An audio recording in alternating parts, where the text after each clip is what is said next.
Hello, everybody. Welcome to the stream. How's it going? Let me make sure. One sec. I'm gonna make sure the door's shut.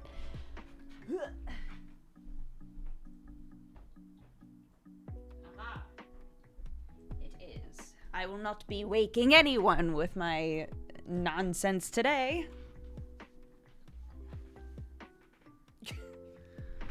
I forgot that my kid put a weird cat pin on me. So I've just got a little cat pin on me, you know? Why not? I saw Jimmy's video yesterday. It's fun seeing him on there. Dude, 6 years? 6 years since he's made a YouTube video? That's gonna be me one day. Just launching a random ass video on YouTube and being like, here you go, I guess.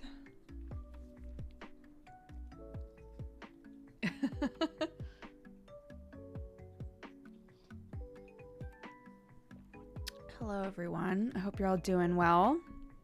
I'm feeling a bit better today, so that's good. Yeah, when the Peppa video eventually comes out. The deep dive into Peppa Pig lore that no one asked for. Yeah, I'm doing okay. Look, it's a Lost Judgment pin. Do the makeup thing. It's a Lost Judgment pin. There was a whole set of them. Sam got like 6 of them in a little box and was like, do you want cat pins? I watched a video because I have... Where is it? It's right there. Look at this shit. I have this, right? This is just full of pins that I haven't fucking known what to do with them. I don't know what to do with these, right? So I watched a video where someone was like, I display all of my pins and here's how I do it. And I've decided I'm gonna try and display my pins when we move because it's silly. It's silly to have all of these in here. How many are Cat Gang pins? I do have at least one of every original Cat Gang pin, which I think makes sense. Why wouldn't I have those? I also have a bunch of the old Cat Gang stickers. All kinds of good little gems in here. Some weird Avengers pins. I don't know why I have those. I don't remember when I got those. Boss Cat pins, I've got quite a few of those. Square Enix sends us shit sometimes. Some of Mortimer's stuff. You know, just stuff. They're just shit in here. Disco Elysium pins. What the fuck? What do I do with all these? I display them. I tried to display them when I was in Los Angeles. And I never really liked the way that it looked. So I didn't bother doing that when we came here. But some people get really creative with them. Some people do some really cute shit to display them, so. Looks like you found a treasure trove. I always know where this is. Because game companies, this is gonna sound like a very problem that isn't a problem, but like game companies love pins. They love making pins. It's like a quick, easy thing that they can send to people. Pins and stickers. They're like, here you go. We made a game. Have some pins and stickers. And we go, thank you very much. And we give the stickers to our child. And she goes, nice. And she puts them on a door or something that's going to be impossible to get it off of. And then we look at each other like, what the fuck are we supposed to do with these pins? They go in here. So, I think the most cute version of what to do is people will get like a big piece of cork, or like, you know, a cork alternative, something that you can push the pins into easily, and then cut it into different shapes and then paint it. And then you can have like, just like fun shapes that are all in colors that make sense in the room that you're in. And you can just like put your pins on them. And that might sound like a really obvious thing to do with them, but I've never thought to try and paint cork or like anything like that, you know? I'm glad the stickers get used. A lot of stickers we turn into magnets because I've still got all those magnet sheets. So occasionally we'll get a cool sticker and Clark will be like, Mommy, make it a magnet. But yeah, other than that.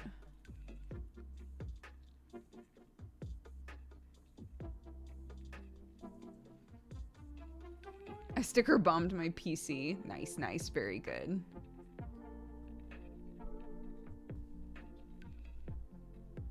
This might be a bit TMI. I have a pap smear tomorrow and I'm so scared. It's gonna be fine. Sometimes they are so uncomfortable, but generally it should be fine. I believe in you. Put a pin on these ideas for pins. Yeah. And yes, to somebody, whoever was asking, we got the farm. Or at least we think we got the farm. I keep like putting a bunch of modifiers on there, like haven't signed papers yet, but we got our mortgage. The seller has still said it's yours as long as you have the mortgage. So as far as we know, we got the farm and we should be signing papers for it soon. So I'm very excited. Yeah. And as far as we know, the old lady that lives there wants to leave like 6 months ago. So the second that they're signed, she's probably gonna be like, bye, it's your problem now, see ya. Yeah, thank you guys. I'm just noticing every time I like slightly mention it, someone's like, what? What's going on? Did you get an okay mortgage rate? No. No, we got a terrible mortgage rate, but fortunately my mother-in-law is like very tapped in on all of that sort of stuff, and so she was like, it's gonna suck for a couple of years, you push through a couple of years with a terrible rate, and then we'll I don't know what the term is, refinance it, remortgage, we'll get it to a better place once we've paid off part of the house and stuff. And so we're like, okay. But because we're self-employed, it's like the best that we can do anyway. Even if the situation was better for interest rates and stuff, we still would not have a great situation. So she was like, if this is your dream house, if this is like what you really want, which all of us are on the same page about that, she's like, then, let's get it. And then we'll push through the couple of years that we have to, and then we'll figure it out from there and it'll be fine. I'm like, okay. I don't know how this shit works, so I trust you. I love you.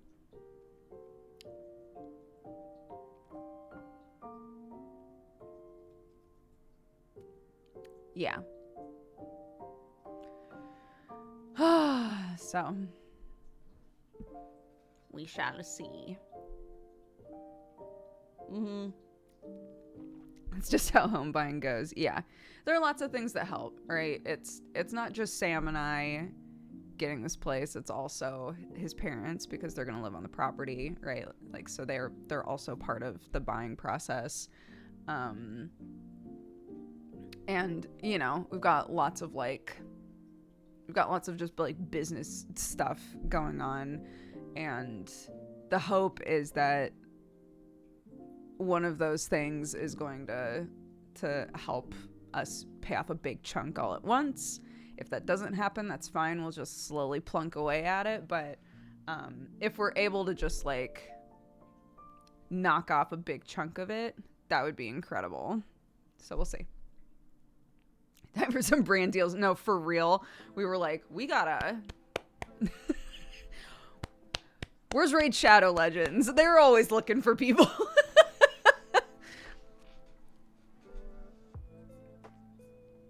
Yeah, I think after we move, I'm probably gonna try to do like, just like a fun subathon thing or something like that. Sell out. Yeah, just sell out real hard. Some chicken sponsors. Put the chickens to work. Now we're talking.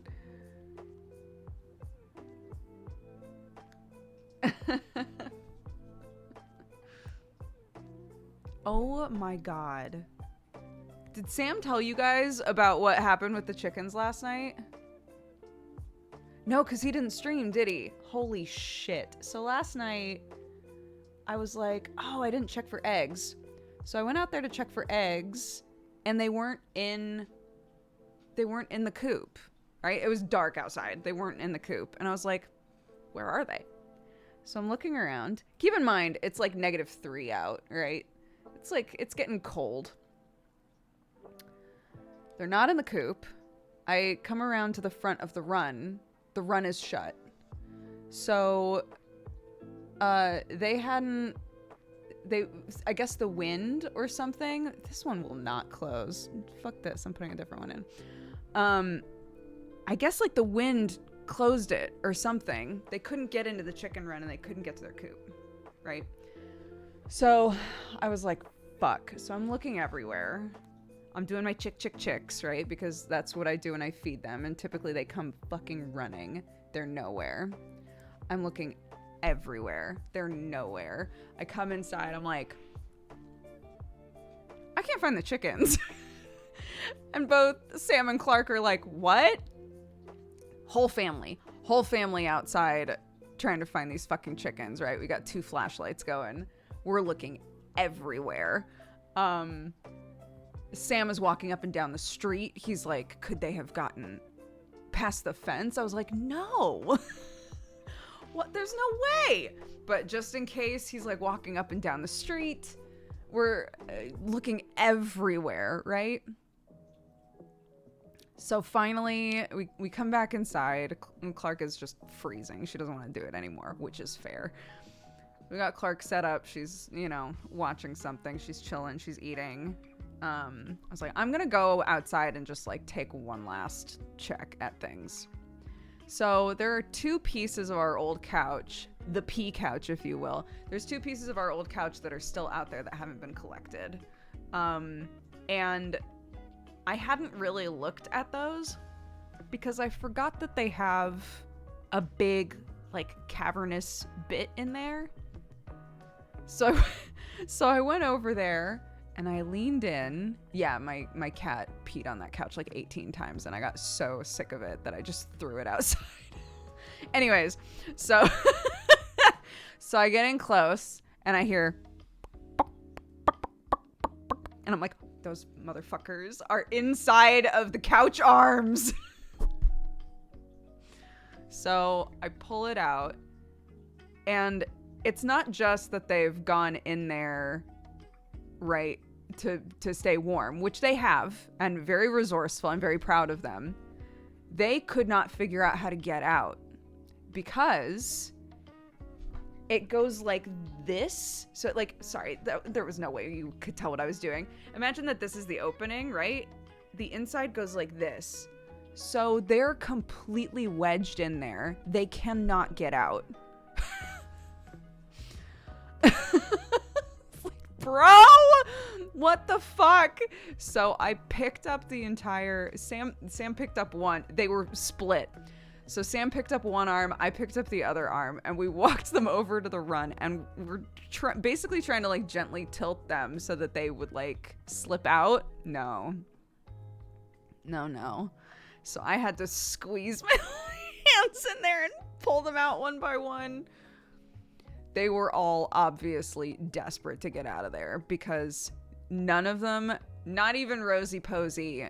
There are 3 chickens, okay? And for any of you who haven't heard about these fucking chickens, one of them is an absolute drama queen. She has to be the main character. She has had so many health issues, but she loves me, okay? I can pick her up. It's no problem.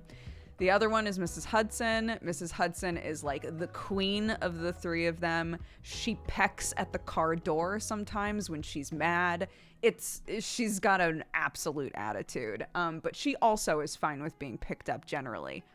Rosie Posey actually screams if you pick her up. If you pick up Rosie Posey was named by my child, if that wasn't clear. If you pick up Rosie Posey, she full on chicken screams. And it's the funniest shit. She did not. All 3 of them let me just pick them up and put them in the chicken run. I was like, they obviously did not want to be in there, dude. They must have been cold. They must have been just like over it.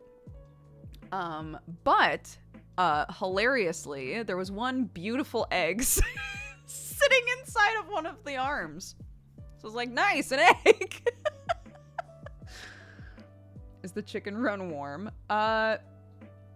We have a covering that we put on it when it's cold and when it's raining, so that they have like extra space with like a nice cover over it. The coop itself is plenty warm. Yeah, I put tons of bedding in there when it's cold. They all snug up right next to each other. They're fine. We have an old moving blanket. When it gets below 0, there's an old moving blanket that I also put on top of there just to help insulate. So we would have just like, if I thought that the couch arms were like a nice, warm, cozy place for them to be, I might have just been like, I'll just put the couch arms in the run and call it good, right? just like let them stay in there. But it was not, and they obviously could not get out on their own. I felt so bad for them. So I'm just glad that we found them. And then, then we came back inside, and Clark goes, Mommy, your phone fell behind the radiator. Bro. It's like, Clark, I do not need this right now, dude. Come on, man. Yeah, it was a very good night. Lots of team building exercises.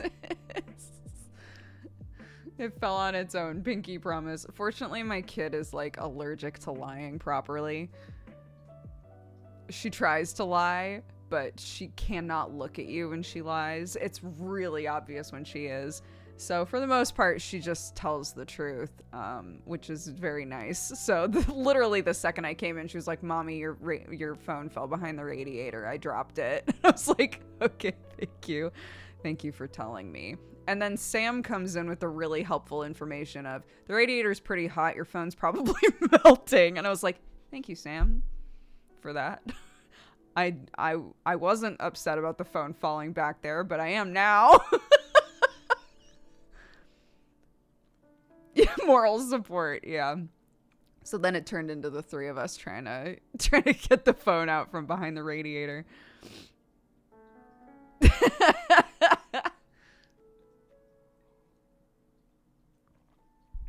He hadn't turned it off yet? Turned off what? No, it did not melt. My phone is fine. It lives today. I mean, we turned the radiator off, but it was still hot.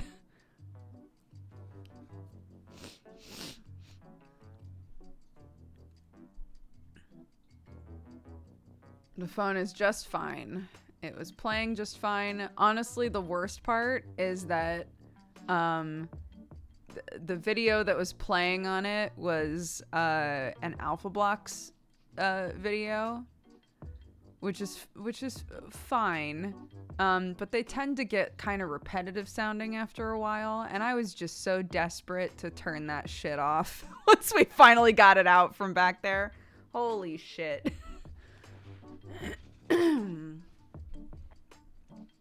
Warmth in this economy, you know, we've been trying to be really choosy about when, you know, what radiators are on when the heating goes on.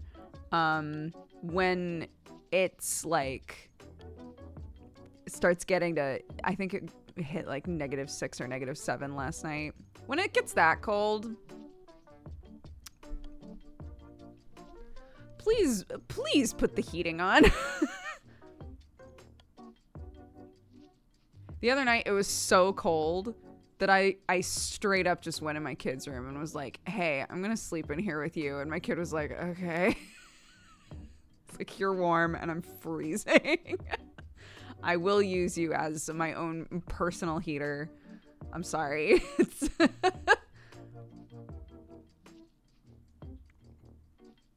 I was watching a stream VOD where you were talking about wood ovens and fireplaces. Yeah, we don't have, there's a wood fireplace in the house that we're trying to get.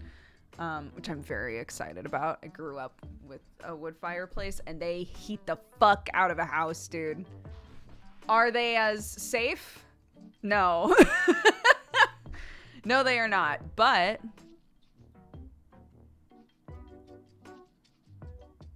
no, that's what I was saying. We haven't moved yet.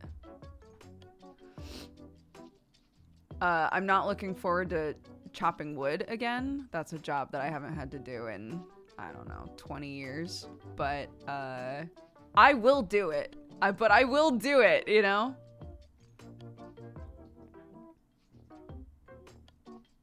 Are you worried about Clark throwing things in the fire? No. No. If I was going to be worried about Clark and the fire in general, it would be Clark being anywhere near the fire.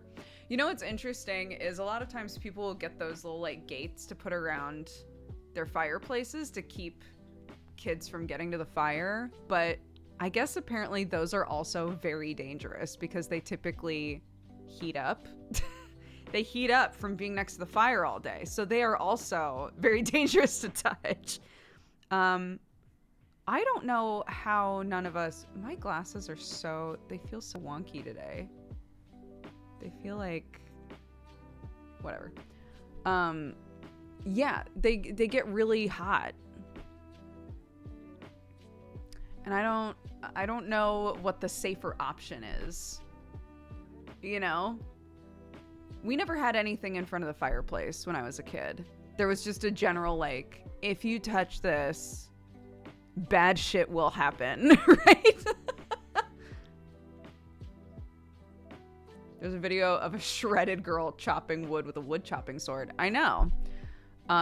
She is well known for doing wood chopping thirst traps on TikTok. And yeah, recently did one where she was like, someone made a sword that's for chopping wood.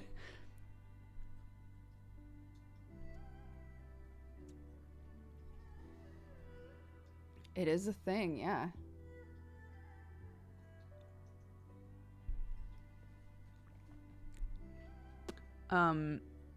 Yeah, it would depend on like the location of it. Ours was in the basement.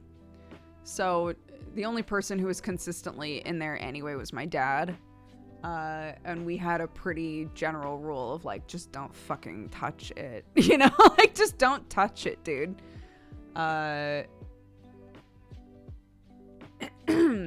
But you know, if the fireplace is in the middle of the house where there's lots of like walking traffic, I would definitely worry about if the kids got too rambunctious and bumped into it or, you know, anything like that. The same sort of stuff that I was worried about with the Aga, the big oven that's downstairs. One of the reasons I never like super pursued turning on the Aga ever, or getting all of that sorted, was because I was like, it's going to be hot all the time. Like, yes, it does help keep the house warm, but I don't know how I feel about a thing in the house that's like you know, just always hot. Like, I don't want anyone touching it. Where can I get your mug? I love it. It is my friend Mortimer does these mugs. If you look for, hold on, I will find her her store is called Psychic Circle Oddities, I think. But I haven't been there in a while, so I'm double checking. Yeah. If you go to Psychic, Psychic, psychiccircleoddities.com. That's all her stuff. I don't know if this mug is still available. I got it a couple years ago, so let's look. Mugs. It doesn't look like it. I don't think you can get this mug anymore. I'm very sorry. But Susie does lots of cool stuff. Like the bug pins, like I was just showing you. Susie sent me a bunch of bug pins forever ago. A lot of them are on Clark's backpack. She has the death head moth and the bumblebee are on her backpack. But I've got a bunch in here still that I haven't been able to figure out something cool to do with yet. Yeah, well, like Clark's never burned herself on the the oven or the stove or any of that sort of stuff. She's accidentally touched the skillet when it's been really hot before, but only like a tiny bit, and was fine. There wasn't a blister or anything. So we've been really lucky with that sort of stuff. She's old enough now that she understands some things are dangerous to touch, you know?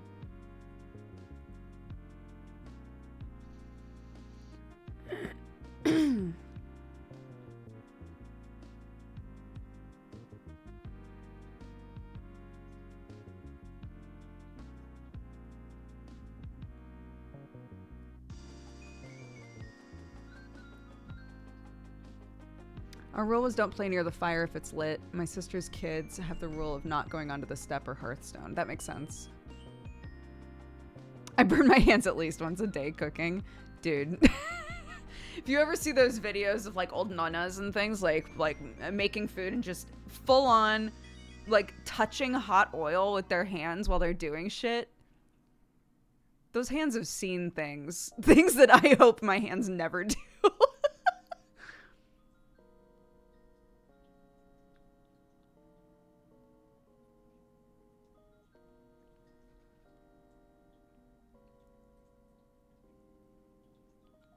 Yeah.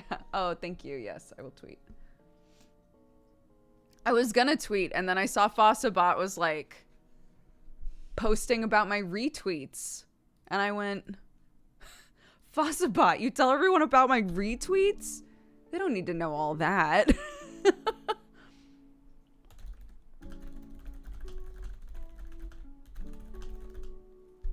Theseus Protocol, is that the name of the game? Yeah. This game has mixed reviews. So we shall see. It's in early access.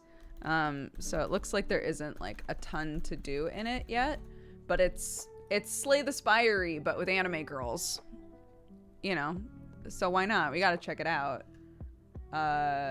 Some people are saying it can be a little buggy, a little weird. So we'll see. If it's bad, then we'll just find more bees. I commissioned some bees 5. I'm on number 5 of this shits. So we're nearly halfway. Because there are 12 of those games. How did we enjoy Lemon Cake? I like Lemon Cake. Yeah, it was cute. I kept complaining about how slow everyone is in that game. And then right as we were ending, I realized that there was a speed boost. And I was like, oh my God, I could get the speed boost next and change my life. We're too far into the hive to turn back. Yes, it's true.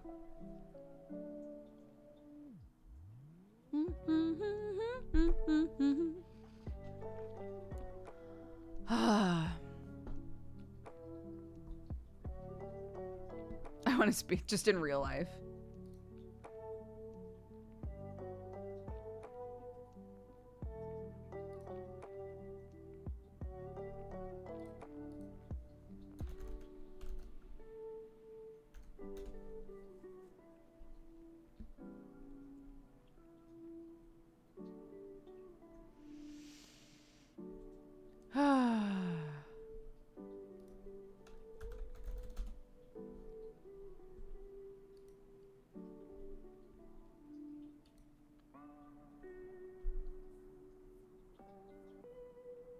I was looking at Wooloop. It looks like it's very freeform. I don't know if that's like sandboxy, right? You just loop. You just loop however you want and just make whatever shapes you want. It sounds nice, and at the same time I'm wondering, well, I guess I would have to play it. I'm wondering if there's a part of it, I know it's free to play. I'm wondering if there's a part of it that's like, here, we'll help you make a thing, you know, on purpose, like have a thing look a certain way. Oh, my loom showed up. Wait, let me show you. I was playing around with it yesterday. I'm very excited about it. My darning loom, look. I'm so excited. I was trying to fix a hole in something yesterday and I royally fucked it up, but that's okay. It's part of the learning process. So these are for like fixing holes and things. I'm really, really jazzed. Let me show you an example of what it winds up looking like. So it basically helps you do this. So you patch things with like a weave stitch. It's very cool. I've watched so many videos of people using these, and I finally just got one. And yeah, I tried to fix there's a hole in one of my tea towels. So I tried to fix a hole in the tea towel and it did not go well, but like the actual weave itself looks good. Just I from the instructions, it's difficult to tell how you're supposed to, this isn't the right terminology, but hopefully you'll understand what I mean. Like cast on and cast off, like how to start it properly and end it properly so that it's clean. I need to watch a video to figure out how to do that, I think, because I'm more of a visual learner than a reading learner. So reading this, I was like, I don't know what the fuck this is trying to tell me to do, you know? But it's very cool. Yes. Yeah, that's the plan. Study hall this week. We're going to mess around with the loom a little bit.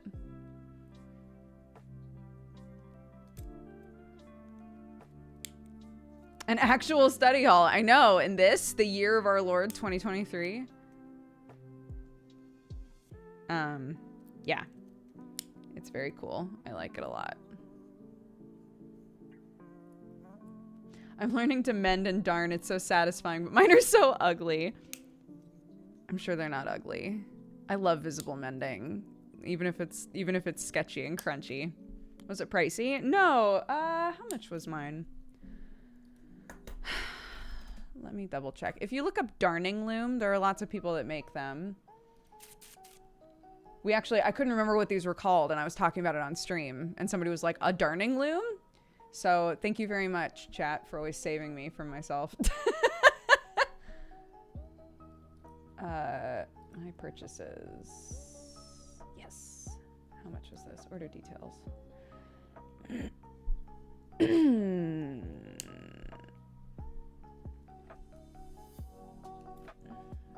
It was 23.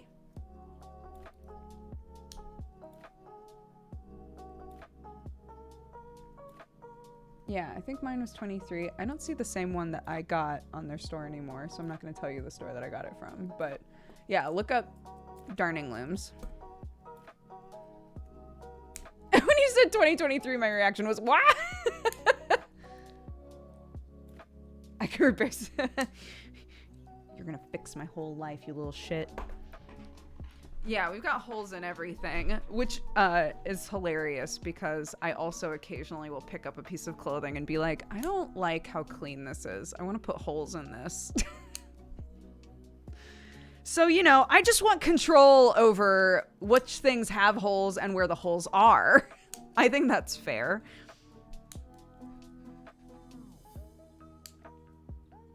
Also, I don't know how to find fabric and stuff in the UK. Like, where's my Joann's? Bro. We are the same person.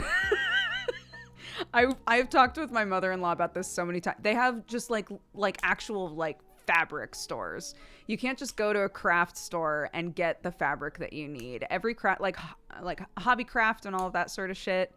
Yeah, they're big and there's lots of stuff there, but the type of fabric they have is so limited. You will not find what you need. Not really, you know? So, yeah, I 100% get you. I have to actually look up like fabric stores.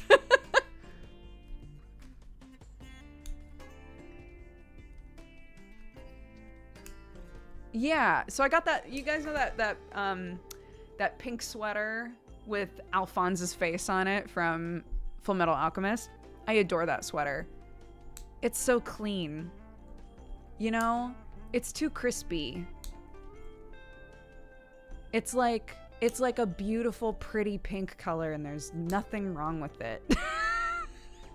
And it makes me want to throw it in a bag with a bunch of old rocks and just like knock it around a little bit. I need some crunchiness with this sweater. I like scuffing up new shoes. When my my brown boots that I wear all the time. When we got those boots, they were like, do you want like, you know, X, Y, and Z things to go along with it? Do you want to buy these things that'll help like protect it from, you know, water spots and damage and stuff? And I was like, no. I think these will feel more like my shoes the more fucked up they look, but thank you very much for the thought.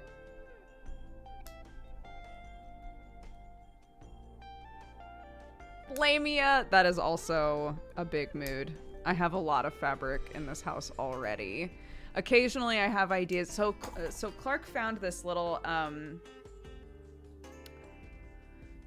it's like a kind of cape thing with like weird little arm holes in it. It's very cute. It's really, really cute. It was part of a costume. So it's flimsily made, right? It's really shitty.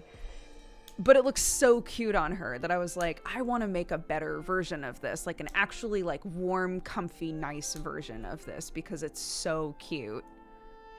And I was looking through all my fabric because I also made the same promise to myself. Like, I'm not going to buy fabric until I start working my way through the fabric I've already got, right?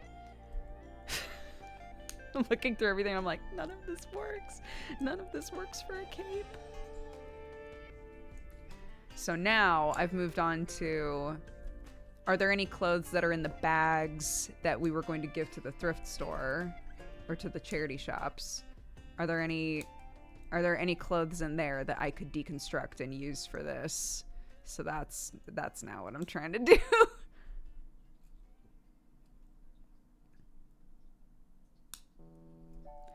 It's a culture shock of not having everything available all the time. Yeah, okay, it's weird. Yeah, but that is a thing, right? That is the thing, and it does make us sound like very spoiled, but I totally know what you mean. I completely know what you mean. Just like you get used to, I can go to this giant craft store, this giant fabric store, and get everything I need for X, Y, and Z thing, and that's not the case anymore. And you have to go to like specialized shops for specific things, right? And conceptually, that makes me go, that's nice though, right? It's nice that I have to, you know, find out what the fabric stores in my area are like and actually go to the... It's nice that sometimes I'll talk about an ingredient that I can't find and chat will be like, oh, you just have to find like a local Asian market. And I'm like, oh, I should do that, right? I should know more about, you know, the Asian markets that are within driving distance of me. I should do that. But it is, you do get so used to the convenience of just everything being in one place that sometimes it feels like there's this barrier keeping you from having to make an extra trip to another place, even though you know that it would help, you know, a small business owner.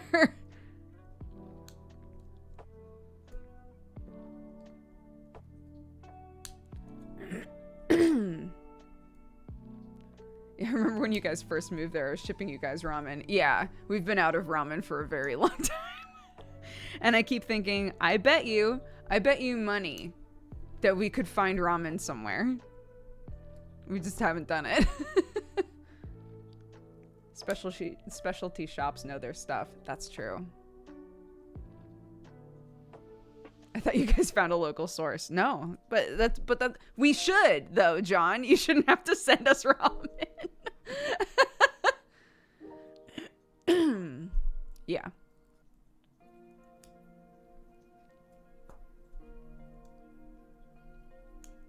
I also hoard art supplies of different kinds for when I have time and when I have space.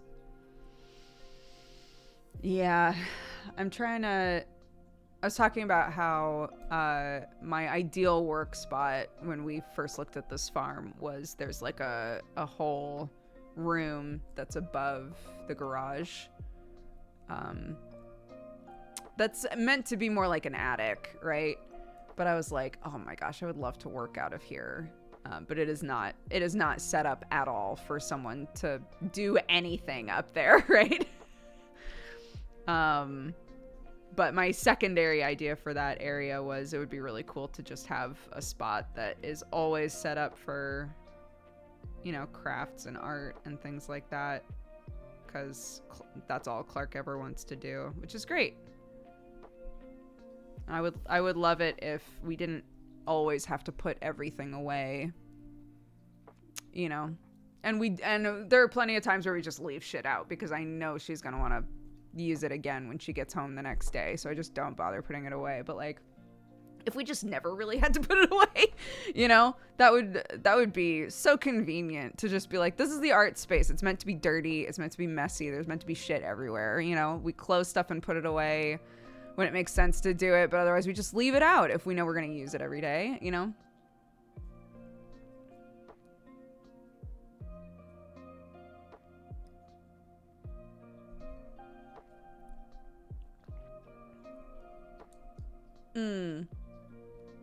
Yeah, we talked about that a little bit. When I first moved, people were asking what was the weirdest part about moving to a different country. And I had said the weirdest part so far was going to the grocery store, because you can kind of, it depends on how culturally different and visually different the place you've moved to is, obviously, like whether or not people speak the same language as you. There are so many variables, right? But like for me, at least, moving to this area of England, it looks so much like Oregon that there was a part of me that was like, oh, it feels kind of homey for me.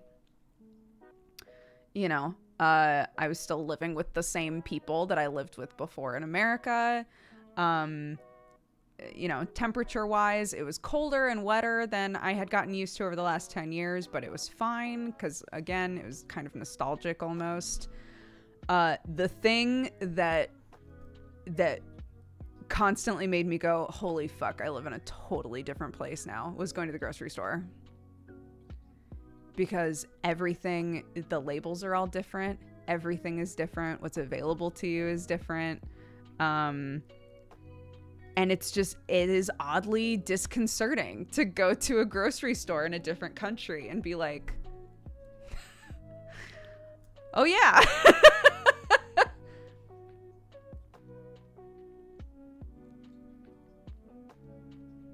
My first grocery trip here was so weird. I didn't expect such a culture shock. Yeah, I think it sounds silly to say it out loud, but it's true.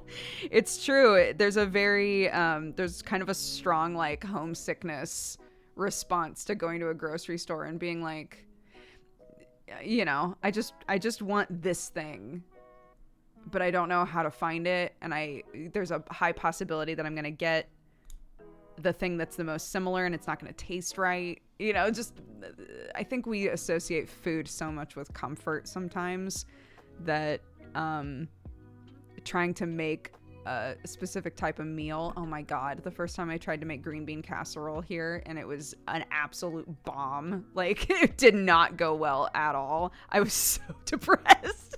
Like, I just want green bean casserole. That's all I want. And it's not like a difficult thing to make, but every element of the green bean casserole tastes different here. And I have to just deal with the fact that the final product does not taste anything like green bean casserole for me. Duraru, thank you very much. Welcome to the Cat Gang. Thank you for subscribing. I hope you're having a good day.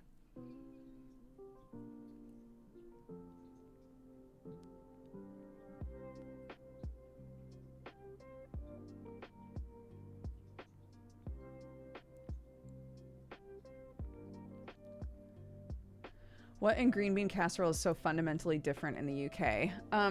Keep in mind that, like, food just in general tastes slightly different because the way that they preserve food, the stuff they're allowed to put in food is different. So cream of mushroom soup tastes different. The green beans generally taste the same.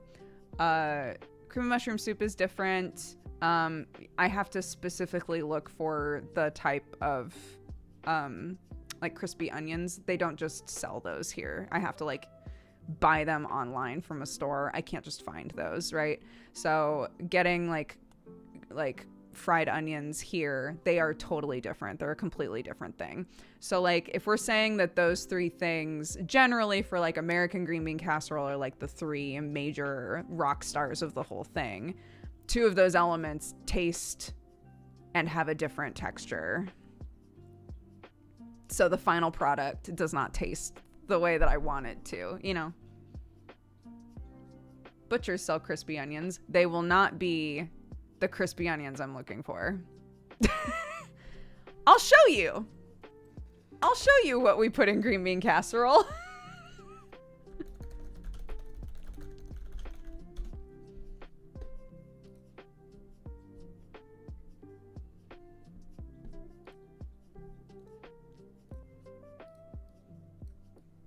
It's these. They're big fluffy bitches.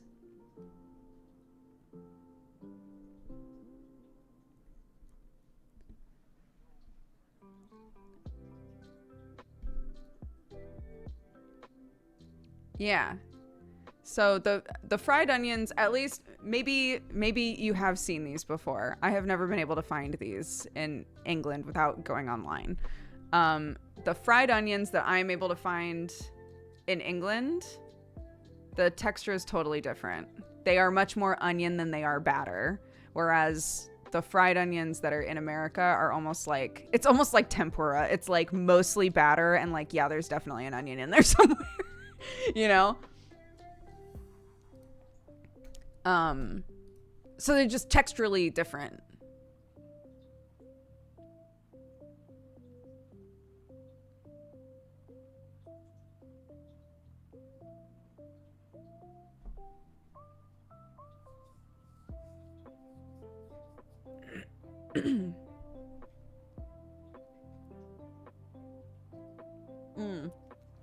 I've got some of the fried onions that you can buy here. I've got them in the house right now. I put them on things occasionally, but...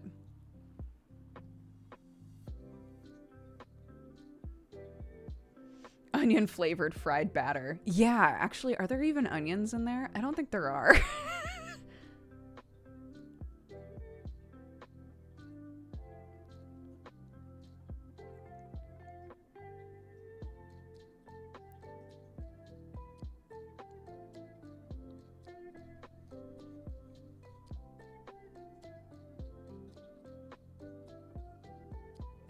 Well, I mean, like, Campbell's is not... Heinz is the soup king here, not Campbell's. So, like, Campbell's chicken noodle soup, that's not here. You can get Heinz chicken noodle soup, and it does not taste the same at all. These are the sort of differences where when you're just like, I just want to overload my system with salt, please. Can I please just have some Campbell's soup? No, you may not. Yeah, Heinz is soup king here. And none of it tastes the way that it does in America. You can get Campbell's chicken noodle in the north of England where I live. I'm about to hop in the car, dude.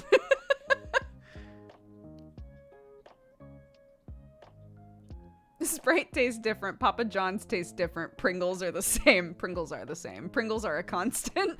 And they love Pringles here. Thank goodness. Yeah. Heinz makes... Okay, so... Yes, Heinz does make ketchup here. But I would argue the thing that Heinz sells the most of is baked beans. Like, a la beans on toast, right? They do the beans. They're the bean guys.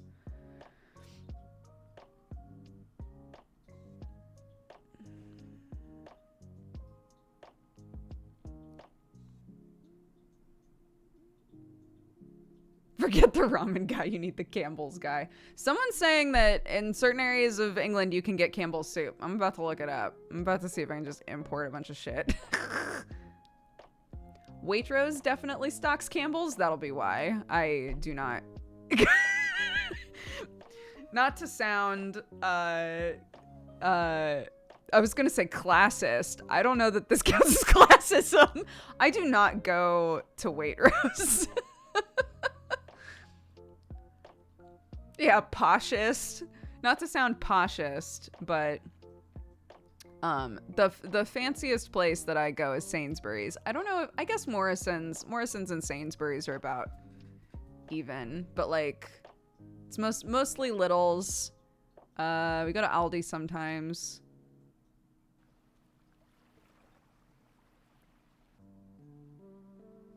But I do not go to Waitrose, dude. Girl, I work there and I don't shop there often.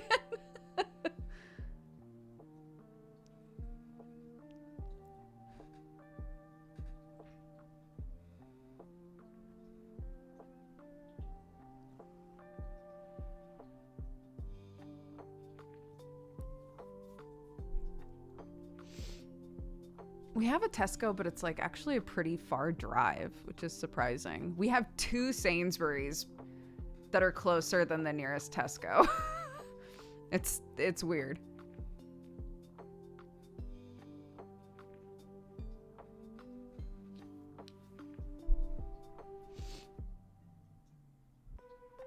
Is Waitrose comparable to Target here in the States? Target? I don't think of Target as a food place at all. Waitrose is food. It's exclusively a grocery store.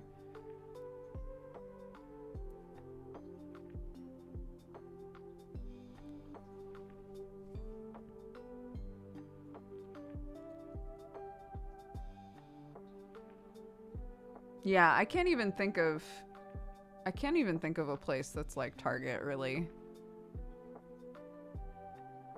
I miss Target. Holy shit. I love Target, dude. Fuck. In February, when I go to visit my mom, I'm gonna be like, can we go to Target, please?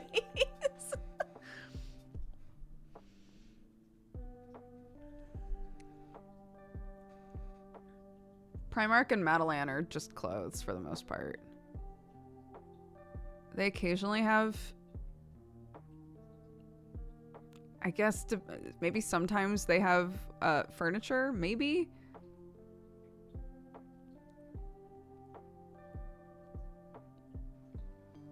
Target is everything.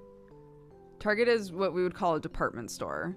It's clothes, it's toys, it's electronics, it's food, it's furniture, it's home decor, accessories, makeup, everything. You can get literally anything at Target.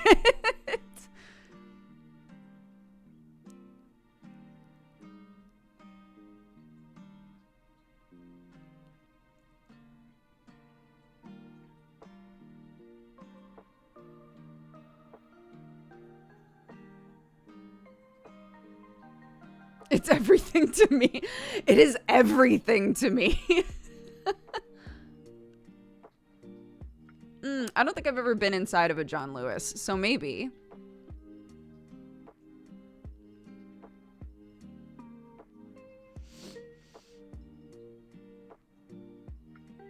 Yeah, I think Debenhams went out of business, didn't they? Or maybe just in certain places.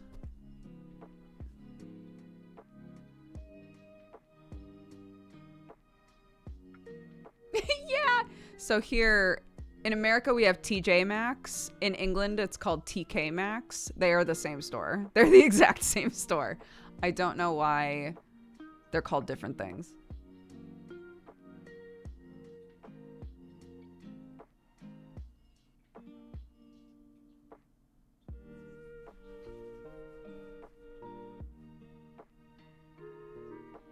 Yeah, some of the Targets wind up, they'll have, occasionally they'll make deals with like other companies to have small sort of, I'm trying to think of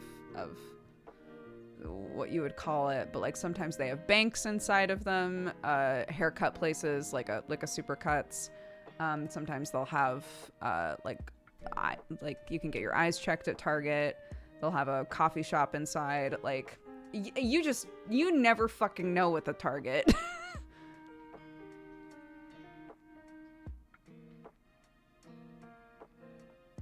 I call them pop-ups because they are built into the building. Like they're part of it, but it's kind of like a cutout of the building, and they're like, this is where you get eye checks happen.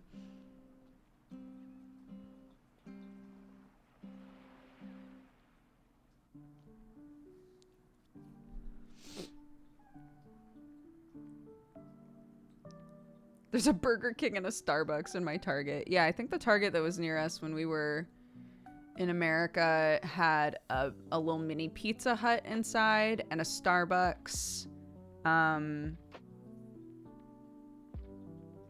Did they have an eye check thing? I'm not sure.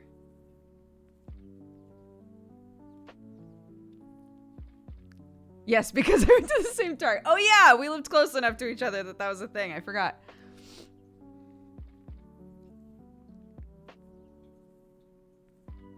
Anyways, all of this to say, yes, Americans are very used to being able to just go to one place and get everything done that they need done. So, as much as we like to make fun of people in the United Kingdom for not wanting to drive very far, every time somebody's like, that's like a 15-minute drive. I don't want to do that. I'm like, it's 15 minutes, right? As much as I can goof on that, Americans, I think, have a hard time coming here and being like, what do you mean I have to go to 5 different stores to get the things I need? I don't want to do that.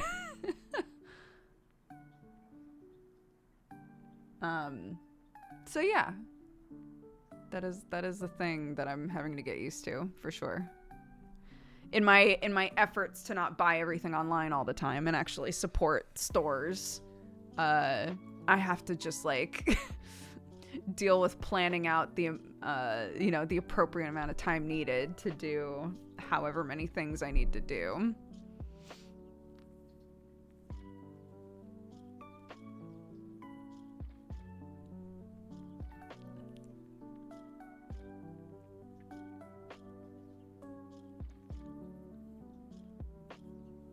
Where's the journey if everything is in one place? This kind of leads into the conversation we were having like a week or so ago about how there's a concept people talk about a lot, that anyone who lives in a city should be able to walk 15 minutes in any direction in order to get everything that they need, right? That there should be like pods basically within urban environments so that people don't have to use their cars, that they have access to everything that they need. That ideally in a perfect world would be the norm, right? Is that you as a community would be able to do everything that you need to do and support all of the businesses that you need to within a 15-minute walk, right? And I think like the idea of if everything that I needed was really close, like if I could just like bam, bam, bam, go to one thing after the other, right? Park in one place and then just walk to all of the things that I needed in one little zone, that would be amazing. But that it doesn't always work out that way, or we sometimes have a resistance to like trying a new place if we're used to doing things a certain way. So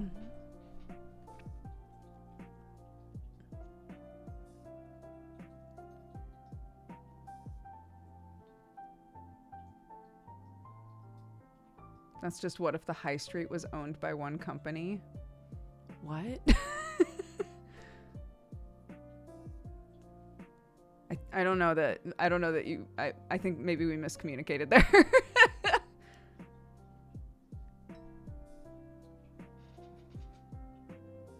It's oh, unless you mean like a Target or something. Yes. Is everything that's all of those businesses all in one building, right? But like the ideal is everybody has their business that they know a lot about and can help you with and care about, and you are able to easily get to those places and support those things, right?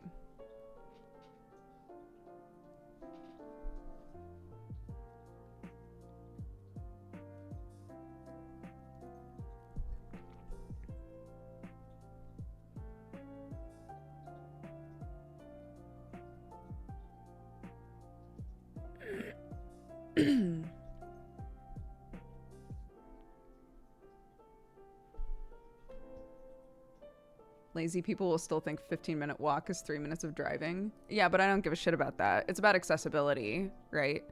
It's about everyone being able to get what they need, however they need to get there.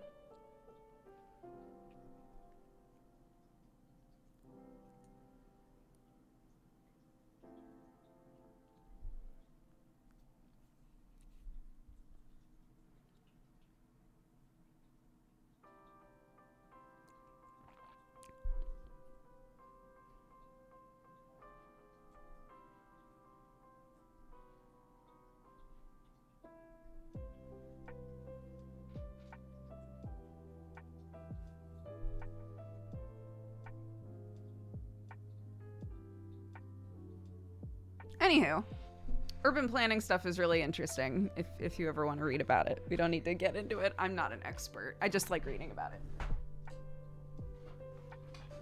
Ooh.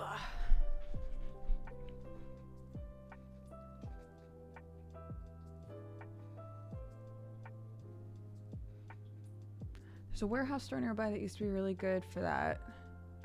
It's mostly frozen food. It has a great selection of spices, etc. Last time I went. Can you message me? Can you message me on Twitch maybe and tell me the name of the place? Just so we don't dox each other.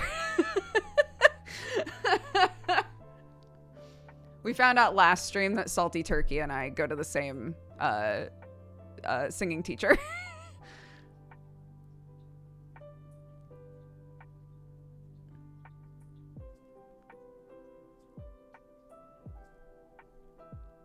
Let me figure out how to do that. I think if you go to the top, right next to like your little profile picture, there should be kind of like a word bubble.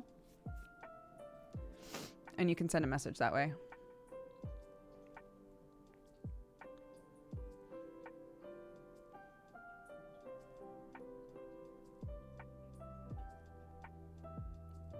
Recently, I've noticed how expressive Dodger speaks. Nose and such are very clear.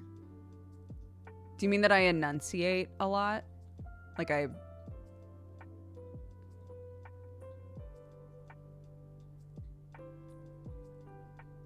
if that's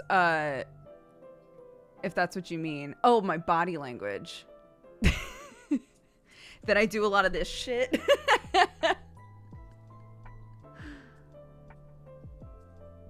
I used to get called out for that in drama class all the time.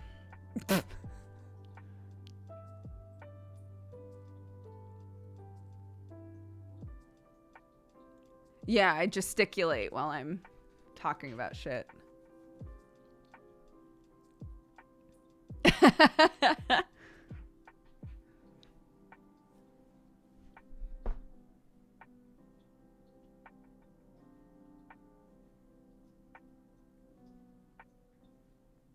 Yeah. I was watching, speaking of, I had sent that Kimbra song, the Old Flame song, to my singing teacher. And she asked me whether or not I had seen the live performance of it. And I said, no, I had only ever listened to the studio version. So she said, let's watch the live version together, because the way that Kimbra uses her body and her mouth is so extreme. Which I've seen Kimbra when I was in LA. I saw Kimbra perform in like a really small space, and she is extremely expressive, like very bombastic about everything. So we're watching her, and it's so much. The camera was like really close in, but just on profile of Kimbra, and she like really uses her mouth like a lot. And we were speculating that maybe it's because it helps her get the right sound out even when she's trying to be quiet, if that makes sense. That by exaggerating the shape of her mouth, she gets really deep vowel sounds and things out, even though she's trying to be soft.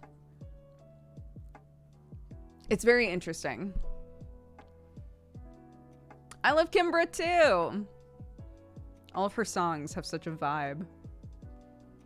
Kimbra, Kimbra, and the song that I'm trying to learn, that I love, that I've been like singing to myself for years. So I figured I would just bring it to her to work on.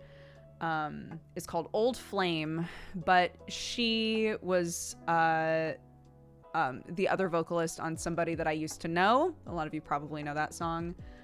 Cameo Lover is a really popular song of hers, I think, from a while back.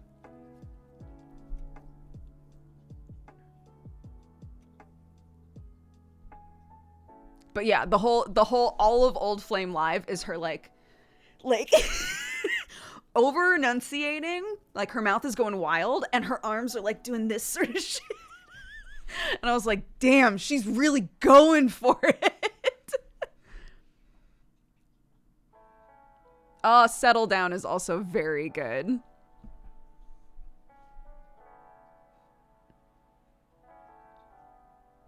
I think I did it. Yes, I have a message from you.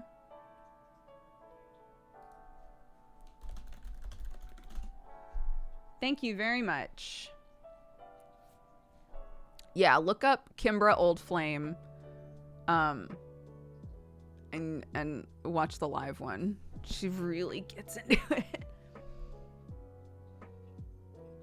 All of her songs are good though. There's a reason that everyone in chat is saying different songs, because they're all good.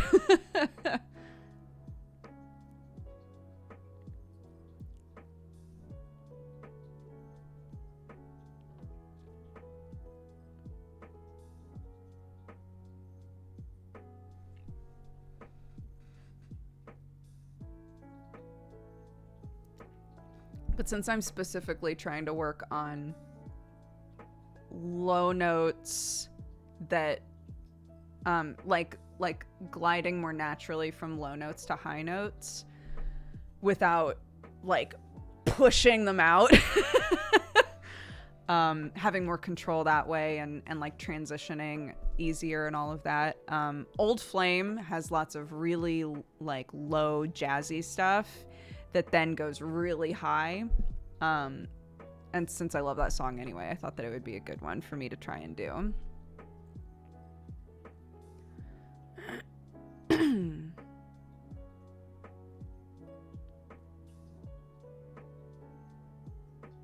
Yeah, for any of you that didn't know Kimbra before, now you do. You're welcome. She's great.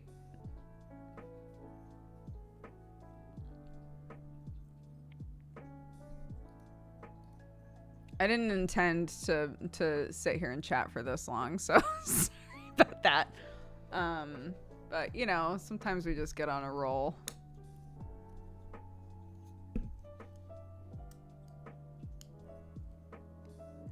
Yeah, well, we were talking about how one of the comments on the live version, I think, it was a person saying something along the lines of, watching her live, it feels like she's singing the song for the first time.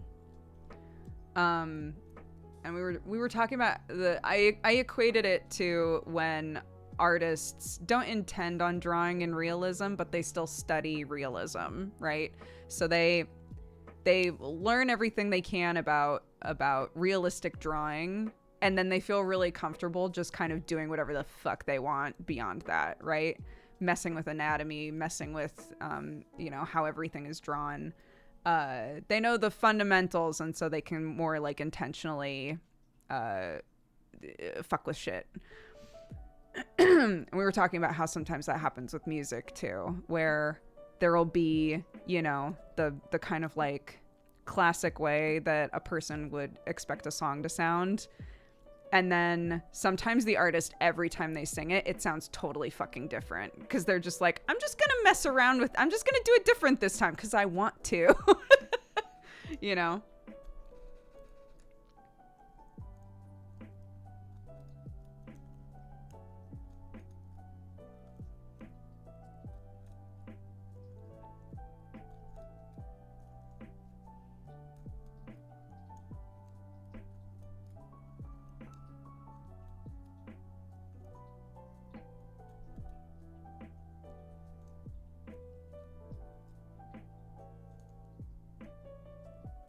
She's doing the driving the bus motions now. With this stuff? Dude, she's so into it. It's so fun. Yeah. When I saw her in LA, she was wearing the wildest outfit I've seen on a person. Maybe since then. Like, I don't think I've seen something that compared.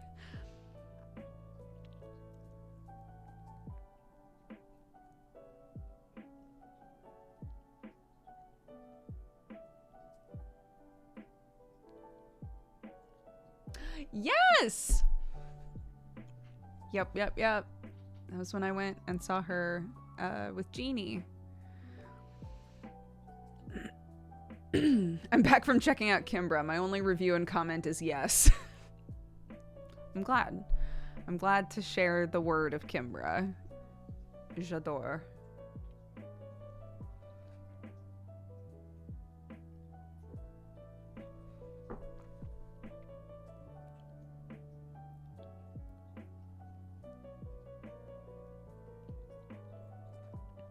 So she's also from New Zealand, which I forget until I hear her talk.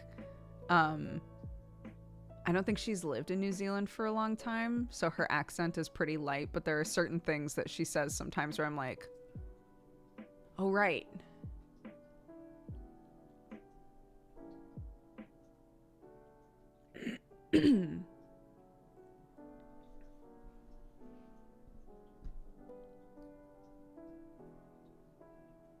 What are your thoughts on Kimbra's newer music?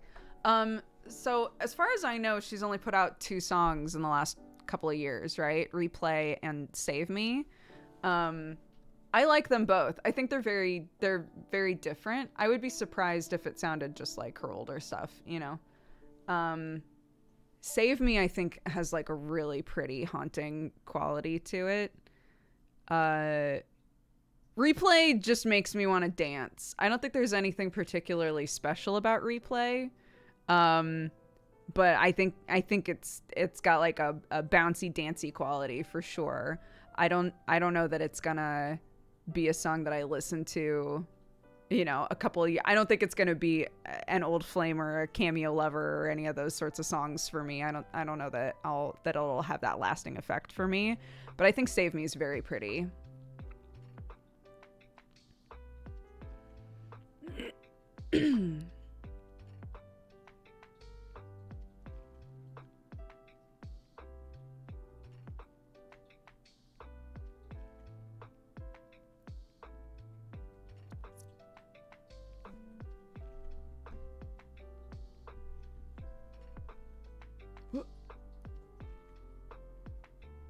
I have heard New Paramore because they refuse to stop playing it on the radio.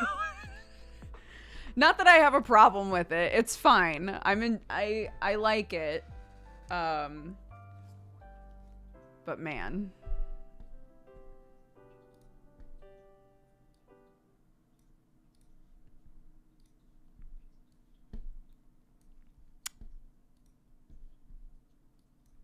Okay, let's try out Theseus Protocol. I'm not sure about warnings for this game, aside from like violence, but it doesn't look like it's violence and booba. I think are but even then, I don't think there's any nudity in the game. It's just, you know, like.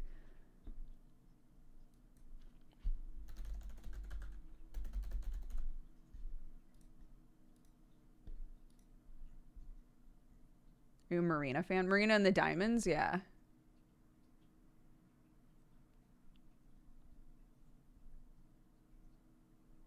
Can we have crusty as a warning? I don't know how crusty the game is.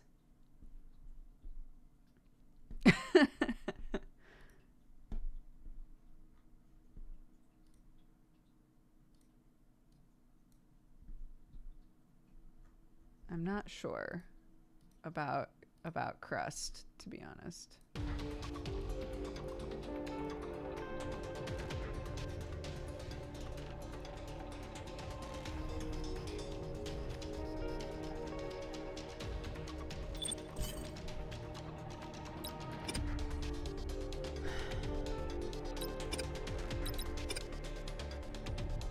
Okay. How's the audio for you guys?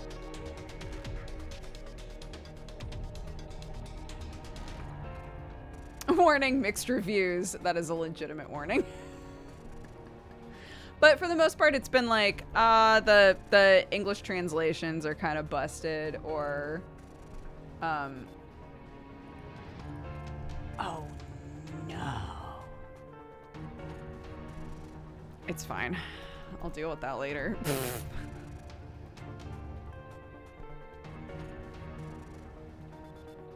There's a thing I keep doing to myself where I'll open up a notepad and like jot something down for myself. And then I'll just leave that notepad up. And eventually, my computer will crash. Will crash or need to restart for some reason. And then when I open it up again and I expect to find that notepad, it's nowhere to be found for some reason. And I keep thinking to myself, just open up a Google Doc, bitch. Like just something that auto saves. Put it on the cloud, homie. What are you doing? I'm just allergic to it, I guess.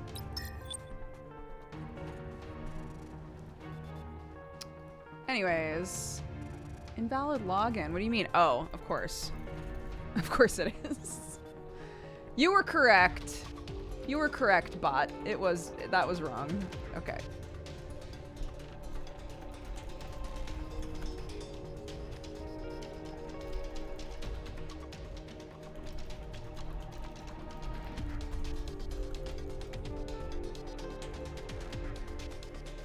Okay. Great.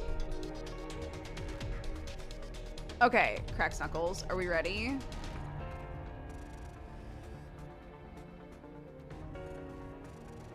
When you save, it makes you pick a file name. Who has the time? Who has the time?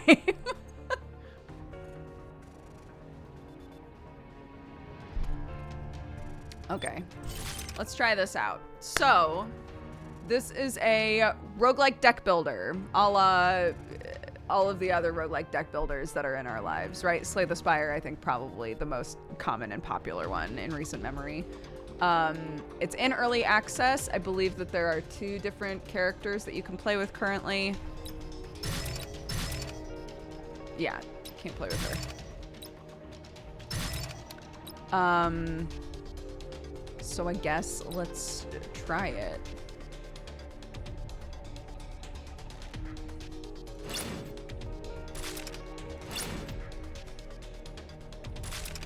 Okay, so she's got 2 guns.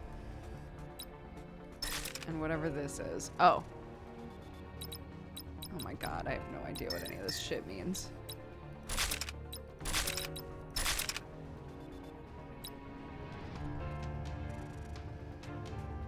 She can use power cards which strengthen herself and fully featured weapons.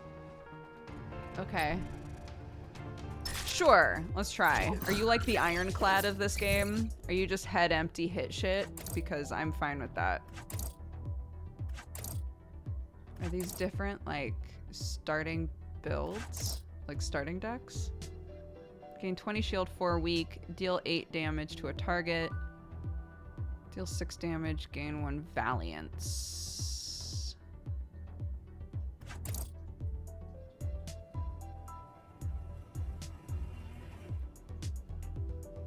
I don't know what valiance is yet, though.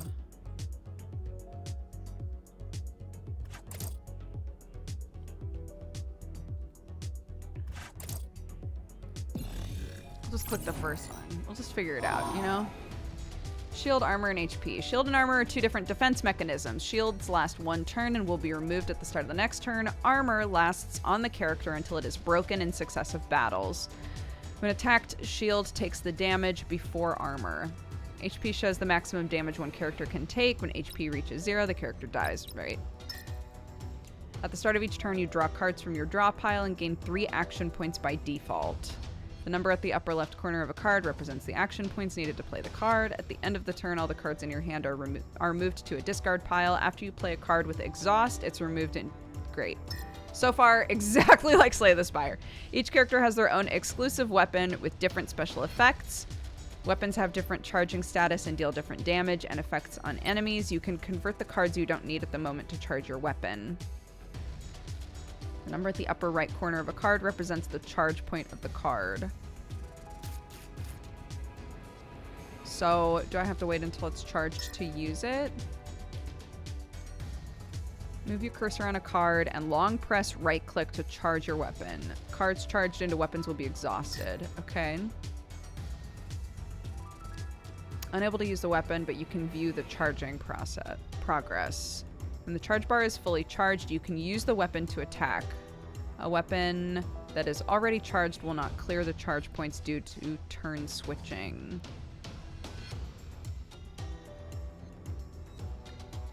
Okay, so if it's charged and I don't use it, it's fine, I think it's saying. If the last charge point is more than the current weapon needs, weapon will be an overload. Overload will increase the weapon damage. Some weapons have special additional effects. After you use the weapon to attack, the weapon will be in cooldown and need a certain number of rounds to recharge. You and friendly units take actions before the enemies. At the start of each turn, you can foresee the enemy's action. Wisely taking advantage of intentions will significantly improve your success rate. Friendly units and enemies' ranges are divided into front row, mid row, back row. By clicking the green arrows by the characters, you can shift their position. Only one time in one turn, it will cost you an action point. Oh, interesting.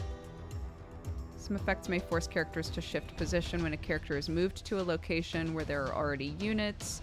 Will produce a collision effect. The collision will deal piercing damage to both sides of the collision. Be aware if the characters are shifted to the edge of their own field, it will collide. Okay. I will do my best. So currently, we can't use our weapon. It is at 0. I'm gonna move myself a little bit here. Okay. What is this? Defense device to reduce damage. Okay, so that's my current... Why is it blinking? I don't like that. So we'll gain 4 nano repair. So it's not attacking me. So I'm not going to block. Deal 8 damage. Okay, so we're... Right. Will receive 10 damage. I will? At the end of each turn. Okay. Select a card from Pressurized Smite, Grapple, and Isolate. Add it to your hand. I don't think I can do this, right? Because I only have 1 left. I have 1 action left?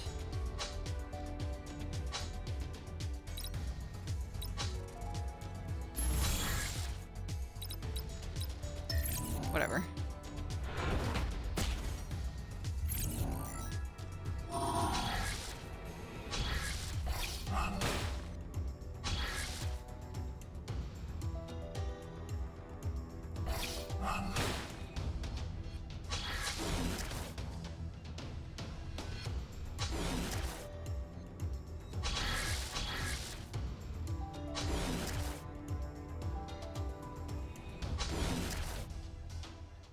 Attacking deal additional damage equal to the number of valiants.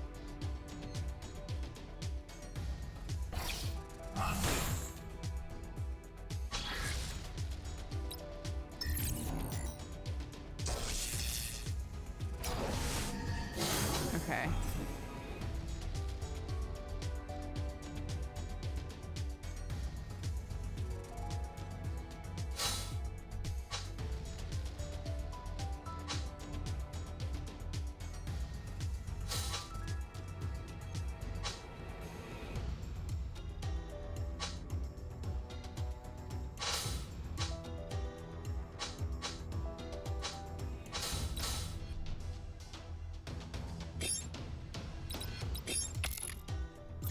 Okay.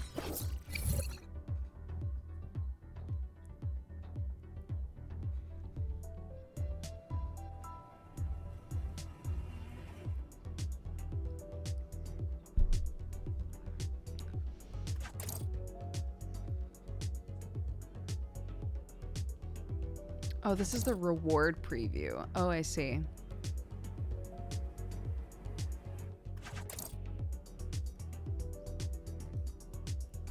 But I still have to choose one?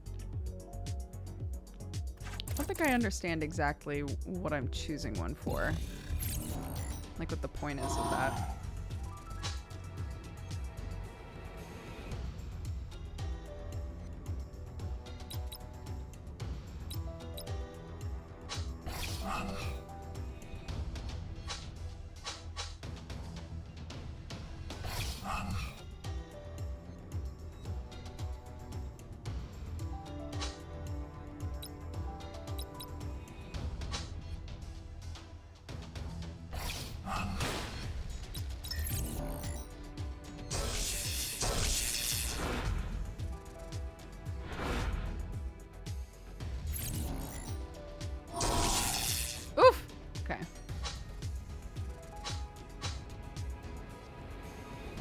Electric virus. When you draw this card, gain 2 periodic shocks. Yikes. Okay.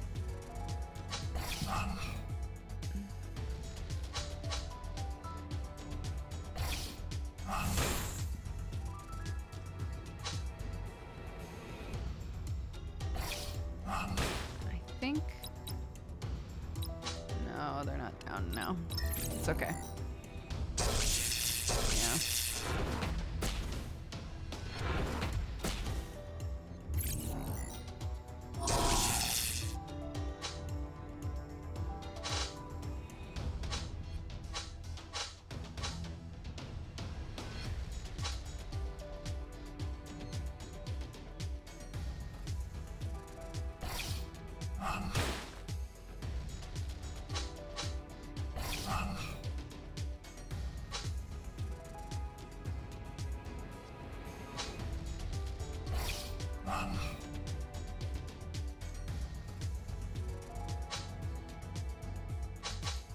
It's fine.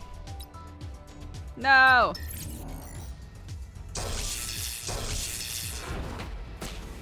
I really need to charge my weapon more.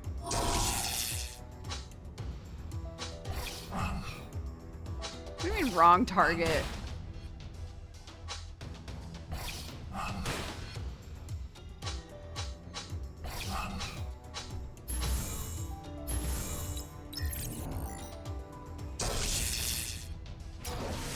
Okay. I think I was under the assumption that charging your weapon cost energy, but it doesn't. So I need to be doing that more.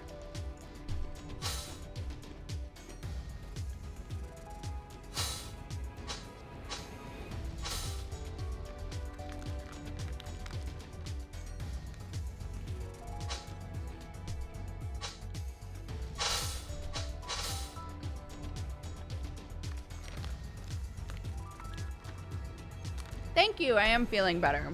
I slept a lot yesterday. I ended stream, immediately went to bed, slept until my child got home, played with Clark a little bit. We did the whole bedtime thing. Fell asleep in her bed. Of course I did. Got out. Made myself a huge salad, because that's all I wanted to eat. Made myself a huge salad. Ate that. Sam was getting a little bit of extra sleep. I went in there and I was like, what's up, dude? I think you have D&D. And he was like, I do. Do you want my warm spot? And I was like, I'll die there. If we swap now, I will not get up again. I said to a lot, because some of Clark's clothes were in the wash. And I was like, I have to get up when the wash is done. I have to, and take these things out of the wash. You'll be on D&D, so I'm gonna set like 3 alarms for myself. Slept through every single one of them. I woke up at 3 a.m. and was like, fuck. Open up the wash, grabbed everything that needed to dry, put it all out onto like the little heater that's in our bathroom, and was like, I hope to God that in 4 hours when she has to put these clothes on that they're dry, and they were. Thank goodness. Anyways, what the fuck are these cards?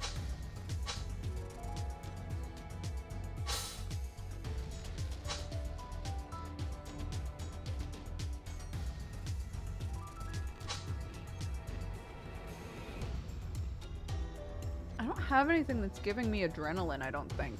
I already have a deep breath card and I'm not sure how to like utilize it yet.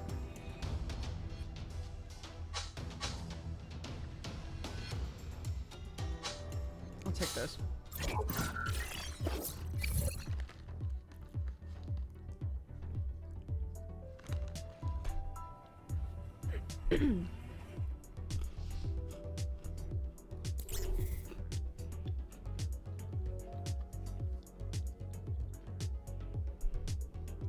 If your dermal suit hasn't been totally destroyed in the last battle, it will notify your cerebrum before the third droplet's radius has been breached. The rain has come without the slightest forewarning. The fine curtain of rain causes a hazy mist to appear. Not far in the distance, the neon sign for the Gale ambush is flashing. What? This is so long. The automatic door opens and a gust of warm, dry air wraps around you, leading you to the bar. The AI bartender's simulated eyes, located on its facial screen, blink a few times. It's quite clear the voice is also synthetic. Today's featured cocktail is Purple Rain. Today's special is the Sunset Mark City. The full menu has been sent to you via passenger pigeon. Are you sure you want to take advice from some plastic motherboard? The low voice of a female stranger emerges from behind you, hacking into your brain. Before you can even turn around, she slides a drink that's lit with a faint blue fire. I made it myself. I call it... Are we just ignoring that she hacked us? Or are they like... Is this a metaphor? I know, dude. I hate when strangers hack my brain.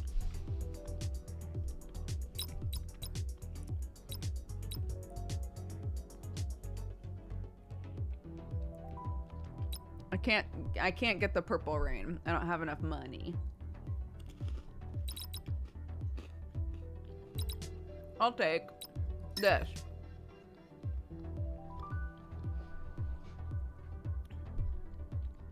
When you leave, you feel full of power. +5 health and plus something to my attack, I guess. What's this? Oh, the store? It sounds like something for people with money.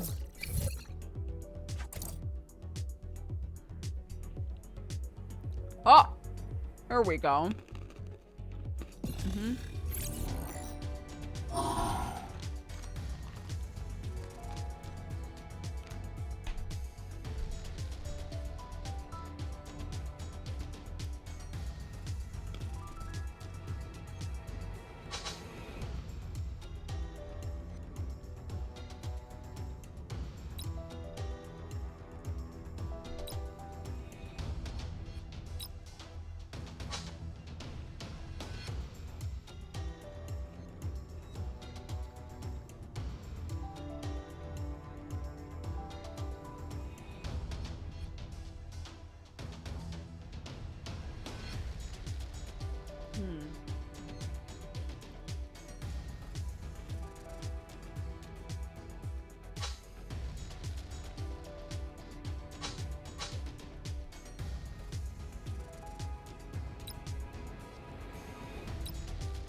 It's weird the way that this game shows intent. So like, not to compare it to Slay the Spire, but I think that's the closest sort of popular game that is like this that I can think of, right? In Slay the Spire, unless you make the choice to take items that adjust it or hide it from you, it will tell you if something is like intending to harm you. And it's weird to me that the way they show that in this game is by putting something above you. So instead of it saying like, okay, they're getting shields from each other. That's cool. Like they place the information above.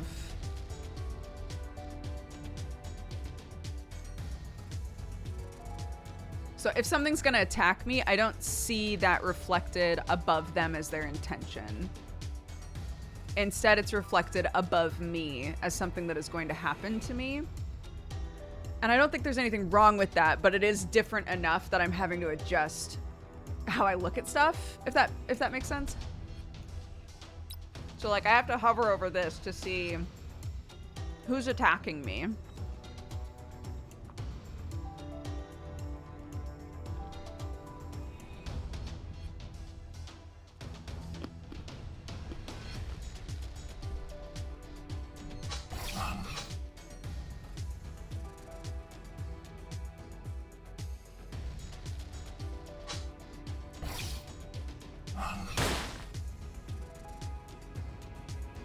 Oh, I was like, I knocked out the lights, dude.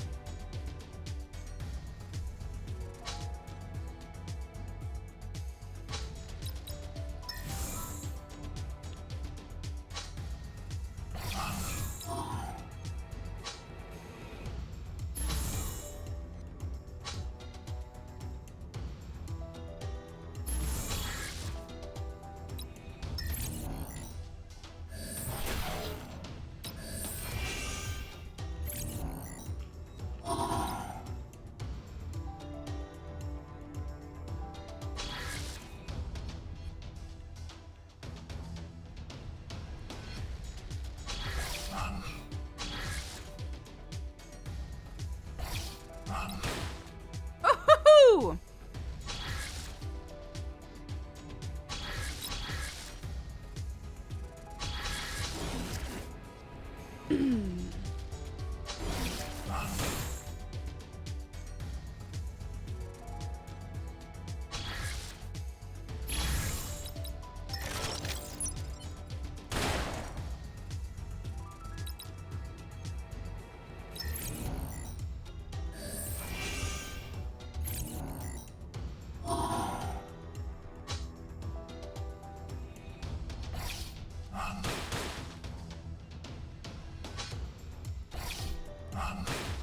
Nice. Okay, I'm starting to get the hang of it.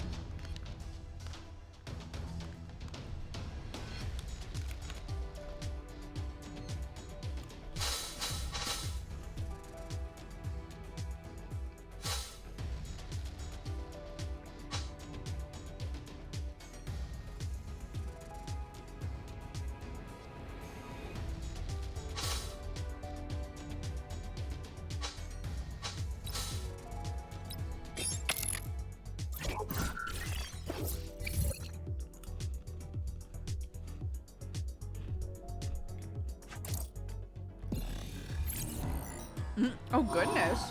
A mini boss? Oh, put a card into my hand? Is that what it's saying?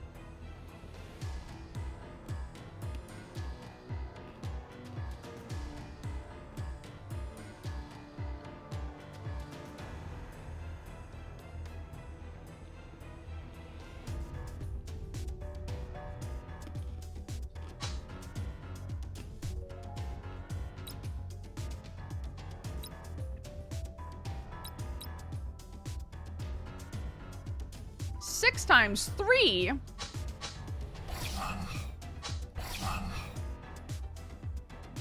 Ew.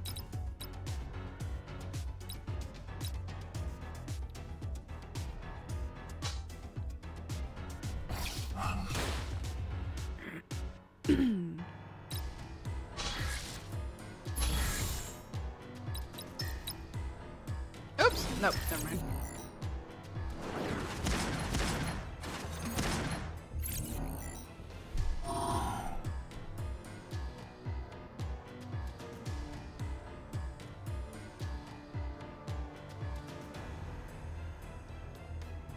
I get to do this every time? I guess whatever I choose should be what I actually want to use then.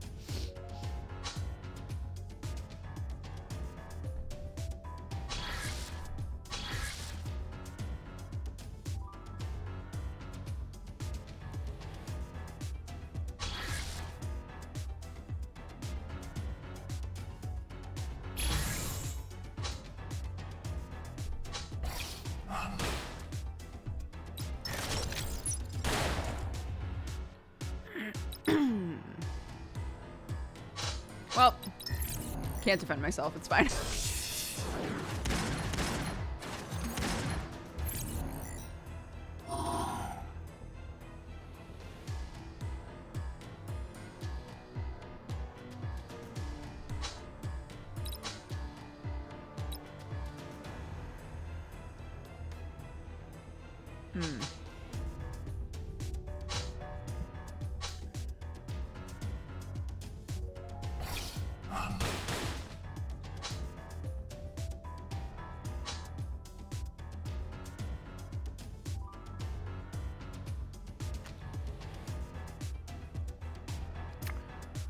Oh, interesting. It won't be, though. That's fine.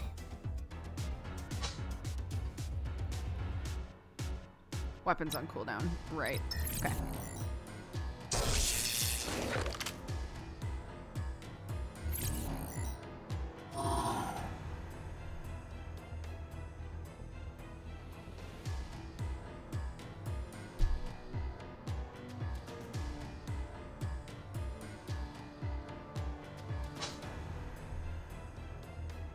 Oh, we just redrew though. Ah!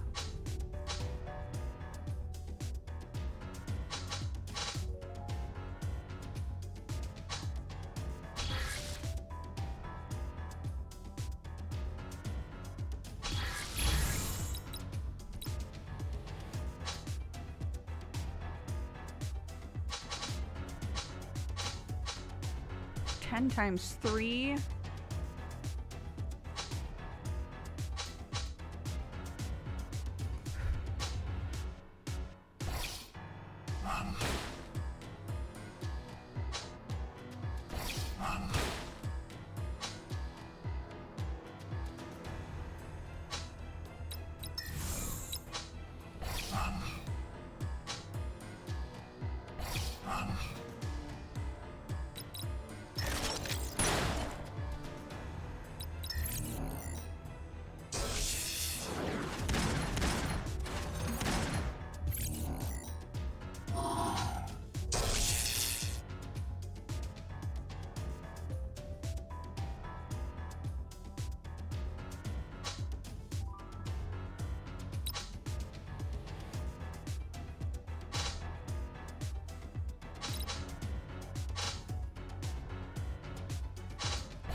I think he dies now. Yeah.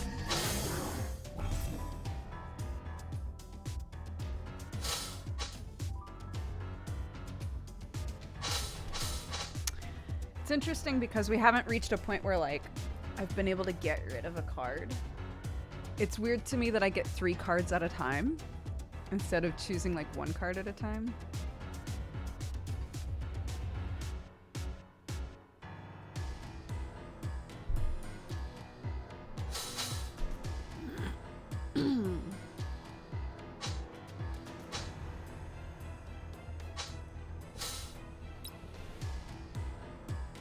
Equipment. At the start of each combat, gain Valiance. When you have more than 5, gain 1 Valiance at the end of each turn.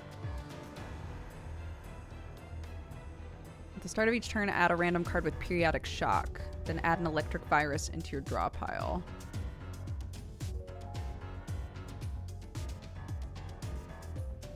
I guess I'll take this. So those are like potions, and the equipment is like, what do they call them in Slay the Spire? Like tokens, like passive shit. I need healing, please. Thank you.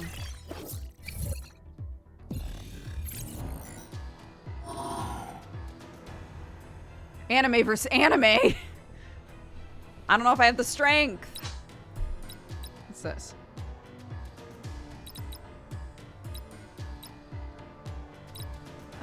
Okay.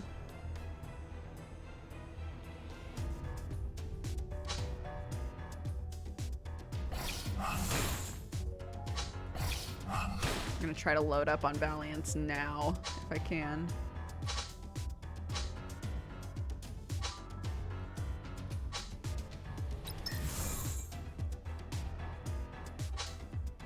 Oops! I don't have enough. That's fine.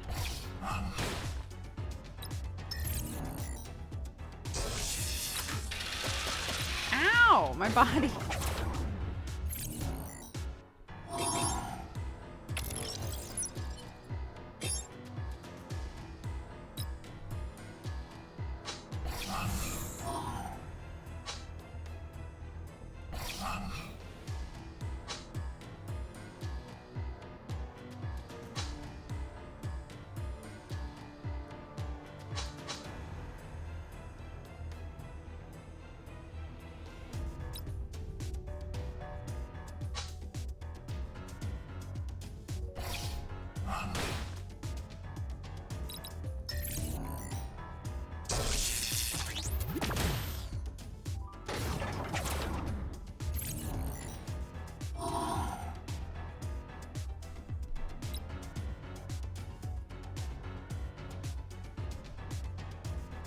That's yucky. I don't like that.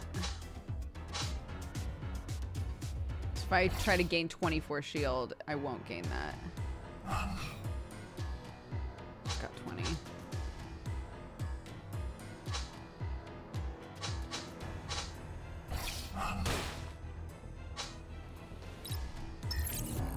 Oh, I should be charging up my weapon.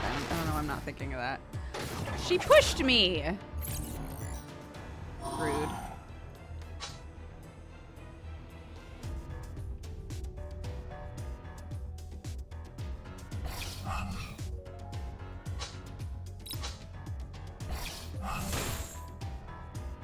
Okay, so I should gain Valiance passively now.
Oops. Oh, sick. Shim died. Yeah, I think so. If someone pushes you back and there's nowhere else for you to go, you just take damage.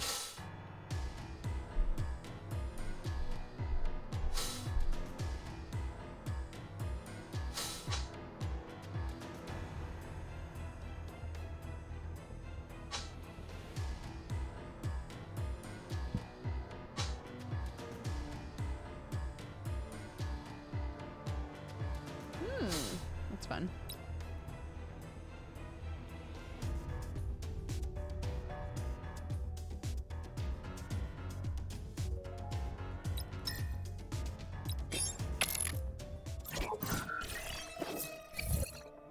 Okay. Who is this? Wait, that's the third character that you can't play yet, right?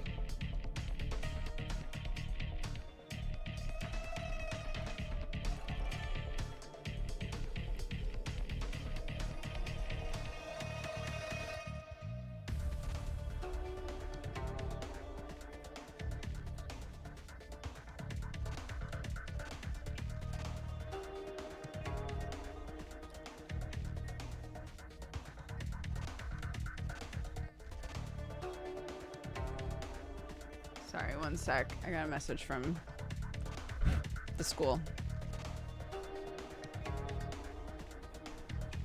They want to complete house contracts next week!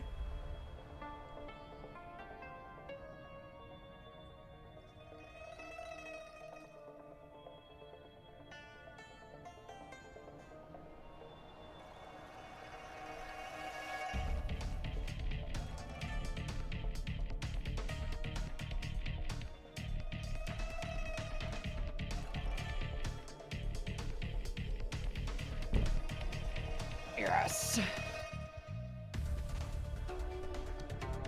We haven't been.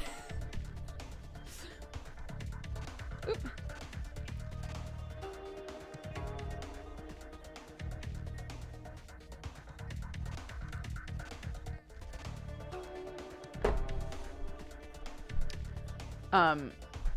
Something from her PE kit was dirty, and so I sent her with a different thing. My thought being, it's more important that she's able to participate in PE than that she has the, like, exact right stuff to wear, right? And we got a got a thing in a very gentle reminder sort of fashion. We got a thing that was just like a reminder to please make sure that your child always has these things for PE. And I was like, it's probably not just me, but I do feel called out a little bit right now.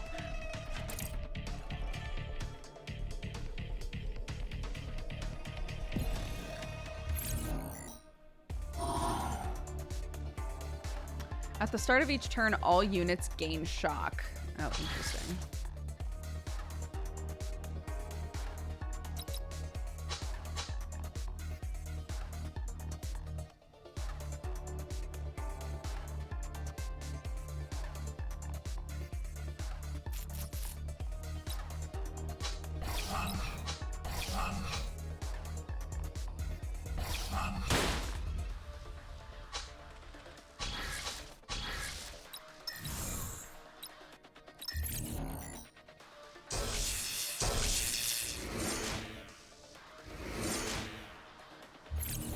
Rude.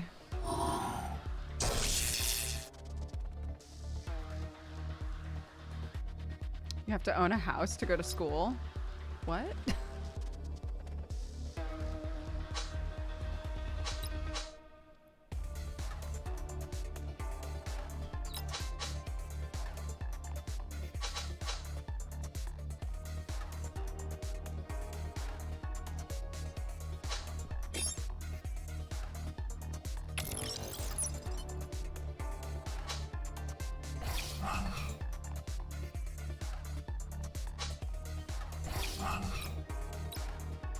Okay, that one's dead now.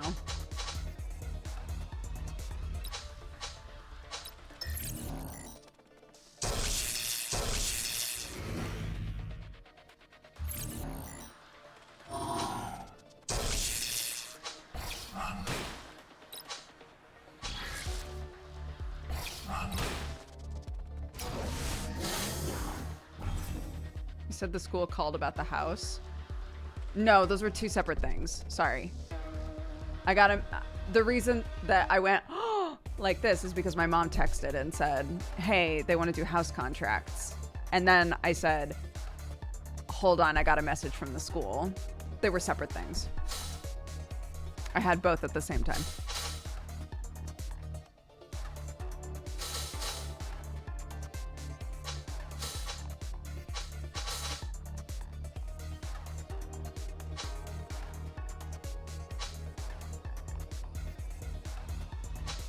Ooh, that's fun.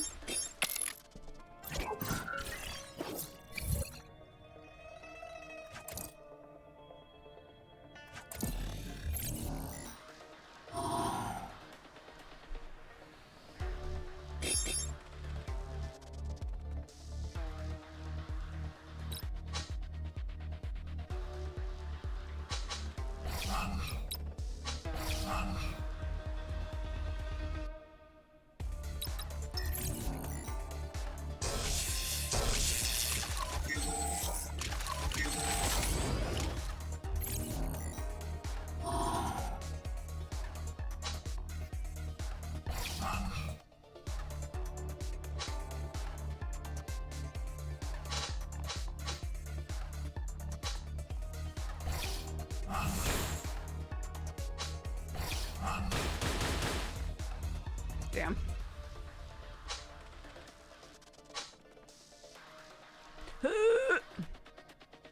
Why can't I charge my weapon with these unplayable cards that are supposed to make my life harder?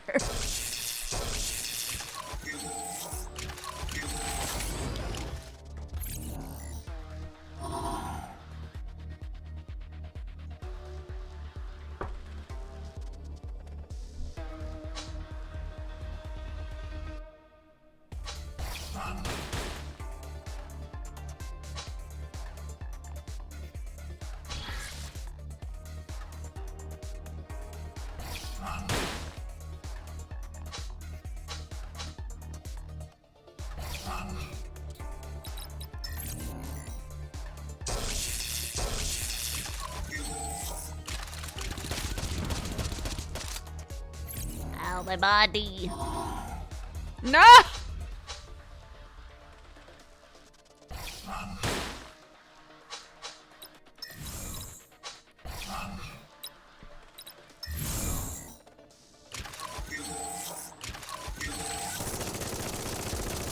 My body!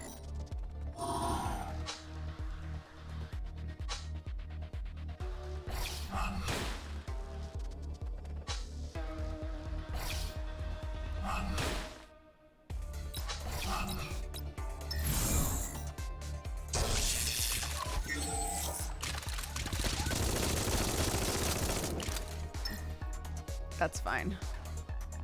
Good job, Charlotte. Don't, what the fuck?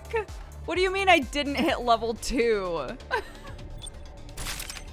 That's some rude shit. What? I'm furious. Bullets, my only weakness. I can't believe this. You're not gonna let me play Diet Jinx? It's fine. It's fine. I'm gonna take a super quick break and go to the bathroom. When we come back, we'll see if we can unlock Diet Jinx. Okay, BRB.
Hello.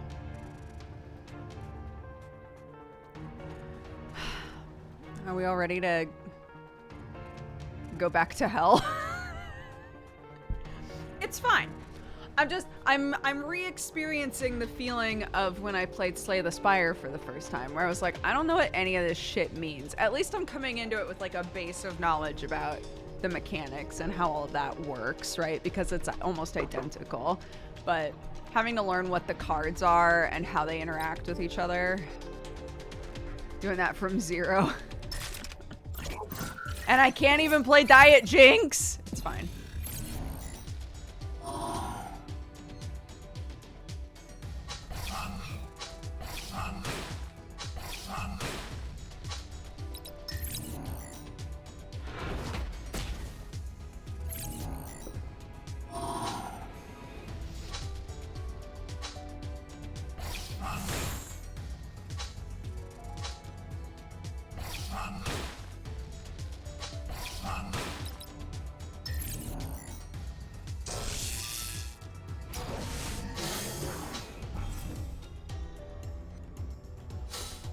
An omnipotent agent that gets hacked. It doesn't add up. Make it make sense!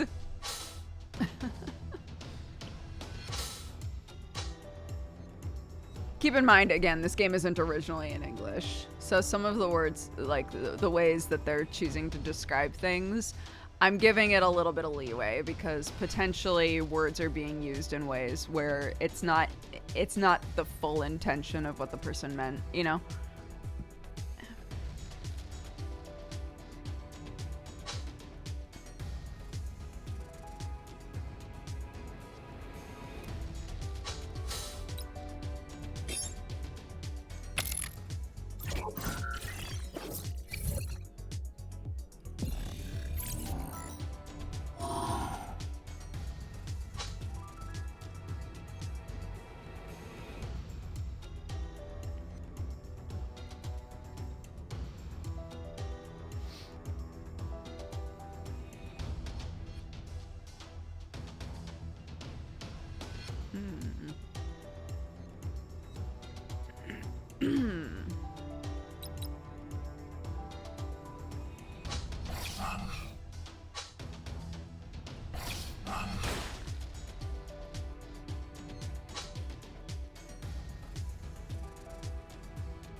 Peeled? I don't like that.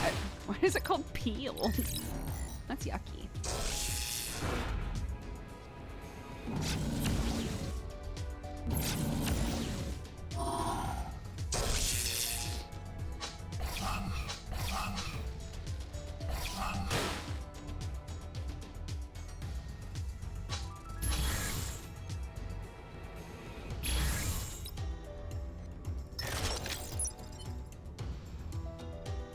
How much damage am I gonna do? Only 6? That's fine.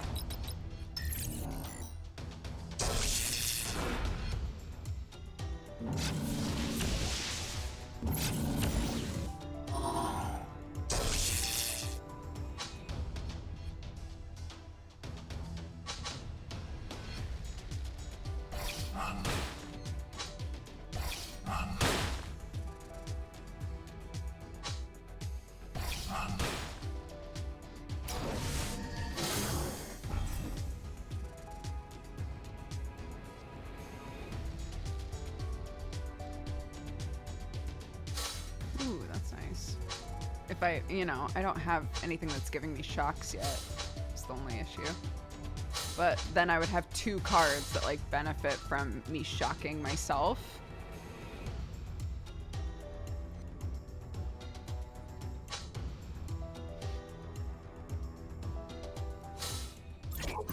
Sure.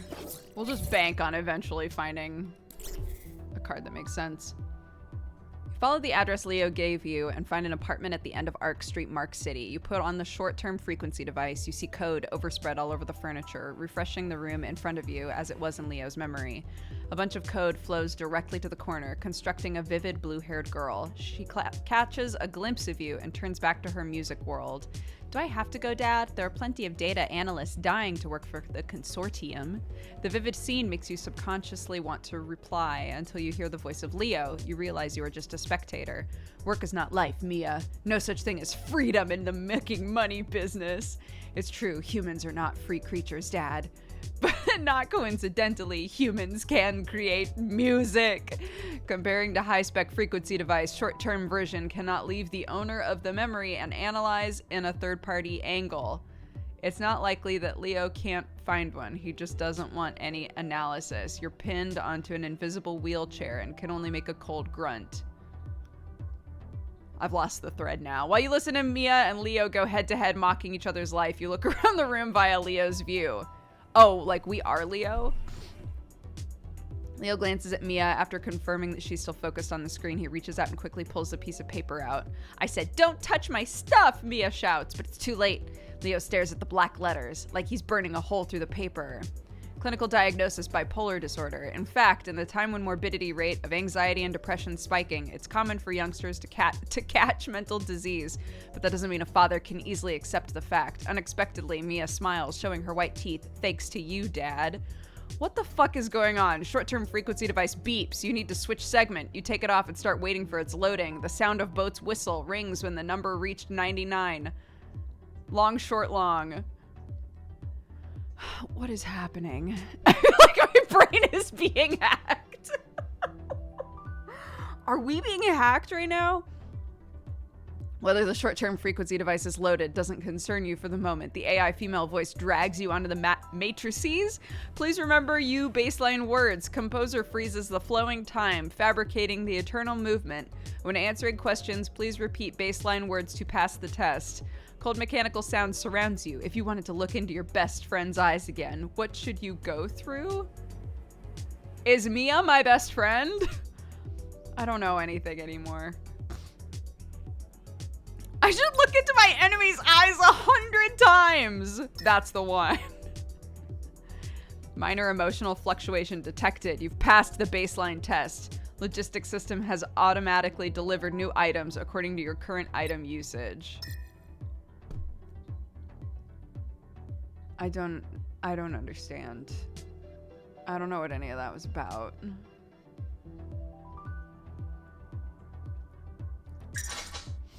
Hello, who are you? I can delete cards here, that's nice.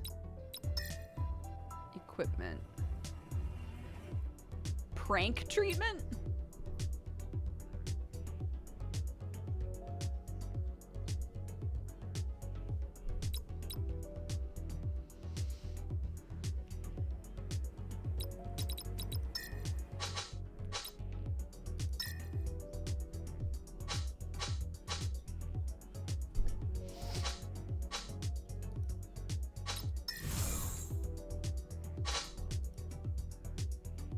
Oh, it'll let me just keep deleting stuff, but I have to use more to do it.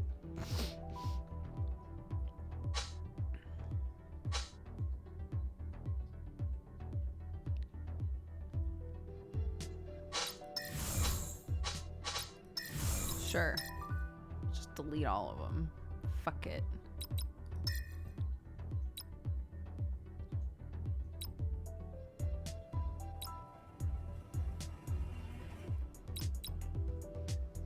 Okay, bye.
Perfect.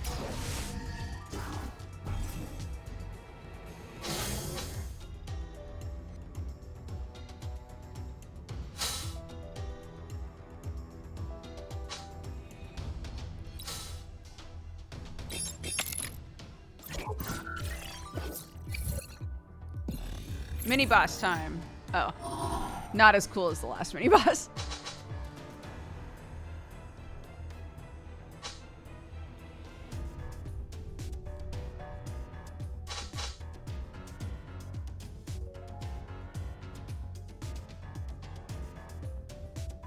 I do like this music.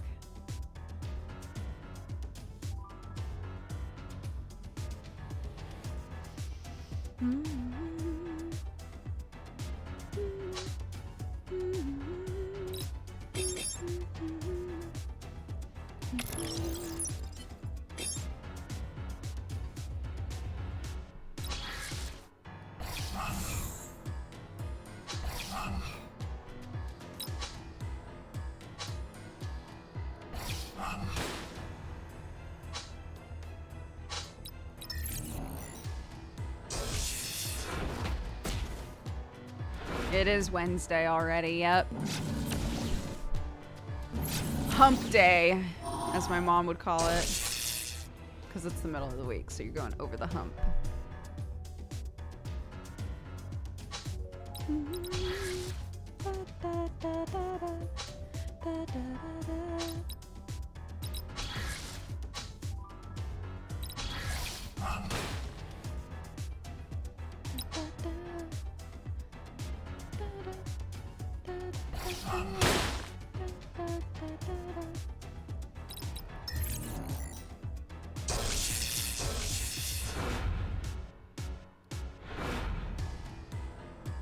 Valiance on my enemies?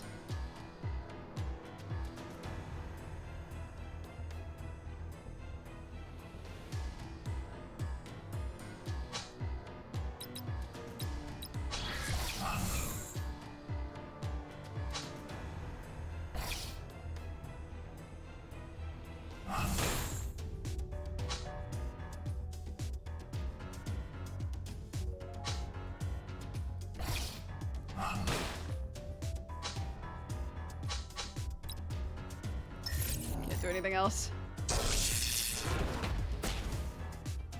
I'm choosing to base it off of the commercial with the camel. I don't know what that is. Is that why it's called hump day? Yeah. Because it's the middle, so you would be like going over the hump, so you're on the decline, but like in a good way. You're over the hardest part, you know, from here on out, it's just a steady stream towards the weekend if you're somebody where, you know, weekends matter.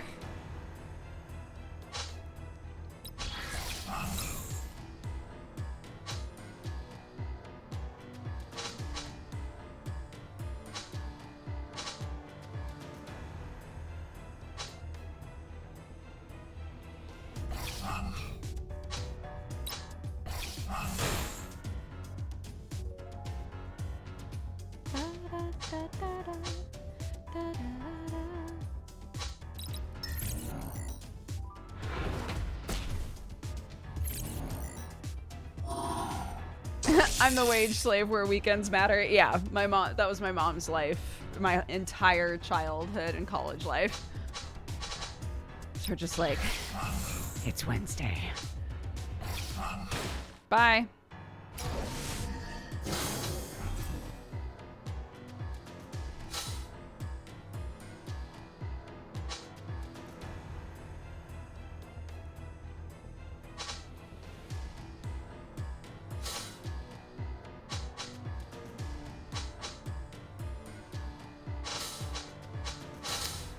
God, I still don't have anything that shocks me. I'm just waiting for enemies to shock me.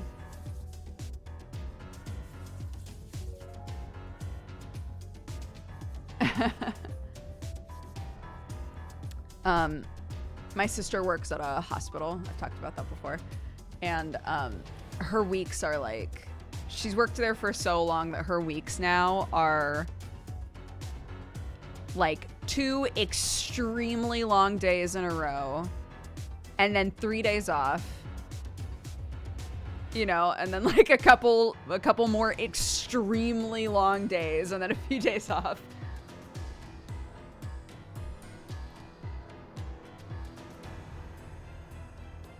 I think she finds that a lot easier, having that as an option.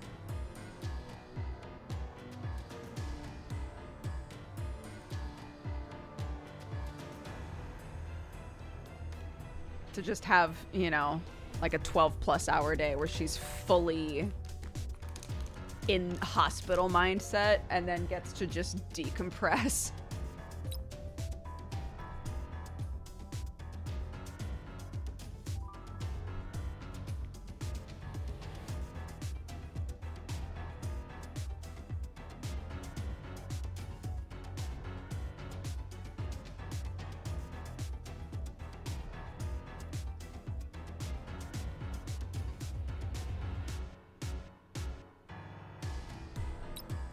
That seems good.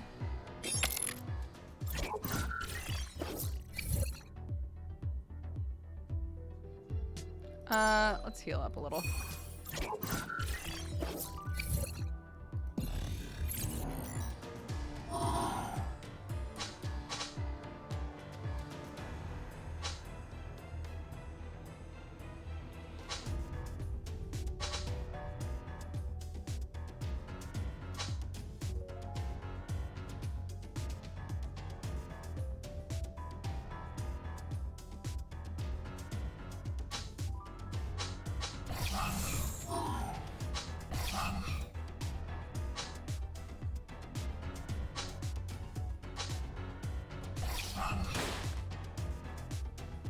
Shoot.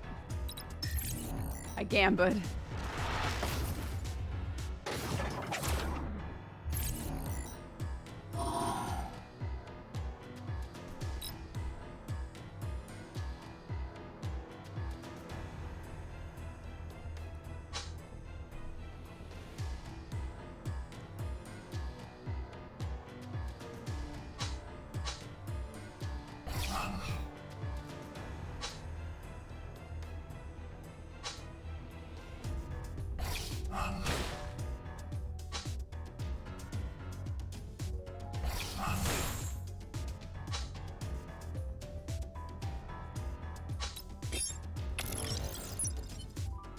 What? I can't use it on myself?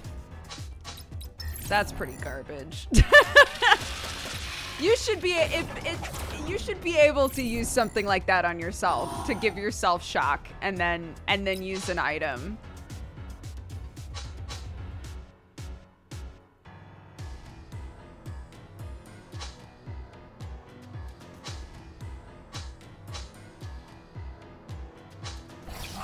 Man.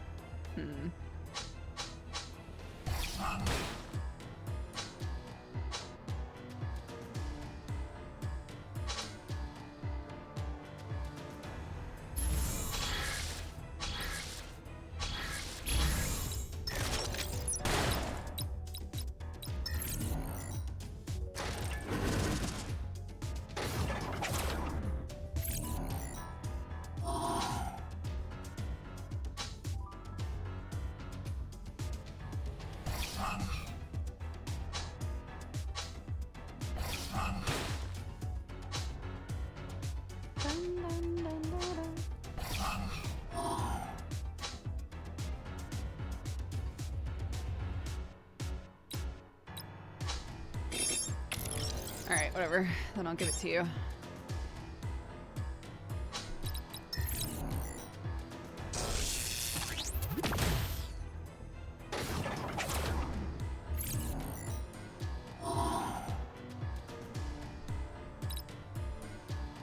I've seen stuff about Ice Guy and his cool coworker.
we go. What did that say? It's fine.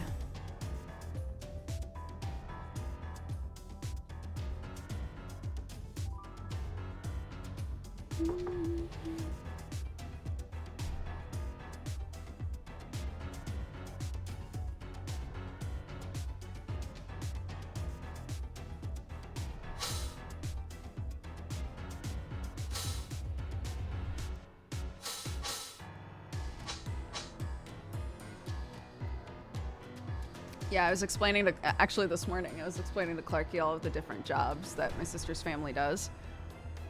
I was like, yeah, everyone at Auntie Sissy's house works at a hospital. And I think to a little kid, that means like they must be a doctor or a nurse. And I was trying to explain like there are lots of different types of jobs and people needed to keep a hospital working, you know? So I was trying to explain what everybody in the family does to her.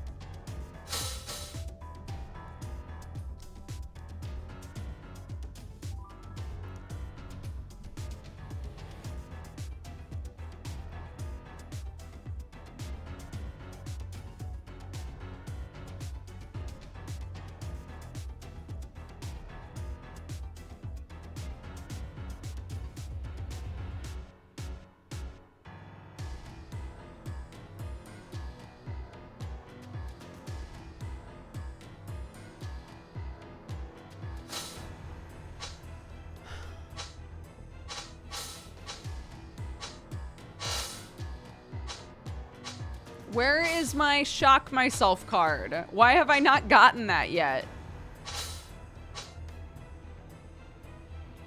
It's rude.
Apply shock to everyone. That's all I want. Why is it so hard to get this card? About to lose it.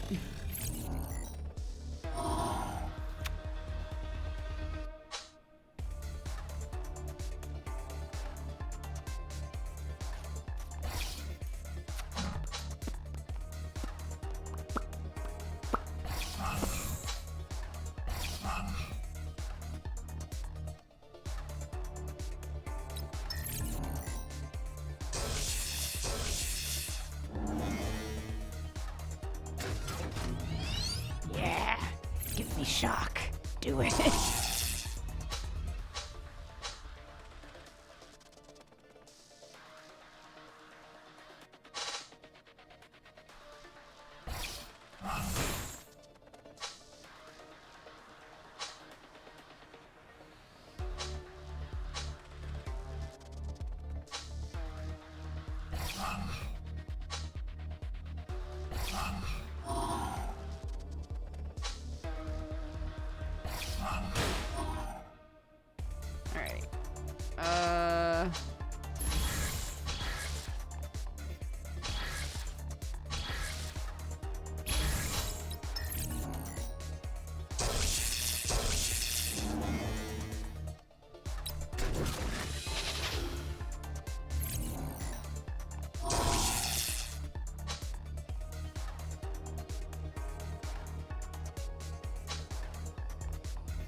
I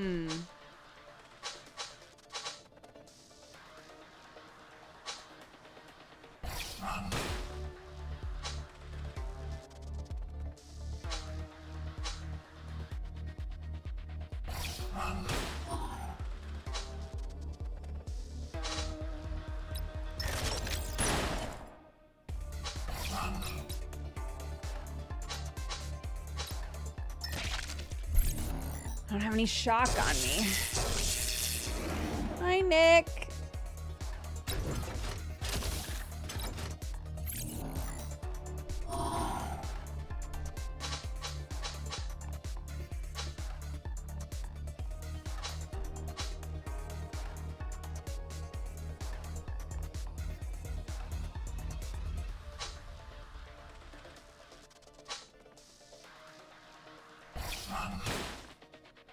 Why did they swap?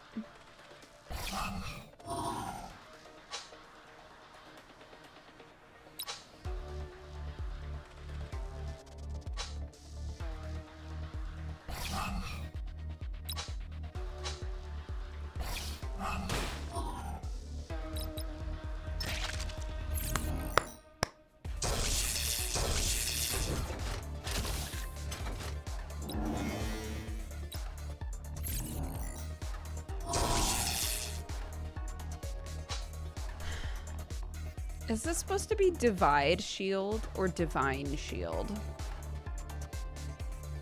I guess it looks like a shield that's been split into pieces, so it's probably divide, but my brain keeps reading it as divine.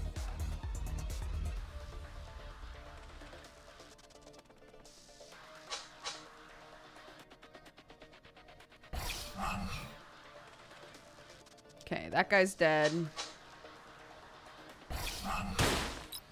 Cool.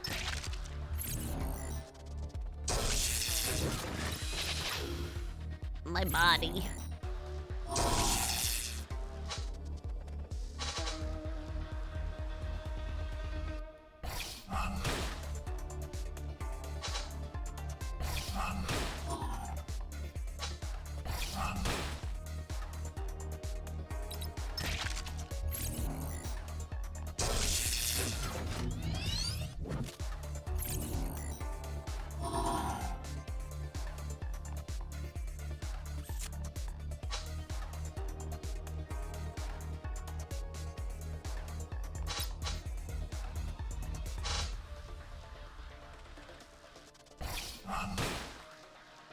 Cool.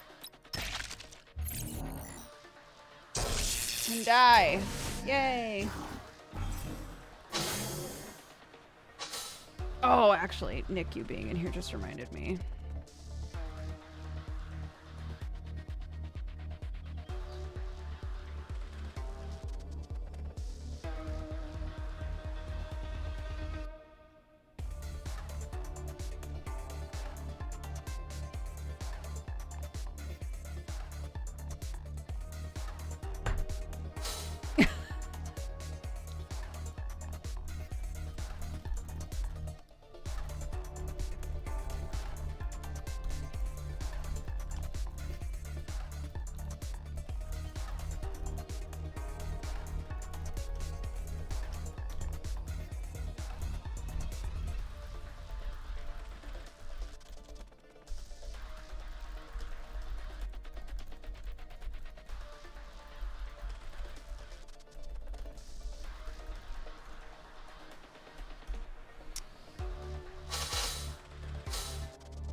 What if I just like let the next, what if I let myself die in the next one so that we can play Diet Jinx? I want to know what Diet Jinx is like.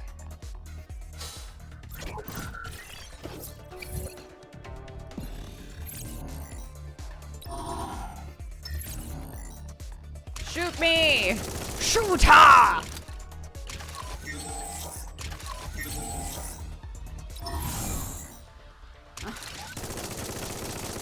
Oh no! can't wait to reach 99% to level 2 after this. No, don't say that. Let me play Diet Jinx.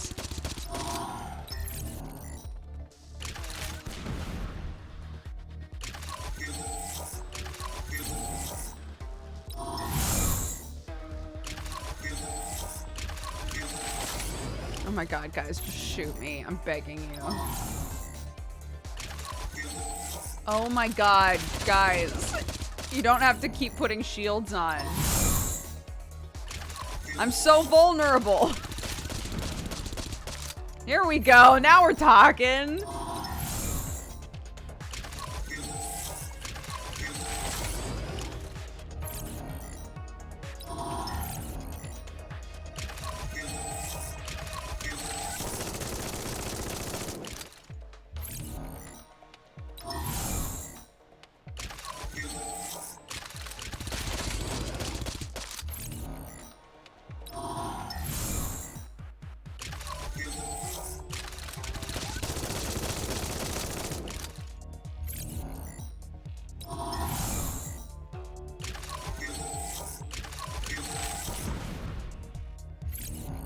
It is so hard for them. I get it. I'm very anime, and in this game, that means I'm incredibly powerful. Guys, please.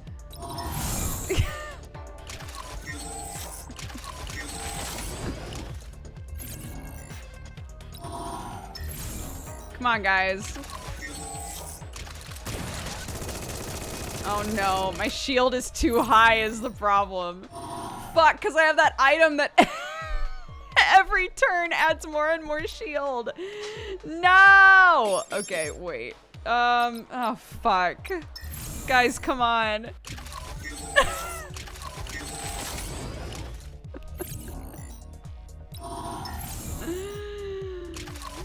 Oh no! Come on, guys. I'm literally not attacking back. I need you to kill me. I'm begging you. Holy shit. They can't kill me.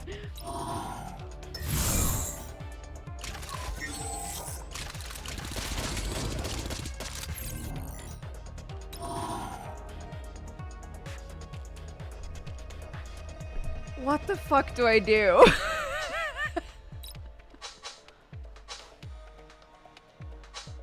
Come on, guys.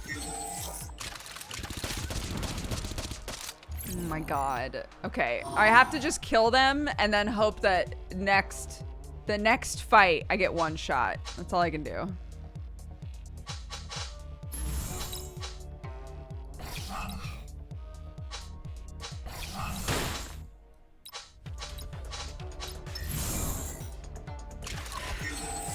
I feel bad for them. I'm the protagonist. I'm too powerful. Mm-hmm. Okay.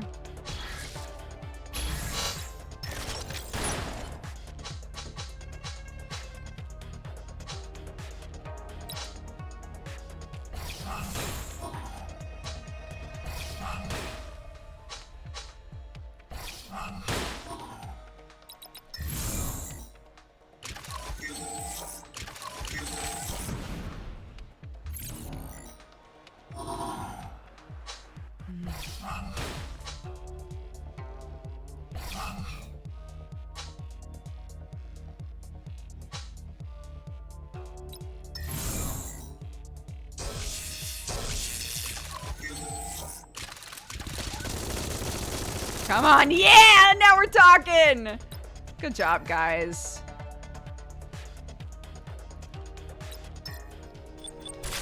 All right.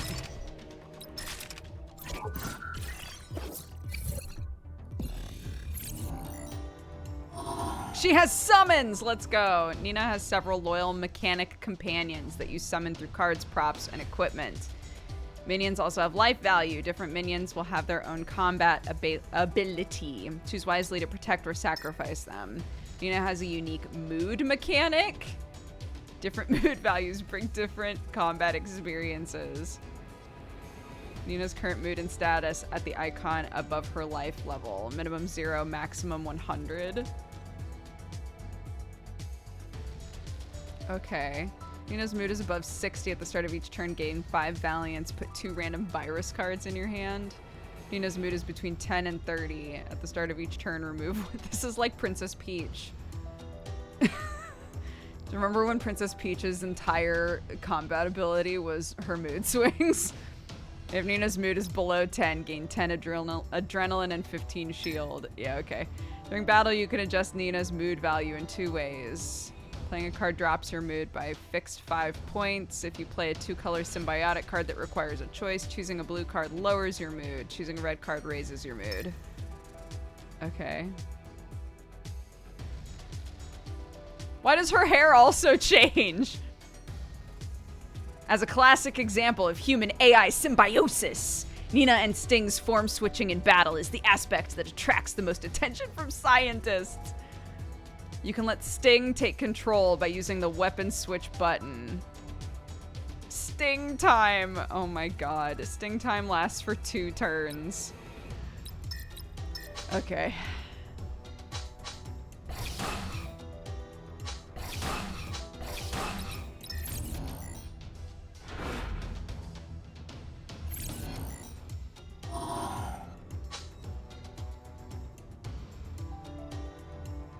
Yeah, I want to summon a thing.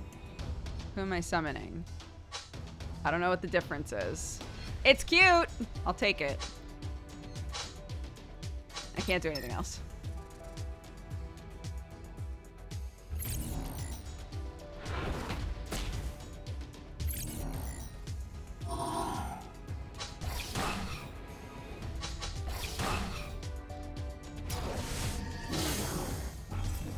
This is some Yugi stuff.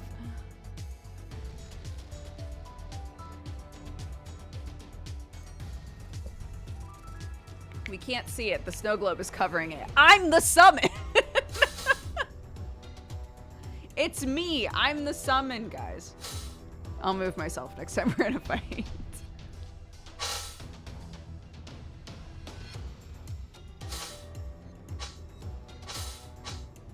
Are they the same cards?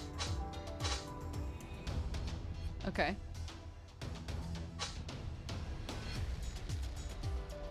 That's surprising to me, given that her playstyle is meant to be completely different.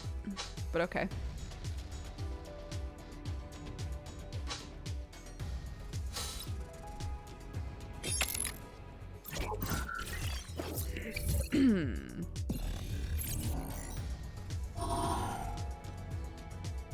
I'll be down here. I'll just be a little guy. Hey, I'm just a little guy. I'm just a little guy down here. Hanging out, having a good time. I summon Powder. Okay, Powder's also cute. Can't do anything else though. I'm about to get my shit rocked.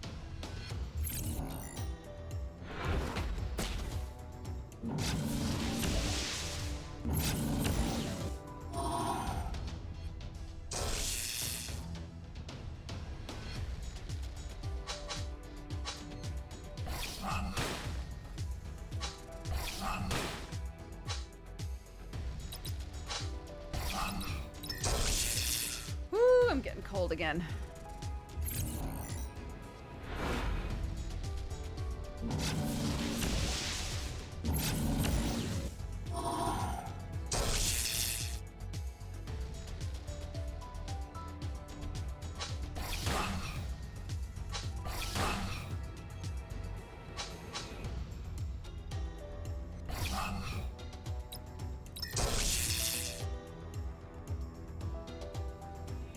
Good job, BB.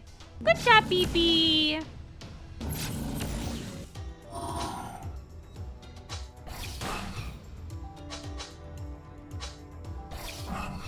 Nah!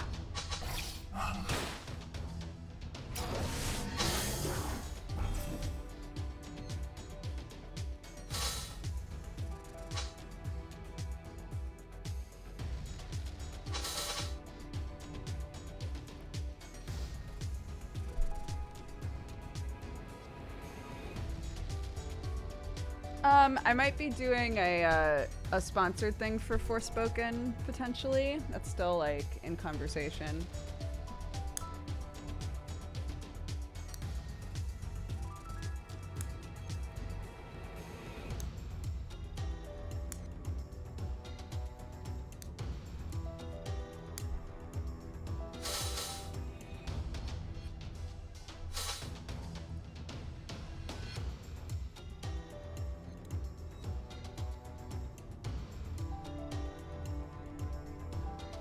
Sure.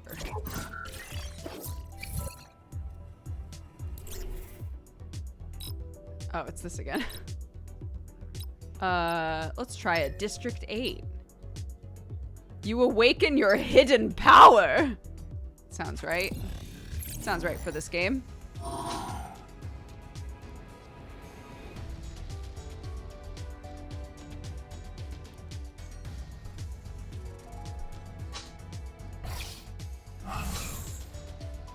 Wrenchy, get in there. Ooh! Wrenchy hits hard.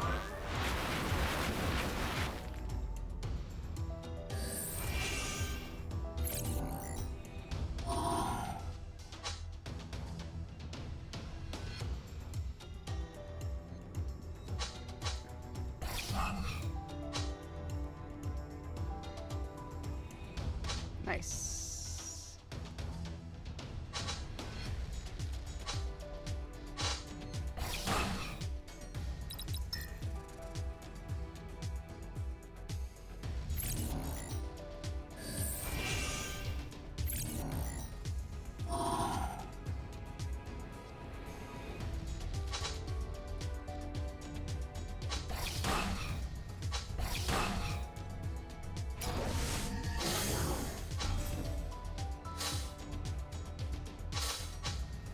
So far, I haven't noticed, like, I'm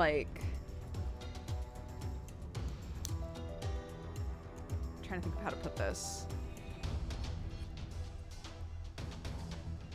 This whole, like, mood mechanic they're talking about has not, at least, like, in terms of how I'm playing, it hasn't really, like, stuck out too much. If that makes sense.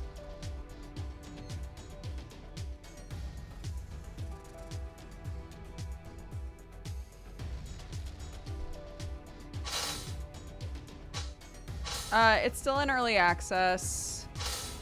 It's okay so far. It's not particularly...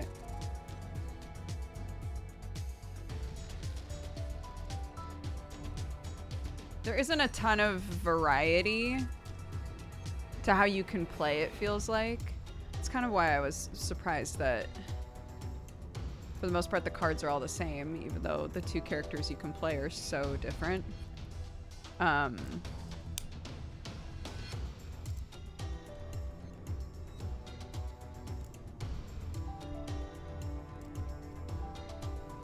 don't know. It's just kind of... It has the same vibe as a lot of anime mobile games do. So I guess I was hoping for a bit more. More in terms of what, I don't know. I'm trying to like figure out how to explain that.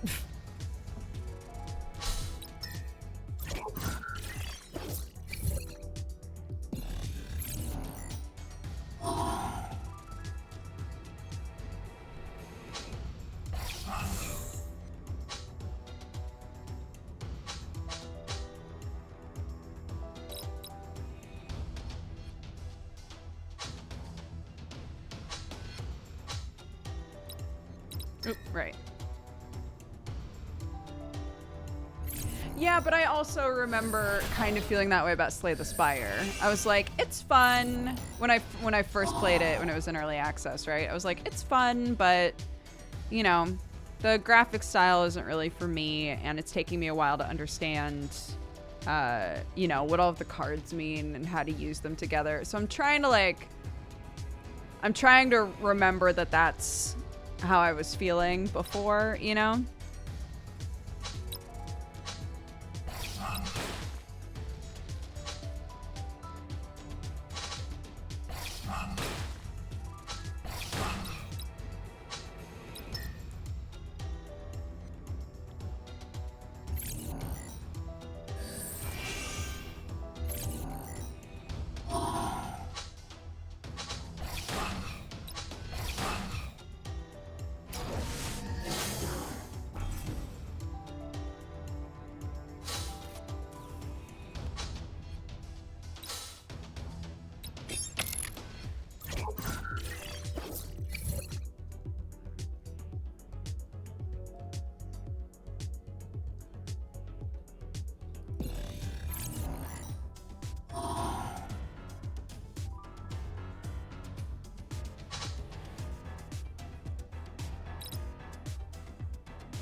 Bam bam bam ba. Ba da da da da. Da da. Da da da da.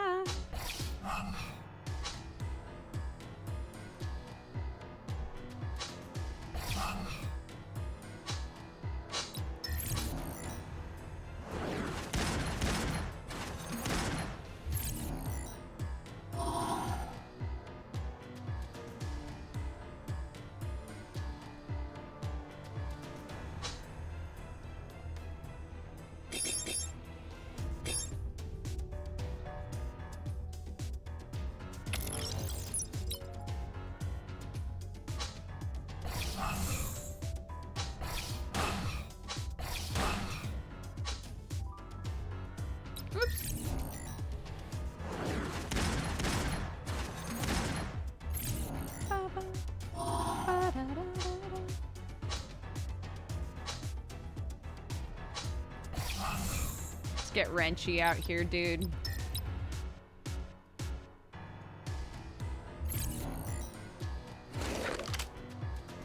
Yeah, I totally understand why this game has mixed reviews.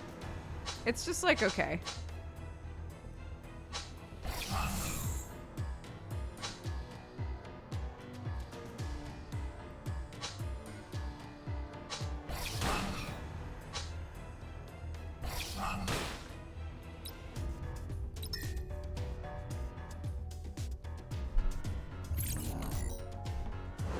Oops. One sec. One sec, BRB.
Okay.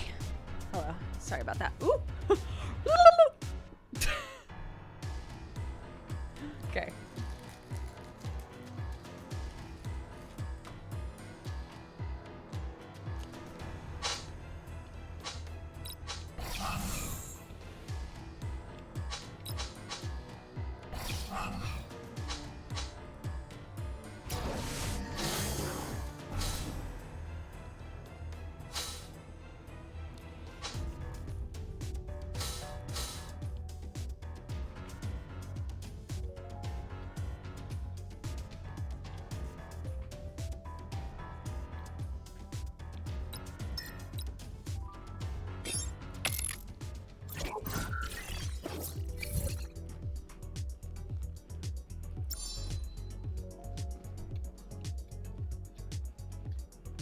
Where's my girl?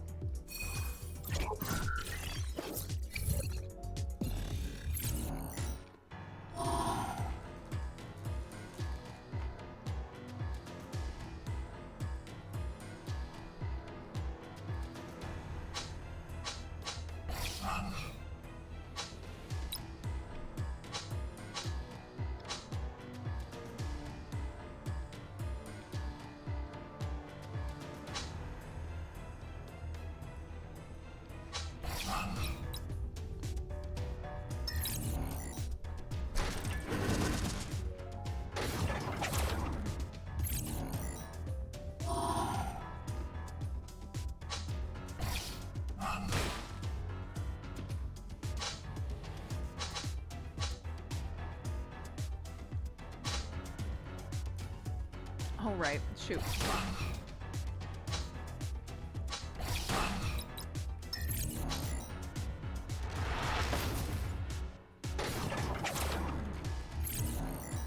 Yeah, it's like this Spire-esque. It really needs some work, though, I think.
Okay, so I have adrenaline now.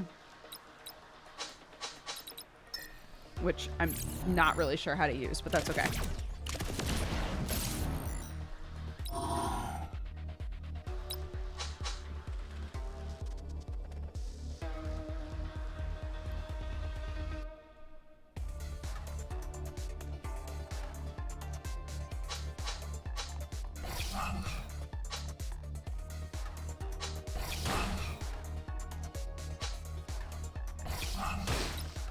I should have done that one first. It's okay.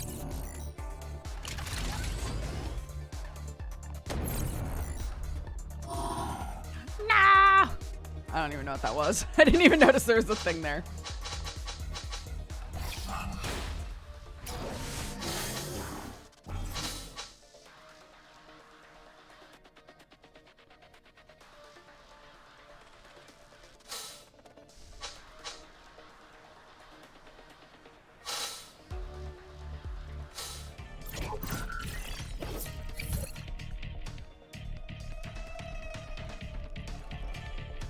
Bye, Zelda.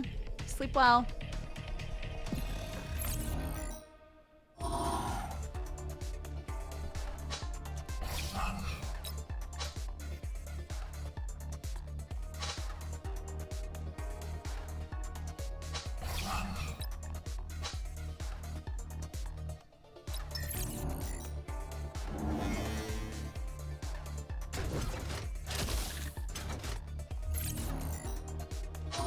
My body.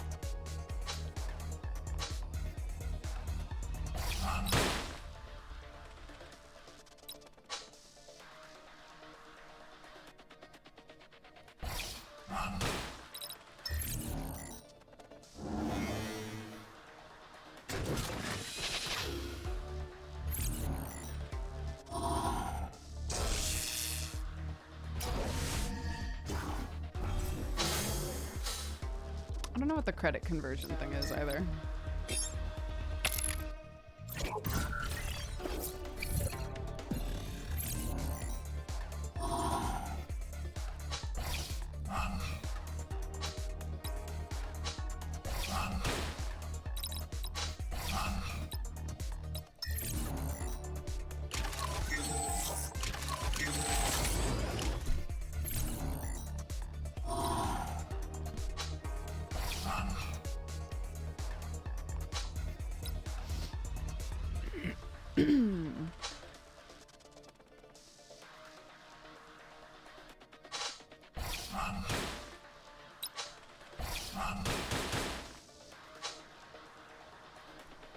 Oh.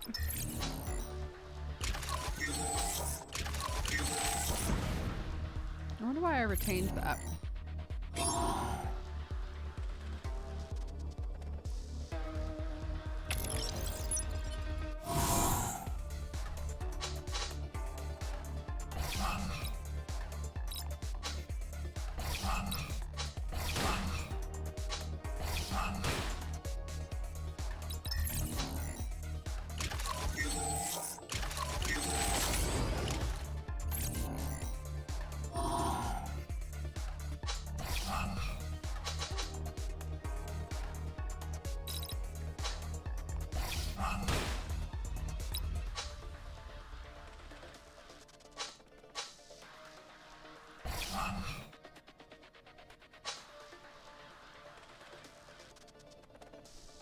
Oop.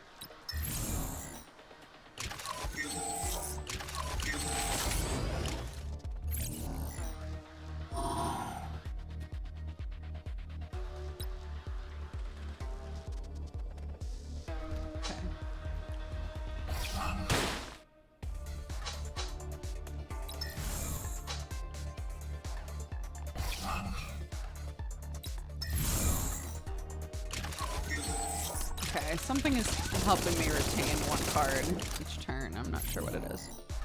Oh my god, someone's at our door again. Sorry, one sec. Jeez.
Okay.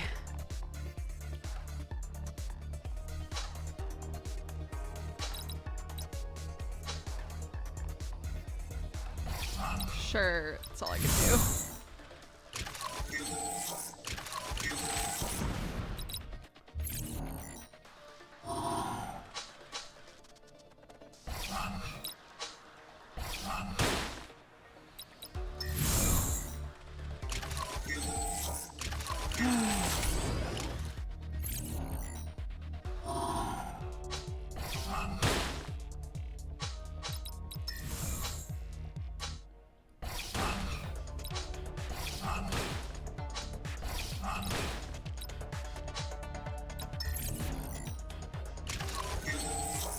Oh my god. These guys are such a slog. They don't kill me fast enough, and I also don't kill them fast enough, you know? So, like...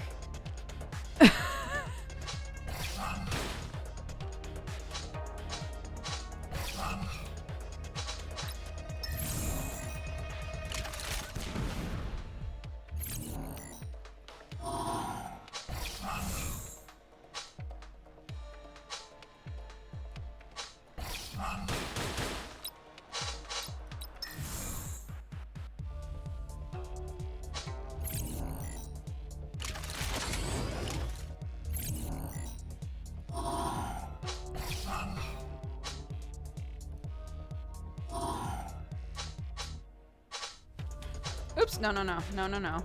Not that. This, please. Thank you.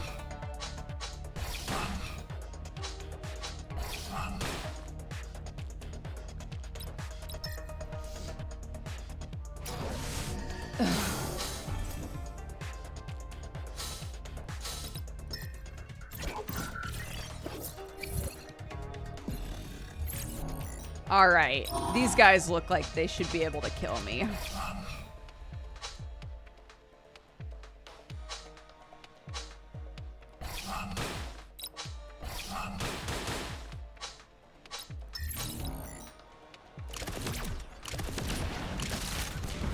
Here we go.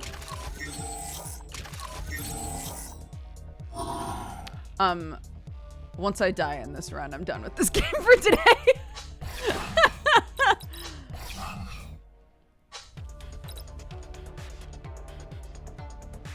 Did that happen? All units? No, ma'am.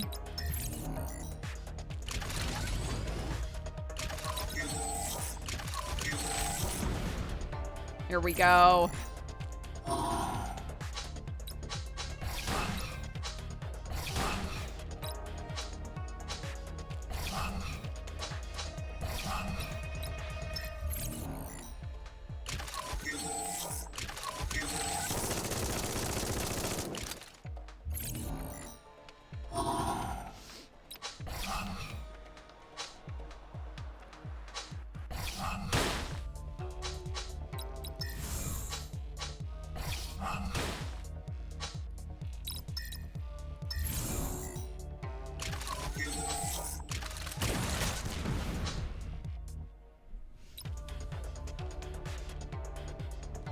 We died.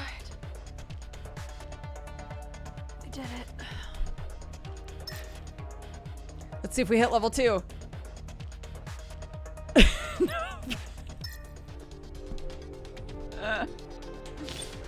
Nope. Not today, we don't. Yeah. I saw them. I said them. They looked like some thick boys. I bet they can shoot me very well. And they did. Good job. Good job, guys. You guys want to look for some bees with me?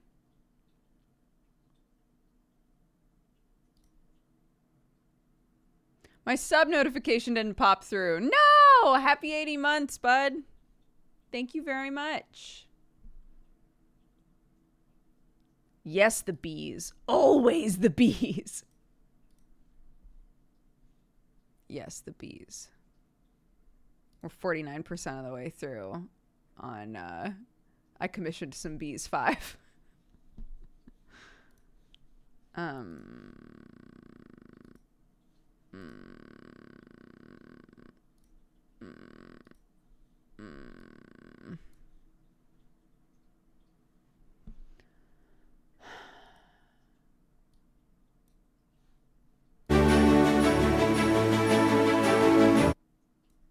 No, ma'am. No, ma'am. Nope. No, ma'am.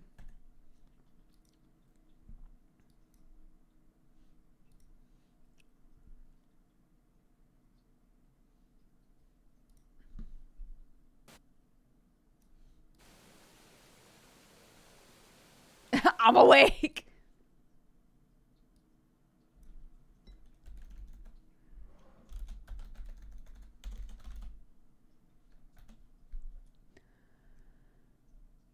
Okay.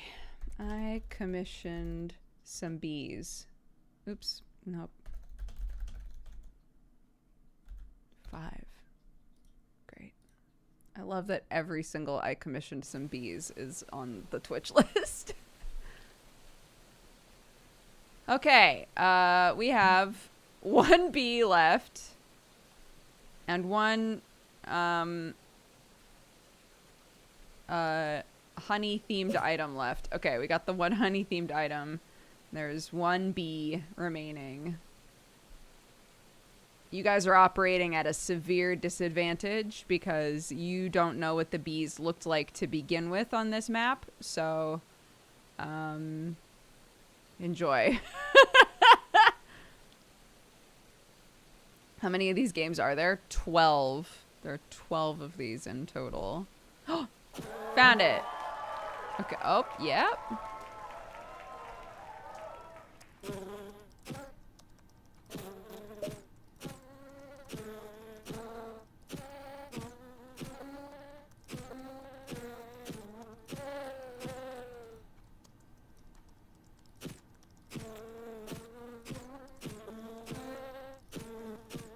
This cat looks like it's got a human face.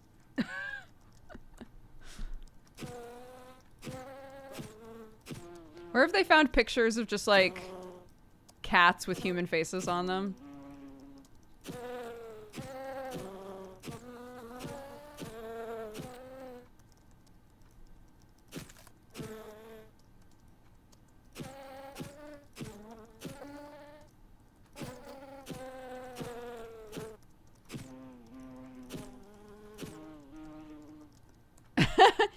Yeah, that is exactly what I was thinking of. Award-winning musical Cats.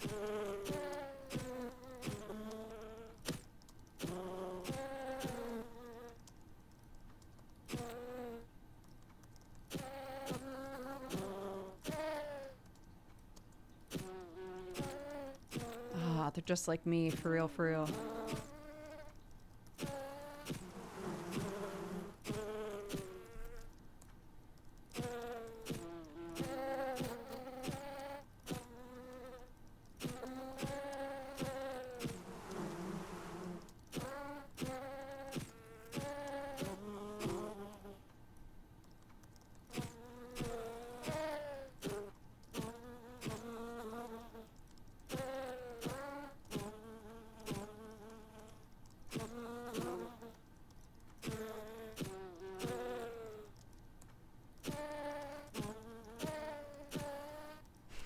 What does this mean? In order to unlock the thingy on the wall.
Somebody yesterday said I should play one of these with like one of those eye trackers on.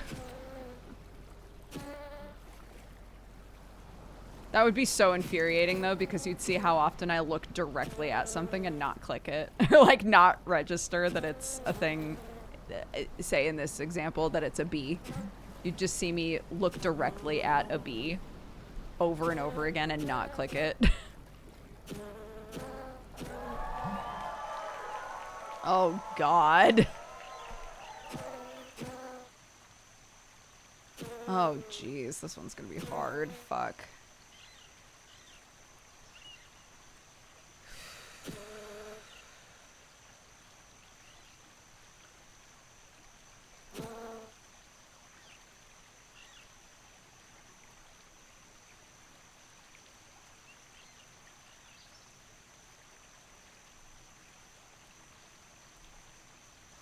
God, okay.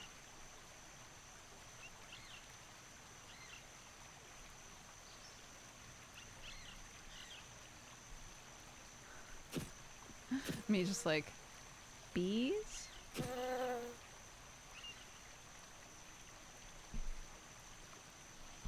Yeah, guys. I sold the cow for some magic beans.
Oof, God.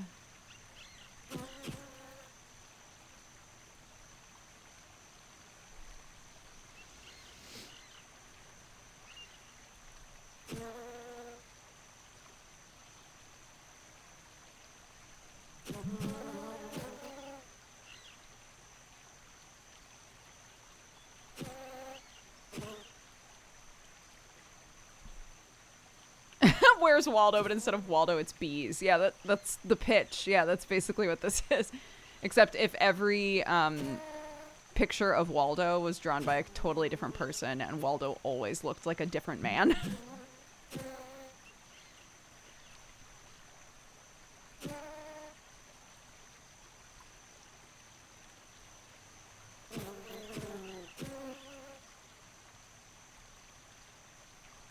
Who is Wanda in the like Waldo lore or Wally lore, depending on where you live? Who is she? Are they siblings and they were just brought up wearing the same fucking clothes? Or is she like Waldo's partner or friend that he just cajoled somehow into taking on his entire personality?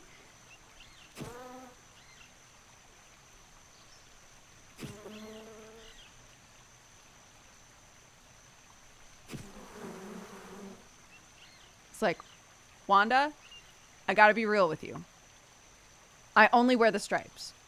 And it would really make me feel more comfortable if you would also wear the stripes. And she was like, you know what, Wally?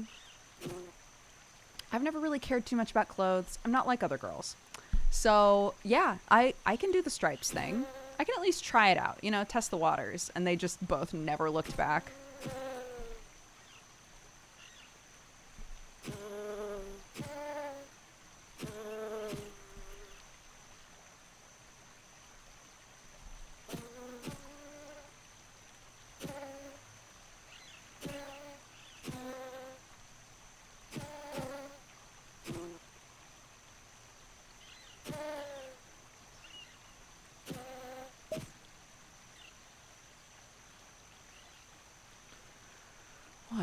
nightmare. What a nightmare, this whole thing, dude. I know I'm gonna get to the top.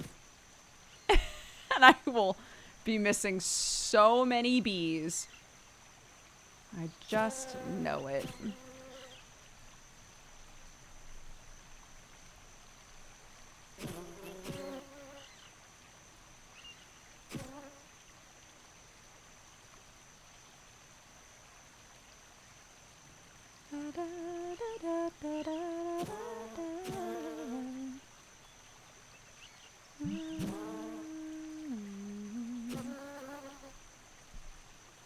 So come on and save me.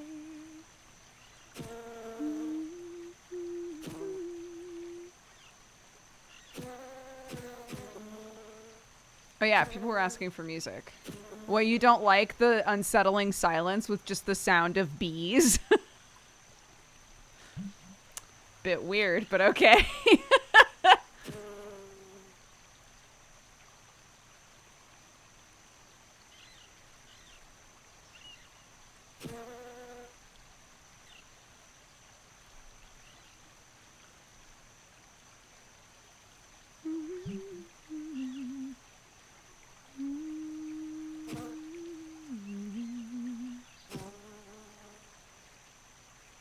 Oh no!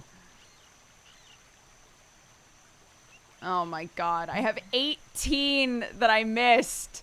18 on this hellscape.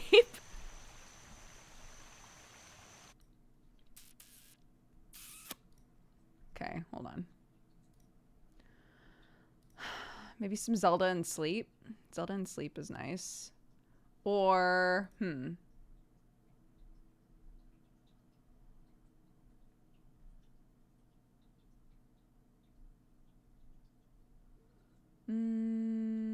let's do Smash and Chill.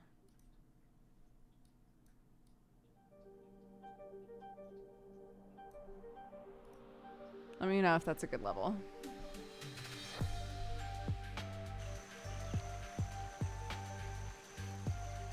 I clicked that already.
It's making me nervous that I'm not seeing any yet. I mean, I grabbed one like right at the start, but it doesn't count. Doesn't count.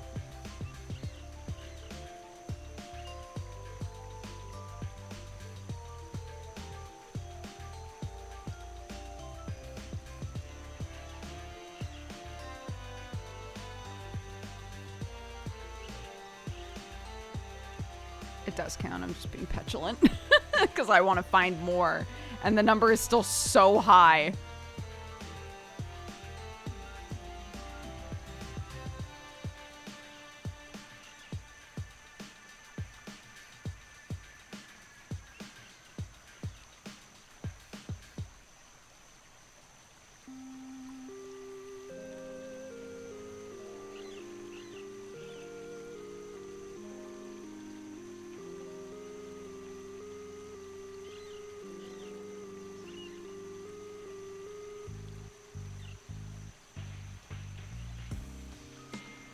Ah!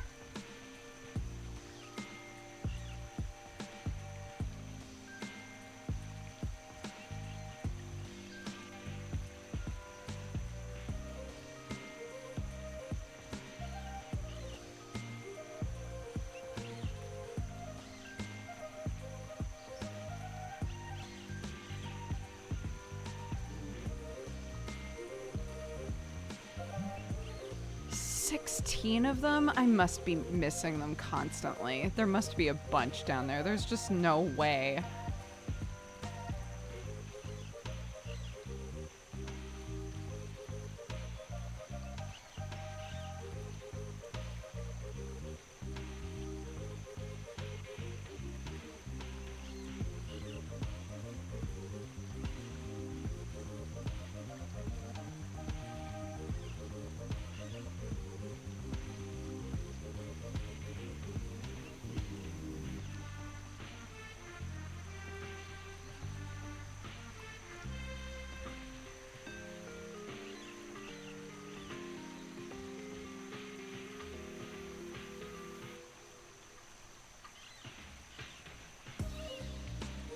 Oh.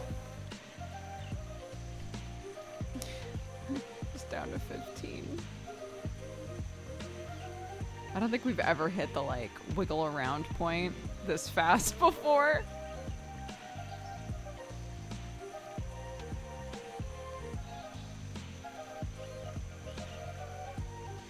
Or rather with, like, this many left over, but it's just such a busy picture. It doesn't feel like I can just kind of, like, casually glance around to find them, you know? That seems like a really good way for my eyes to hurt.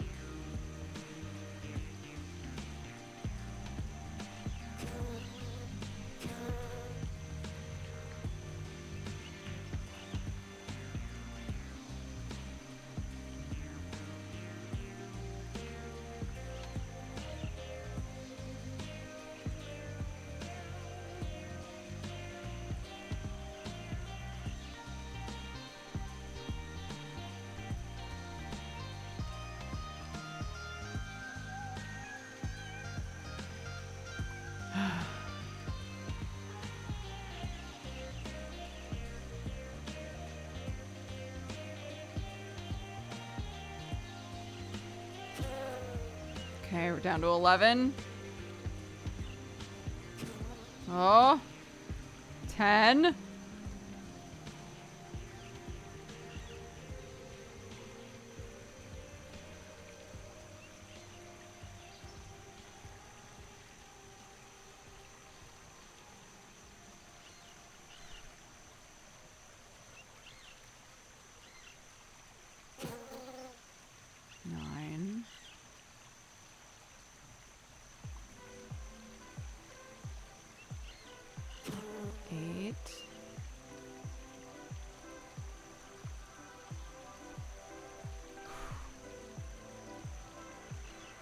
Seven. Oh my god.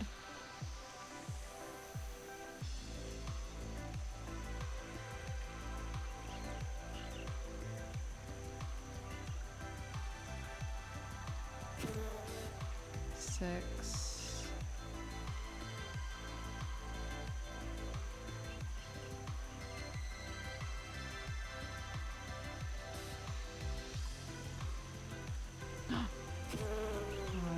Oh my god. That was my computer, not yours.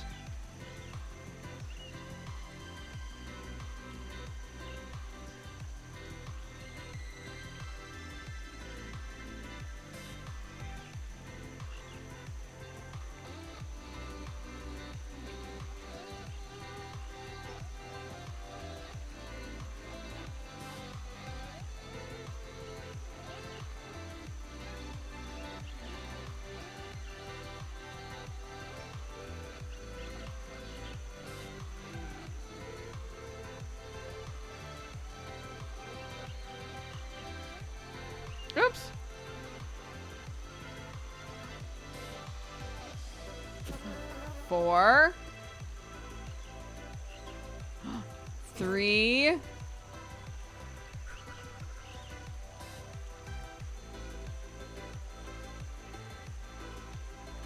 2. Oh my god.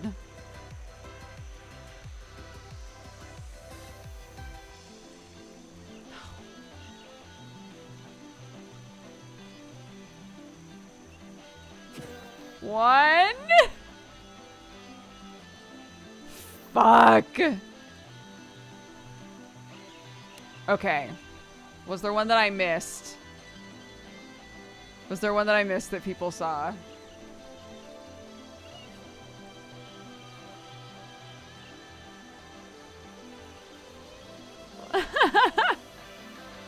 If not, I will do the same shit over again.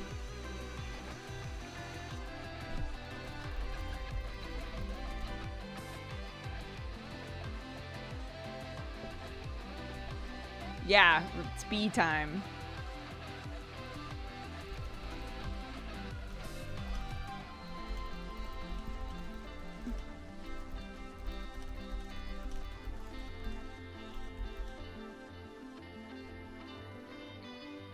You went over the whole thing. I know, but there's a lot of details. It's very easy to miss them.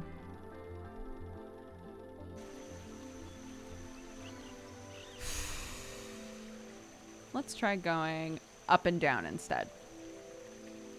Upper right near the blue. In here.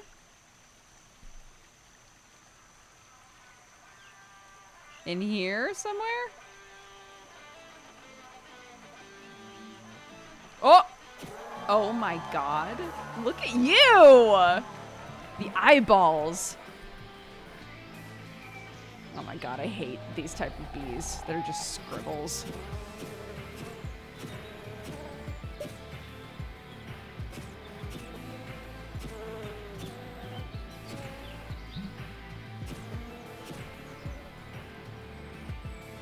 Okay, just go slow.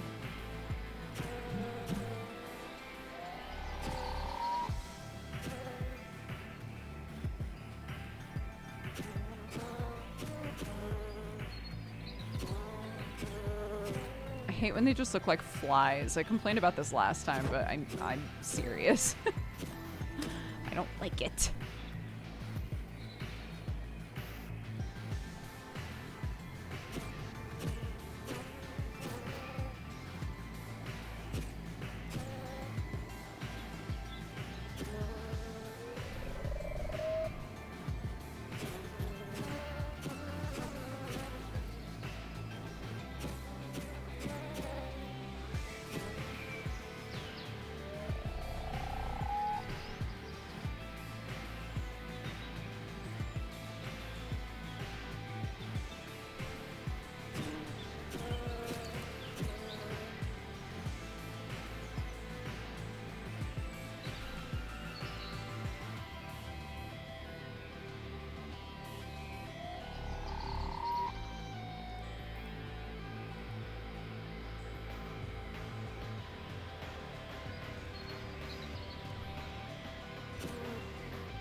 There's so few bees.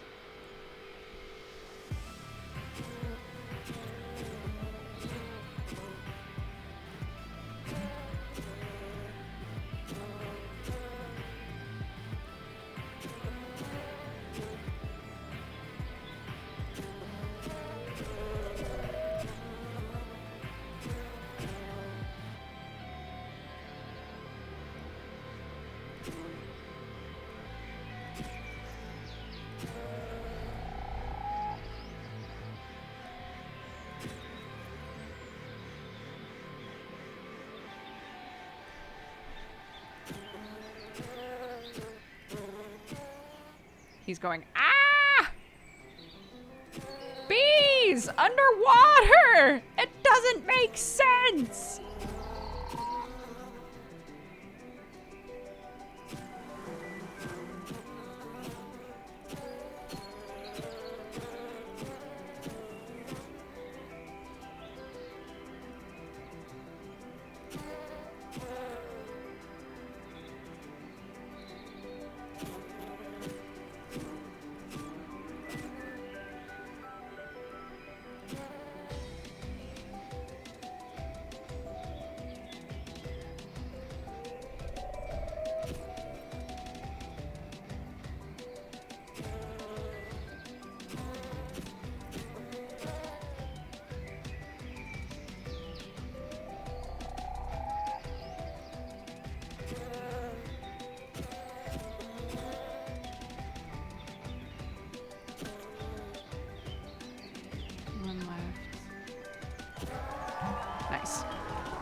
No. This has gotta stop. These little scribbly motherfuckers. Not okay. What are they? Because they're not bees, okay? They're just not. They're just not bees, alright?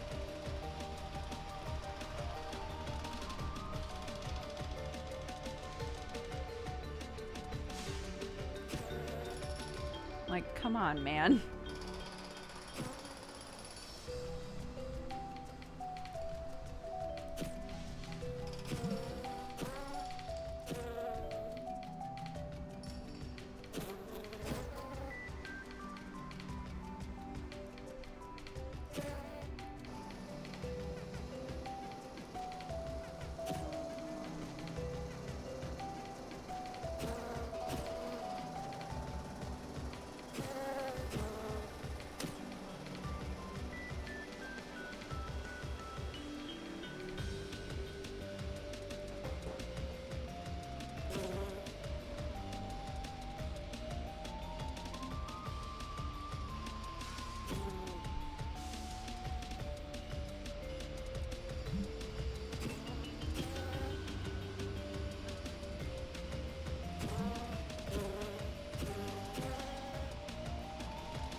All of the whole like concept of this series of games is that every picture, including the bees that you find, is drawn by a different person. It seems like sometimes they use the same person a couple of times in a game. But yeah, so the bees always look different. The art style is always different, which is why sometimes we have bees that are literal just like scribbles, like these ones. And sometimes they're like really unique bees. One person did like bees that were more anatomically correct bees. We've had ones where the bees are like really hyper specifically incorporated into the picture. So yeah, every artist like approaches it different, but I think they're all asked like, okay, do a picture and then give us a bunch of bee assets to put wherever the fuck we want, unless you want them in specific places. And then we would also love for you to draw one of those honey sticks, a pot of honey, honeycomb. You know, there's like a couple like little extra things, which are these little sparkles, a couple extra items that they hide around.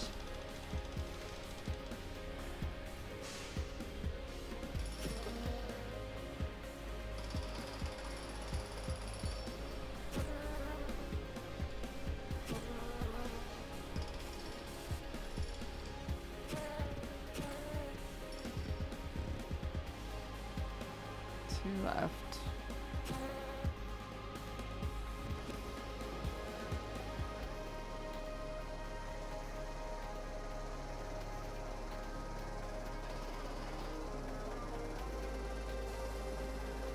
Is there no bee up here? It's fucking me up, dude. Really?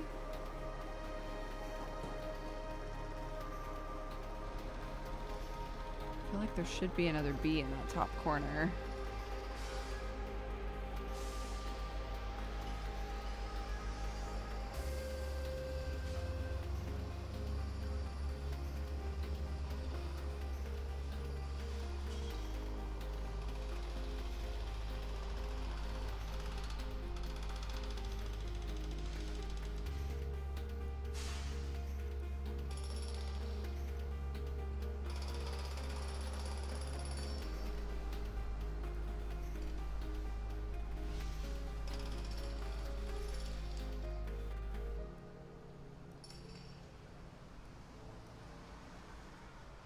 might be one up there, and I just didn't see it. In which case, enjoy suffering. I'm driving this ship.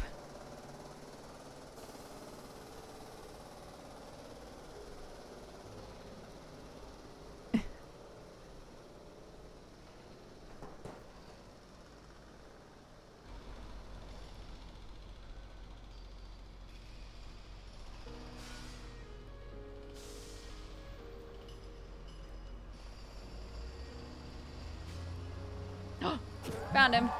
Okay. Ooh, this one's fun. So see, like, these bees are different bees. They're just different bees now.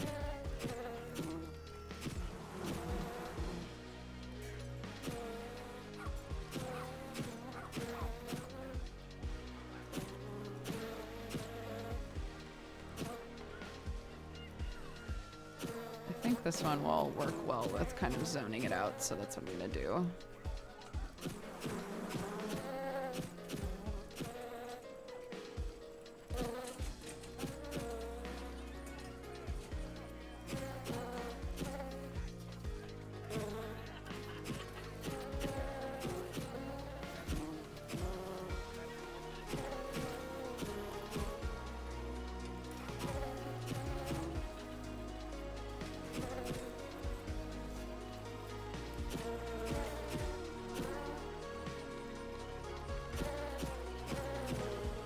So many on this one. They're all just overlapping.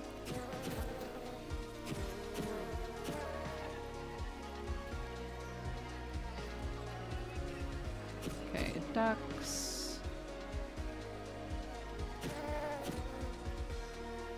Plants on the water.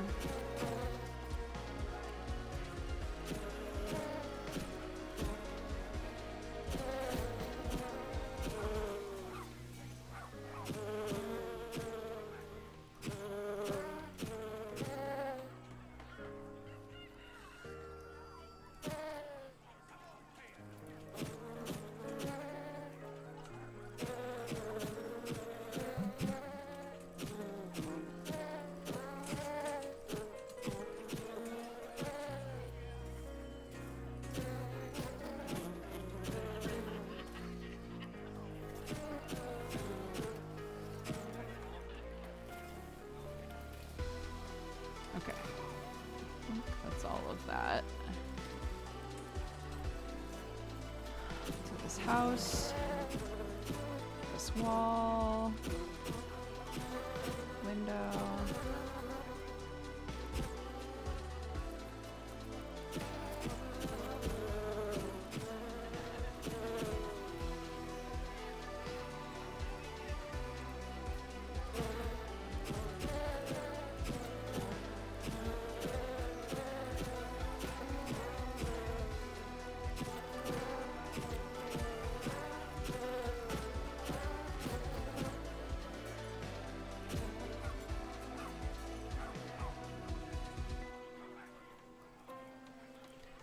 Okay, let's go back down here. Let's do the other side of the bridge.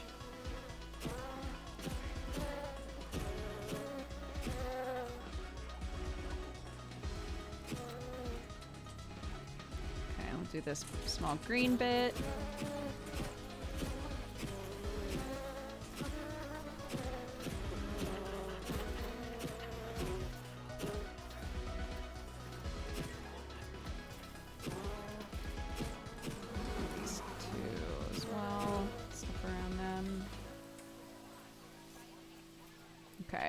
This little area.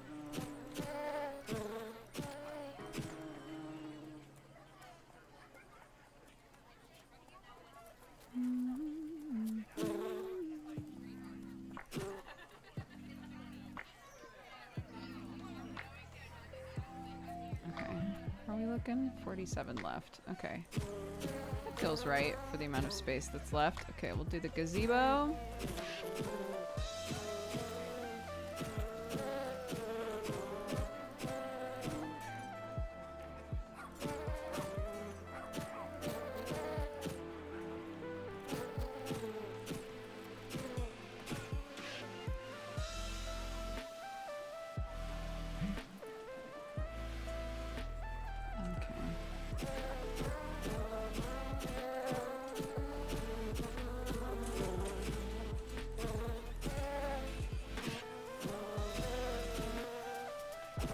Nice.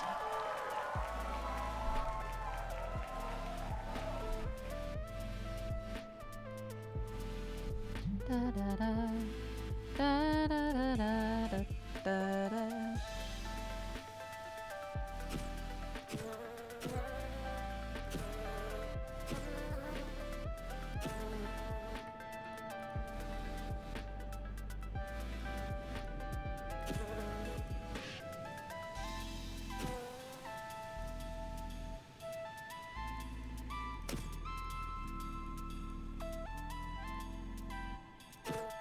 I think this person has done a couple of these. There's another one I did that I think was by this same person, and it was like a scene with a bunch of vans. I know I didn't do it on stream because I remember what YouTube video I was watching while I was doing it because I kept getting really frustrated. They were like hidden so perfectly on the sides of trucks and things, and I was like, I hate this. I hate this.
Okay.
Two left.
Watson. What you doing, baby doll?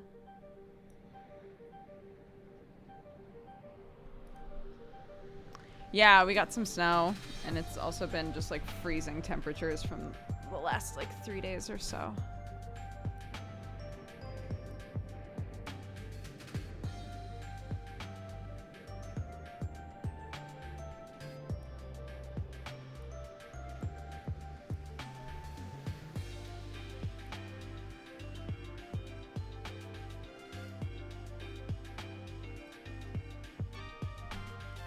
I feel like it's probably in a tree somewhere.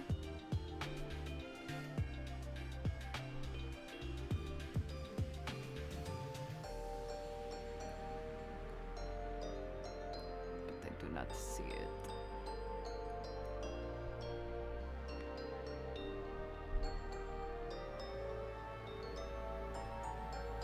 Oh, there you go, honey. Or not.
Bro.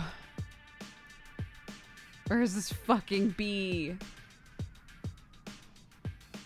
Have you guys seen the bee? Give me a general area if you've seen the bee.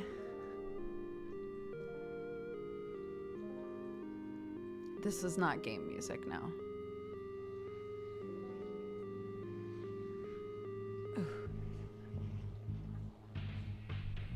Center? It's one of the red cars. Oh my gosh. Nice. Okay. That's all of I commissioned some bees 5. Done. Moving on to 6. What do I get when I find all the bees? What do I get when I've played every single I commissioned some bees game? There are 12 of them. There are 12 of these.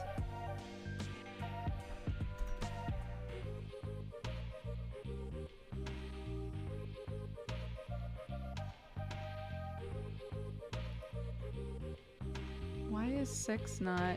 How weird. 6 isn't in the Twitch categories.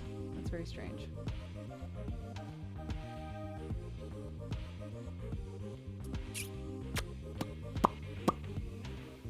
Mailing you a little doodle. Just a small picture of bees.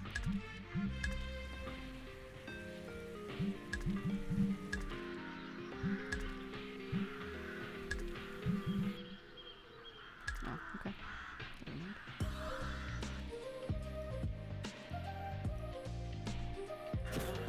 They'll send me bees. I like that. Okay, so this is the picture we're working with currently. Bam.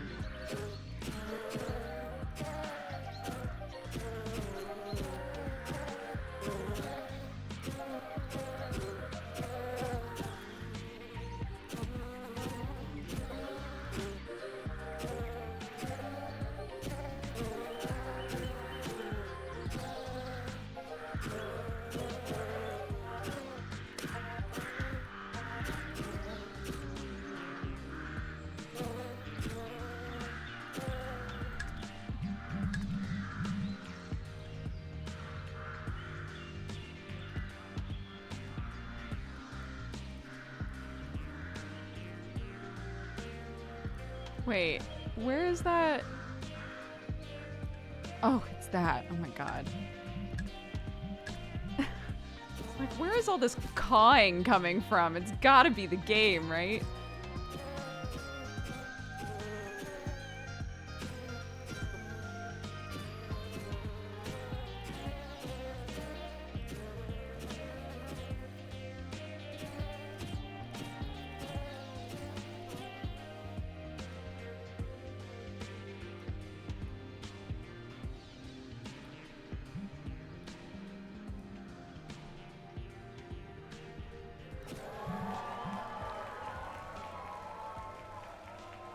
This person's done a lot on these games. Their art shows up in like all of them.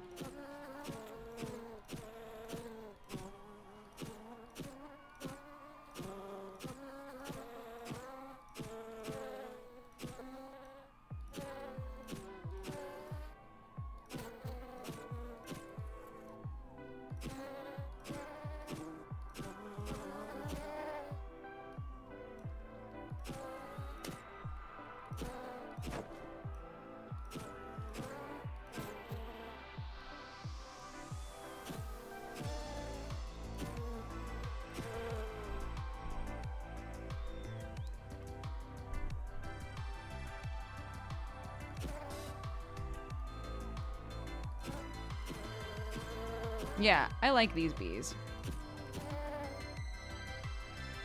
They're easy to spot. They all have the same vibe. So, you know, I know if I'm looking at a bee.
Nice. Ooh, this one's fun. Oh my god, why are the bees so small? Fuck me, it's not fun anymore. It was fun and now it's not. Why are they so small, dude? They don't gotta be that small.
The bees are the realistic size. I guess you could argue that.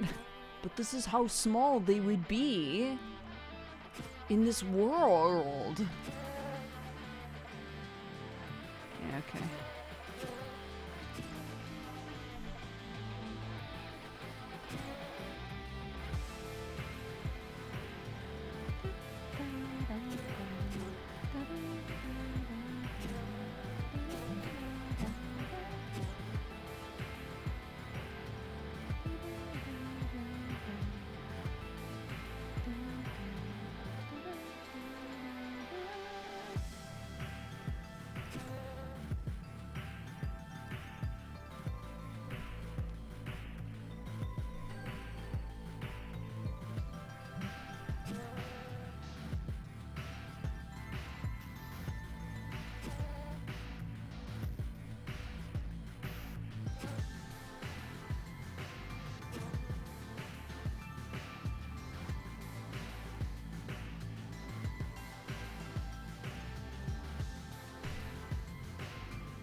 Ears are mad.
It's so wild how on some of these there will be an entire section that, at least at first glance, has just no bees. Just no bees at all.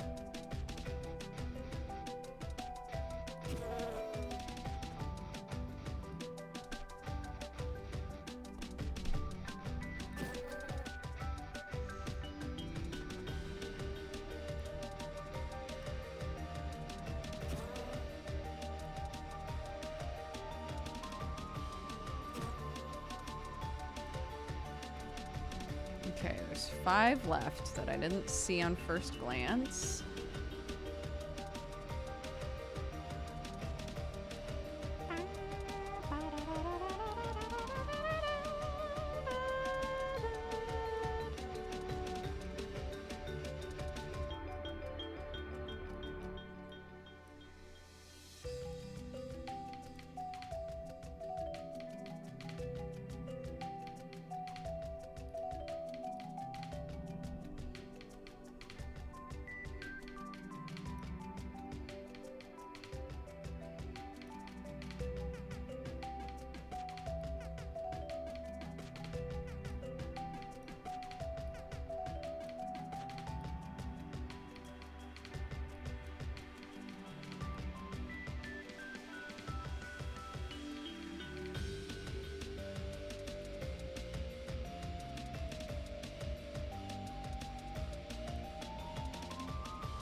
Oh, there's one.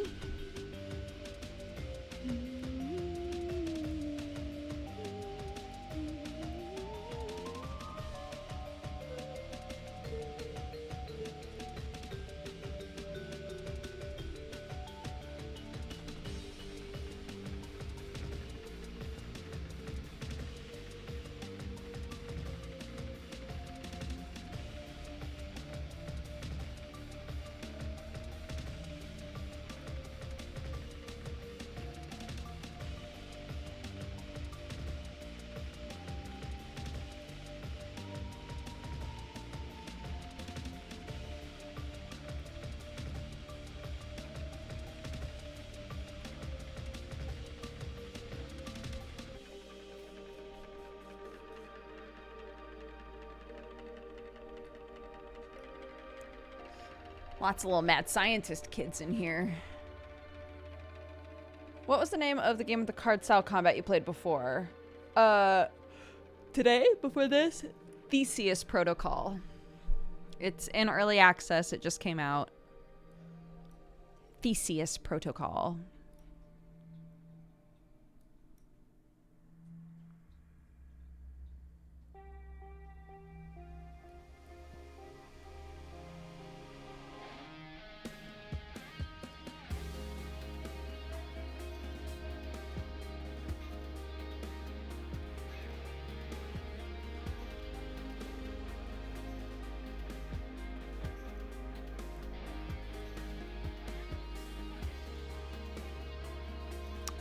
Woof. Oh my god. Okay, hold on. Let's back up.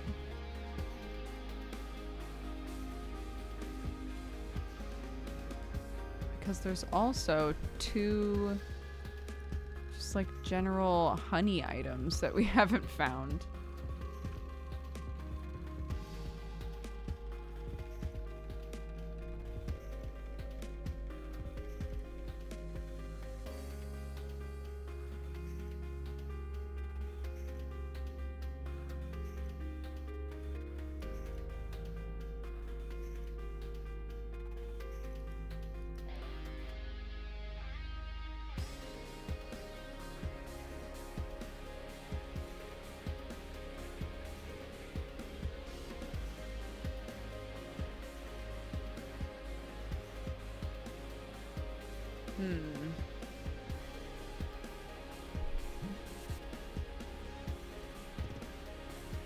Yeah, normally I see the honey items as I go. There's one.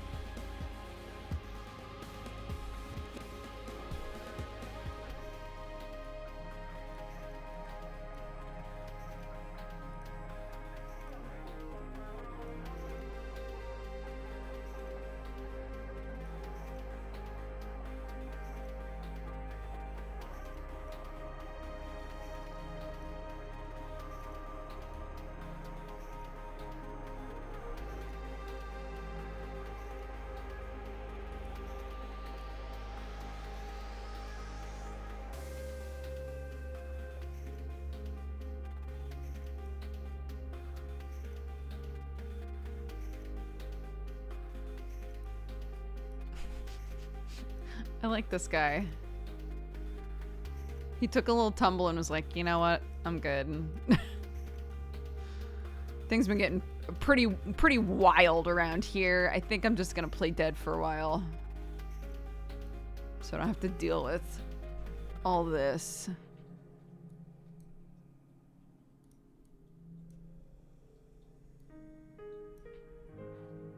I'm gonna take another break in a minute here.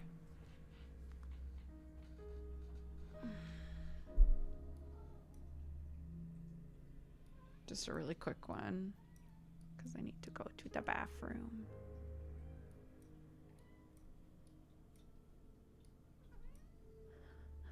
Do any of you guys ever, when somebody says, I gotta go to the bathroom, do you think to yourself, Gotta go bathroom. from Annie?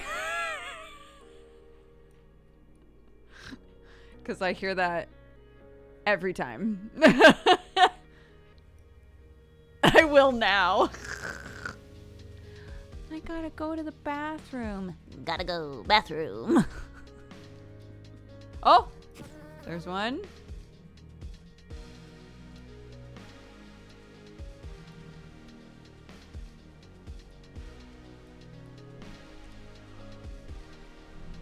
Hey. Yes, what's up?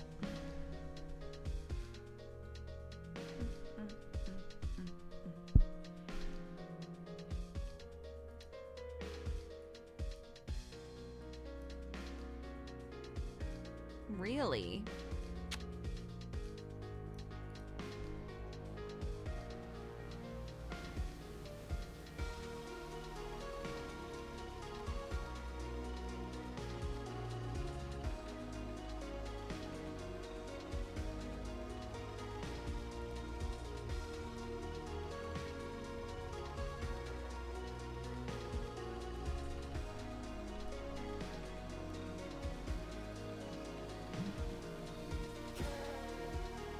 Okay.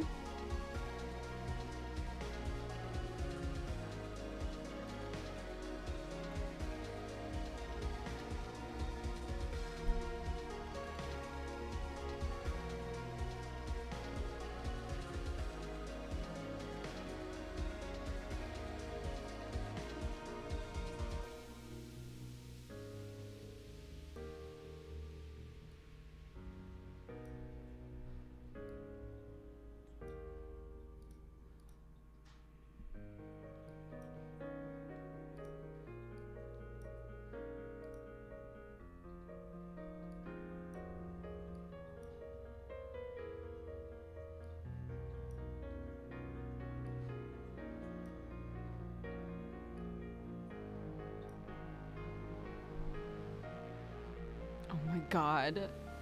Ned just linked a Bluey pit crew to make your own Bluey character. Stop it. I know what I'm doing after stream.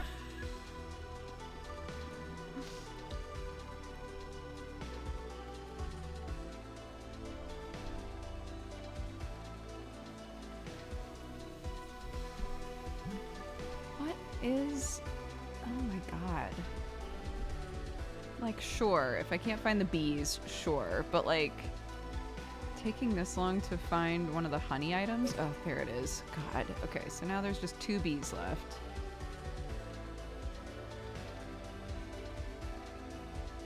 I feel like there's gotta be another one, like, in here somewhere. Just too much shit over here.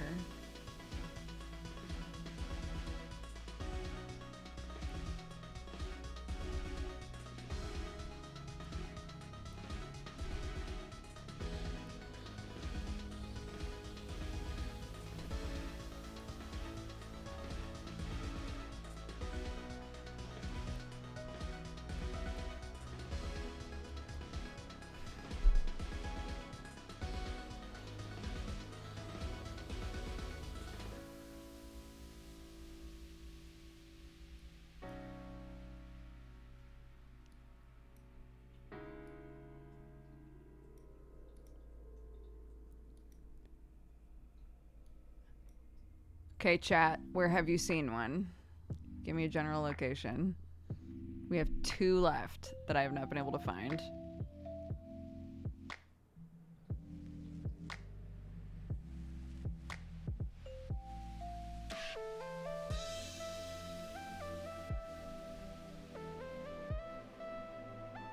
Are you saying it's on someone's collar? There's one on a staff. I think I already got that. The one that was here.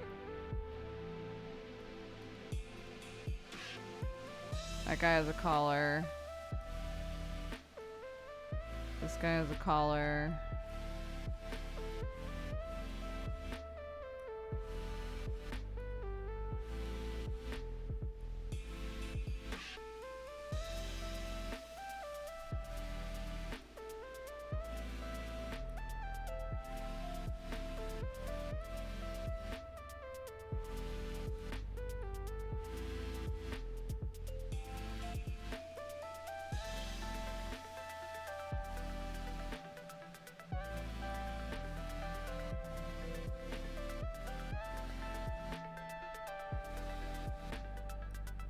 Oh, nice. Okay.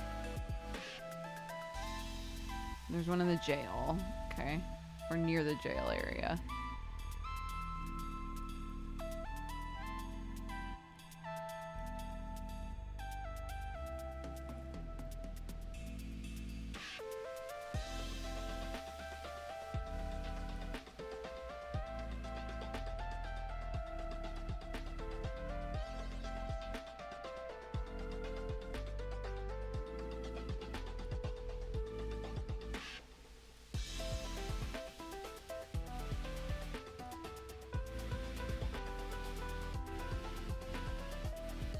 Oh. Nice.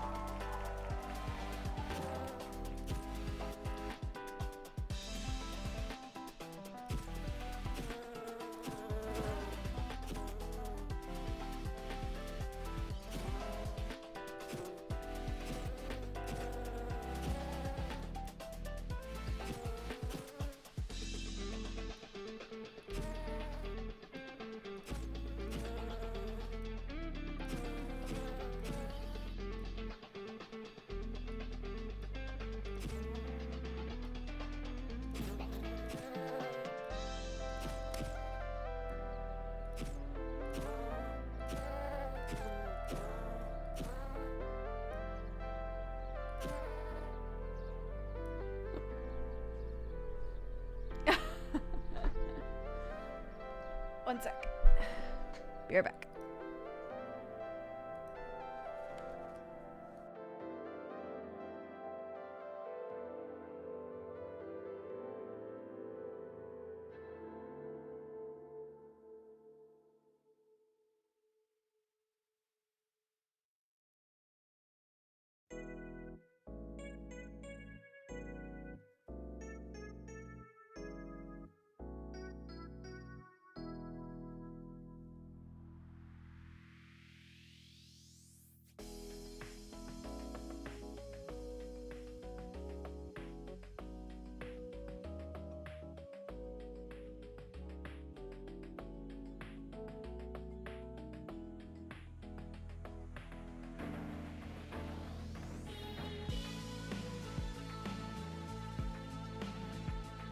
Beep.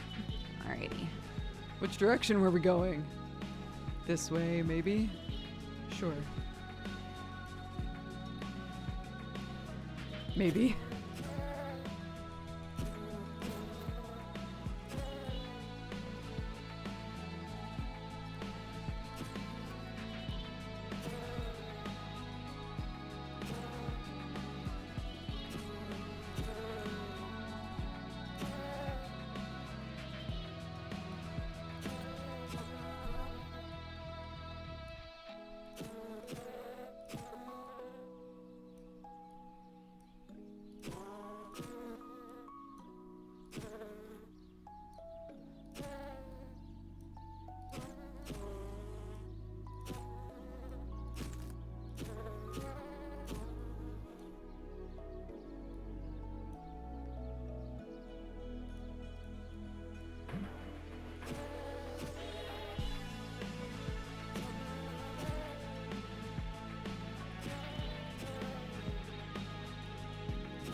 No, scribbles. Scribble bees. Shakes fist. Scribble bees. My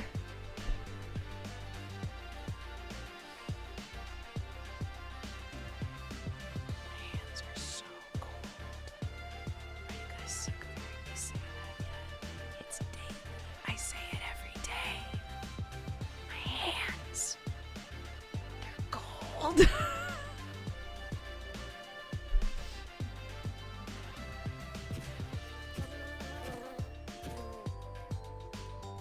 I should get gloves. I used to have little fingerless gloves, but they were too tight. They were like compression gloves, and I thought it might help, but they were too much compression. they kind of hurt to wear sometimes.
course. Of course, I couldn't just get all the scribbles in one go.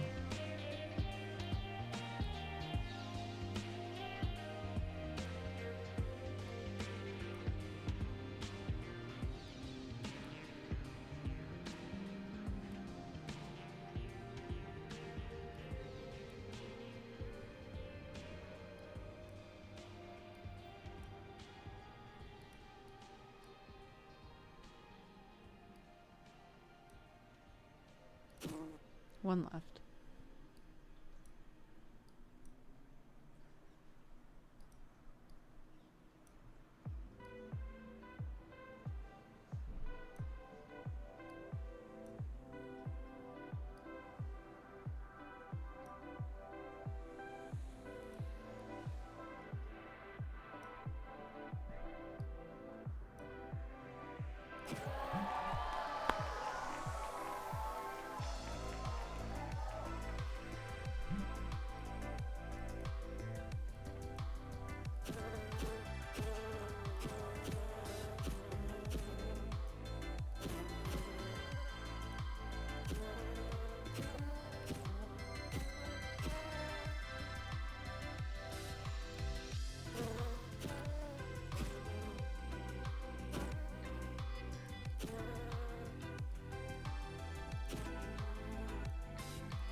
I'm doing this one a bit haphazardly.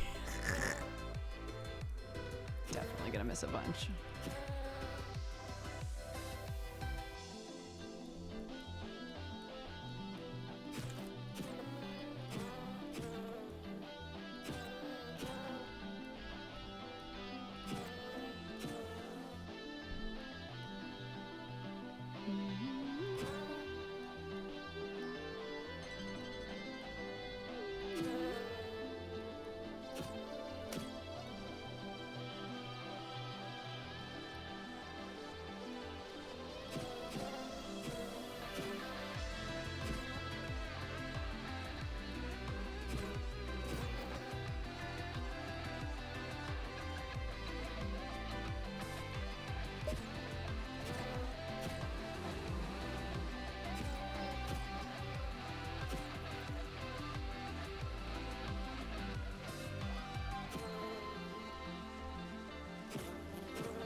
Okay, there's 5 left.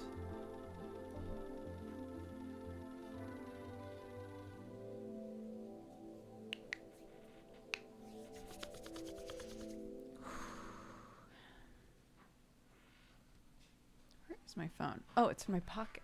I was like, I heard it bedingle just a second ago. What's up with that? Oop.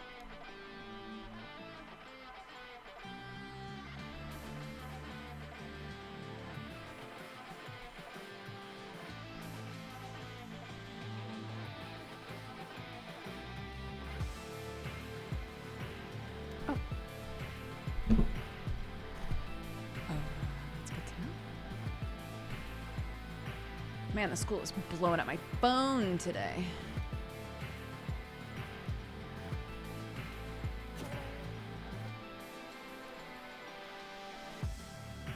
They have so many things to tell me.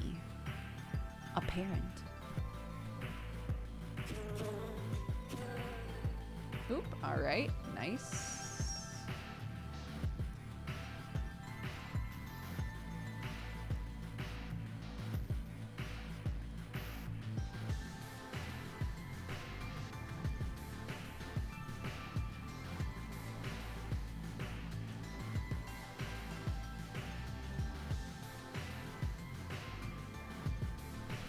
Oh, 1 sec.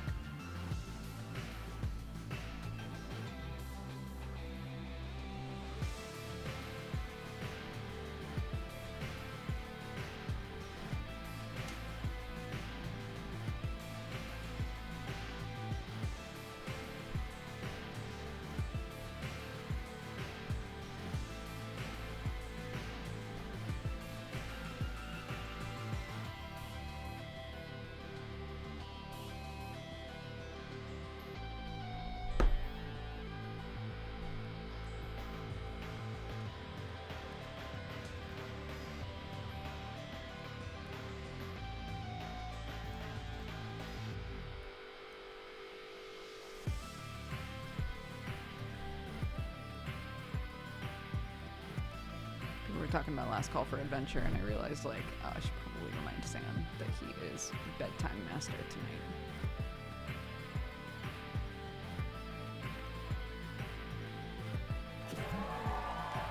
Oh my god. Okay.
Okay.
Sick.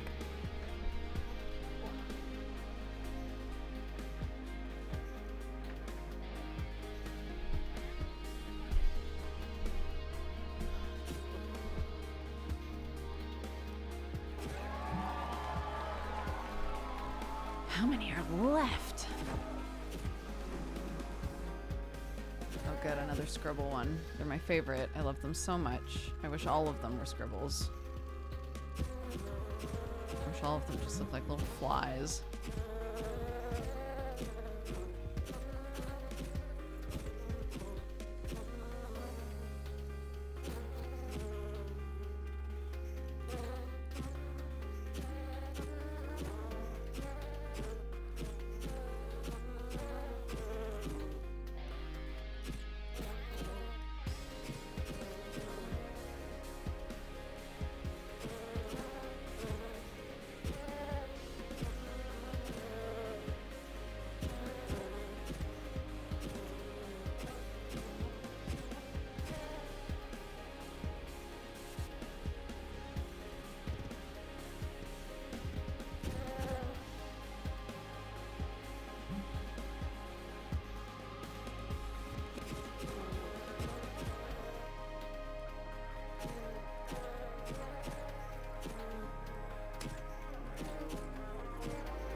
Hi, Watson.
Oh my gosh, the bees on this one are interesting.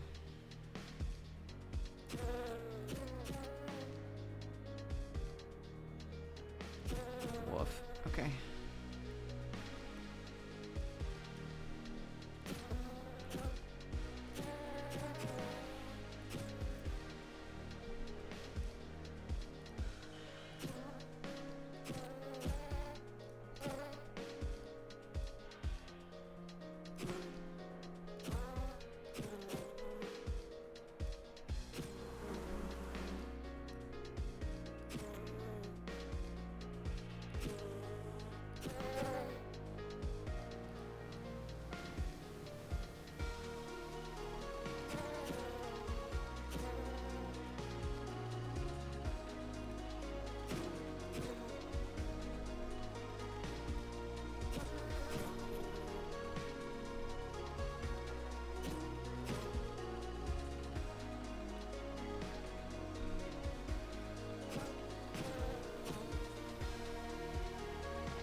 I was laughing because this morning,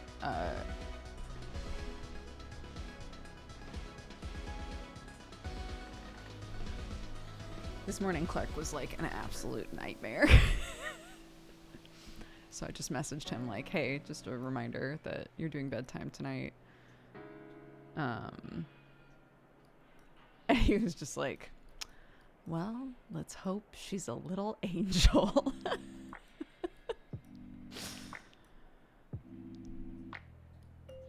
Because this morning she was not. Watson, why do you keep leaving if you're just going to push my door back open? You're actually driving me crazy.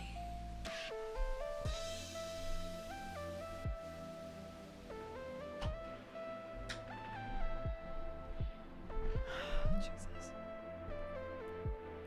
Lord. Okay. We'll finish this puzzle. This might be, I think this might be the last one. Did we do 10? I feel like we might have done 10. Maybe.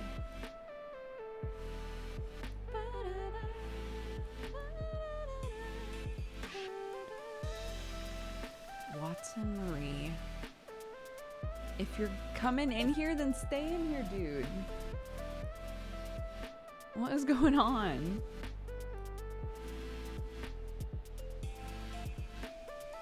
Mm-hmm.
Oops.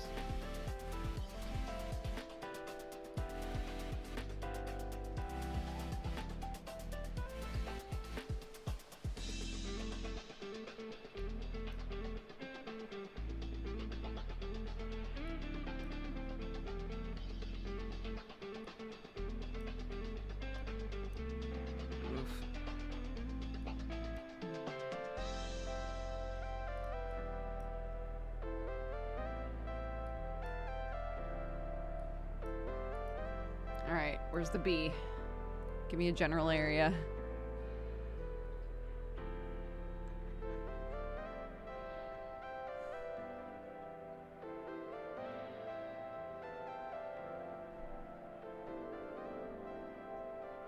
I used to watch Coffee Time in 2012, hoping to see Final Fantasy XIV if ever you're still playing that. I play it every Friday. Every Friday at around 9 p.m. GMT. So if you're ever looking for something to watch around then. If any of you saw the bee, I need your special eyes.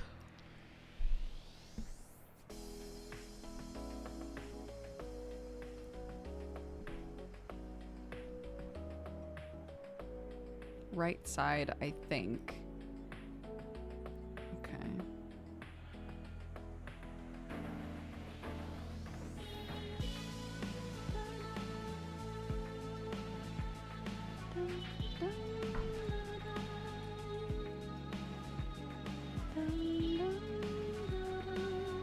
Our brand.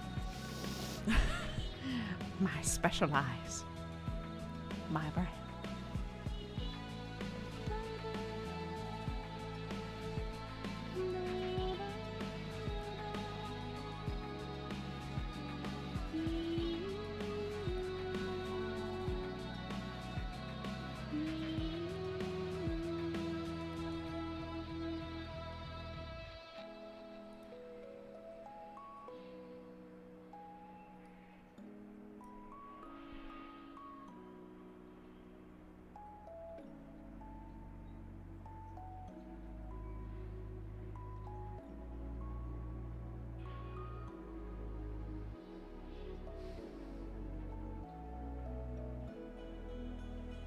I see it. Yes. Uh-oh. Okay.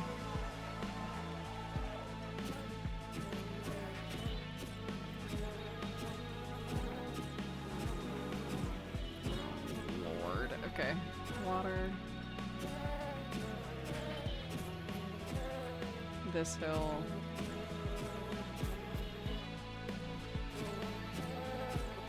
That. Sky.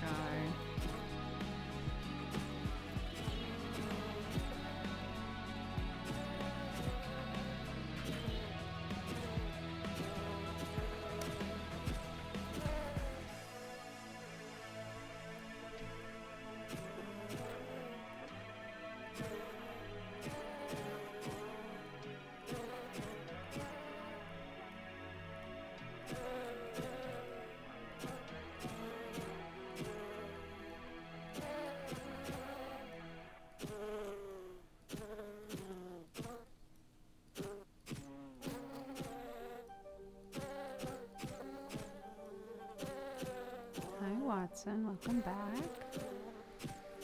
What's going on, darling?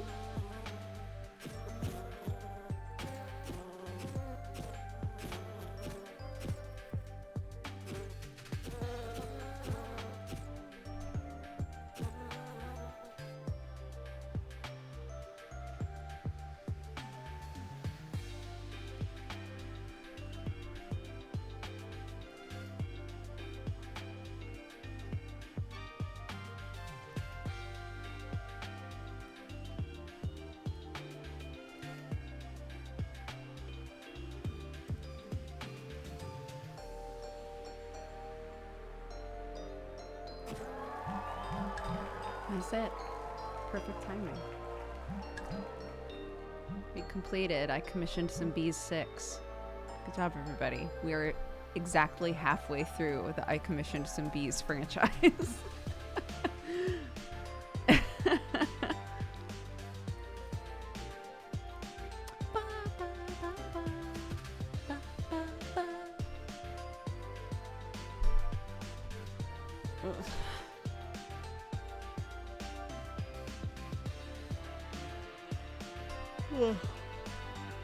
I was gonna say 6 more to go. Yeah, 6 more to go.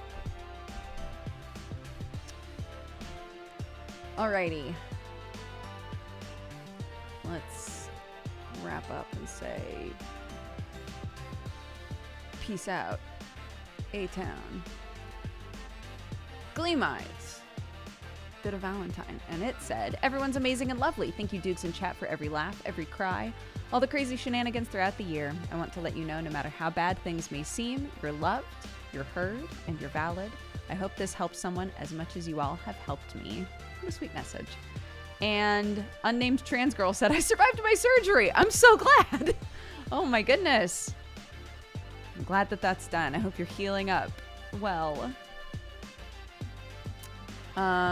Raid leader is open if anybody would like to use that. In the meantime, read off the activity feed. That's all from yesterday. I don't want those. There we go. Dragon Sparks, thank you for the 78 months. Fat Dwarf for the 5. Archive Thief for the 14. Nomad for the 5. PG Wipeout for the 62. Vidam Art. Thank you for the 2. Toma for the 28. Good girl. Cookie Time. Sorry, I always feel like I have to say good girl to her every time she uses the potty. Cookie Tanis, thank you for the 66. Not my child, my cat. Just to make that clear. Gleam Eyes, thank you for the 6 years. Happy anniversary. Thank you very, very much for the support and the love. Turaru, thank you very much for subscribing. Again, welcome to the Cat Gang. Suze, thank you for the 74. Zeratin for the 35. Villas Farthuk for the 47. Samantha for the 36. Happy 3 years. Happy anniversary. Thank you very much. Sir Buttwipe, thank you for the 6. Lane Wakura for the 23. And Sirius Tyro, thank you very much for the gifted sub. Thank you all very, very much. Carlita TV. Let's go see what they're doing. Oops.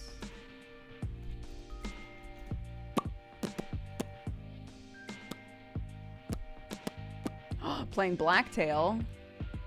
Absolutely. Okay, let's go say hi. Go say hi, spread love, spread joy. I will be on Last Call for Adventure in about 2 hours. So if you would like to watch that, I'll be playing my new character. Very excited. It will be happening here, actually. It's gonna be streamed on all of our channels. So it'll be here if you want to just hang out with our community and watch together. But yeah, otherwise, next time that I do a normal stream will be tomorrow. So I'll see you there for that. Take care, everybody. Bye-bye.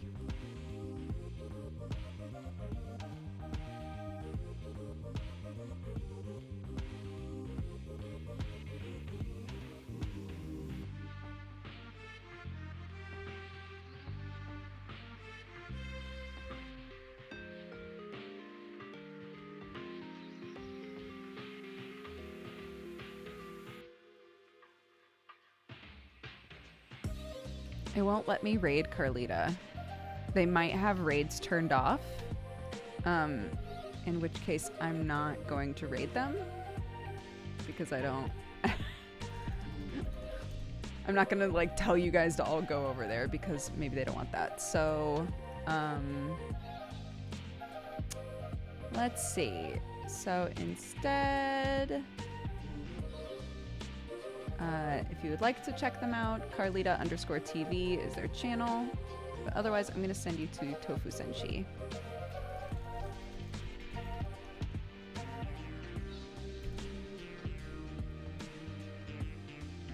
Never mind. I'm not going to do anything. Apparently, raids aren't working right now.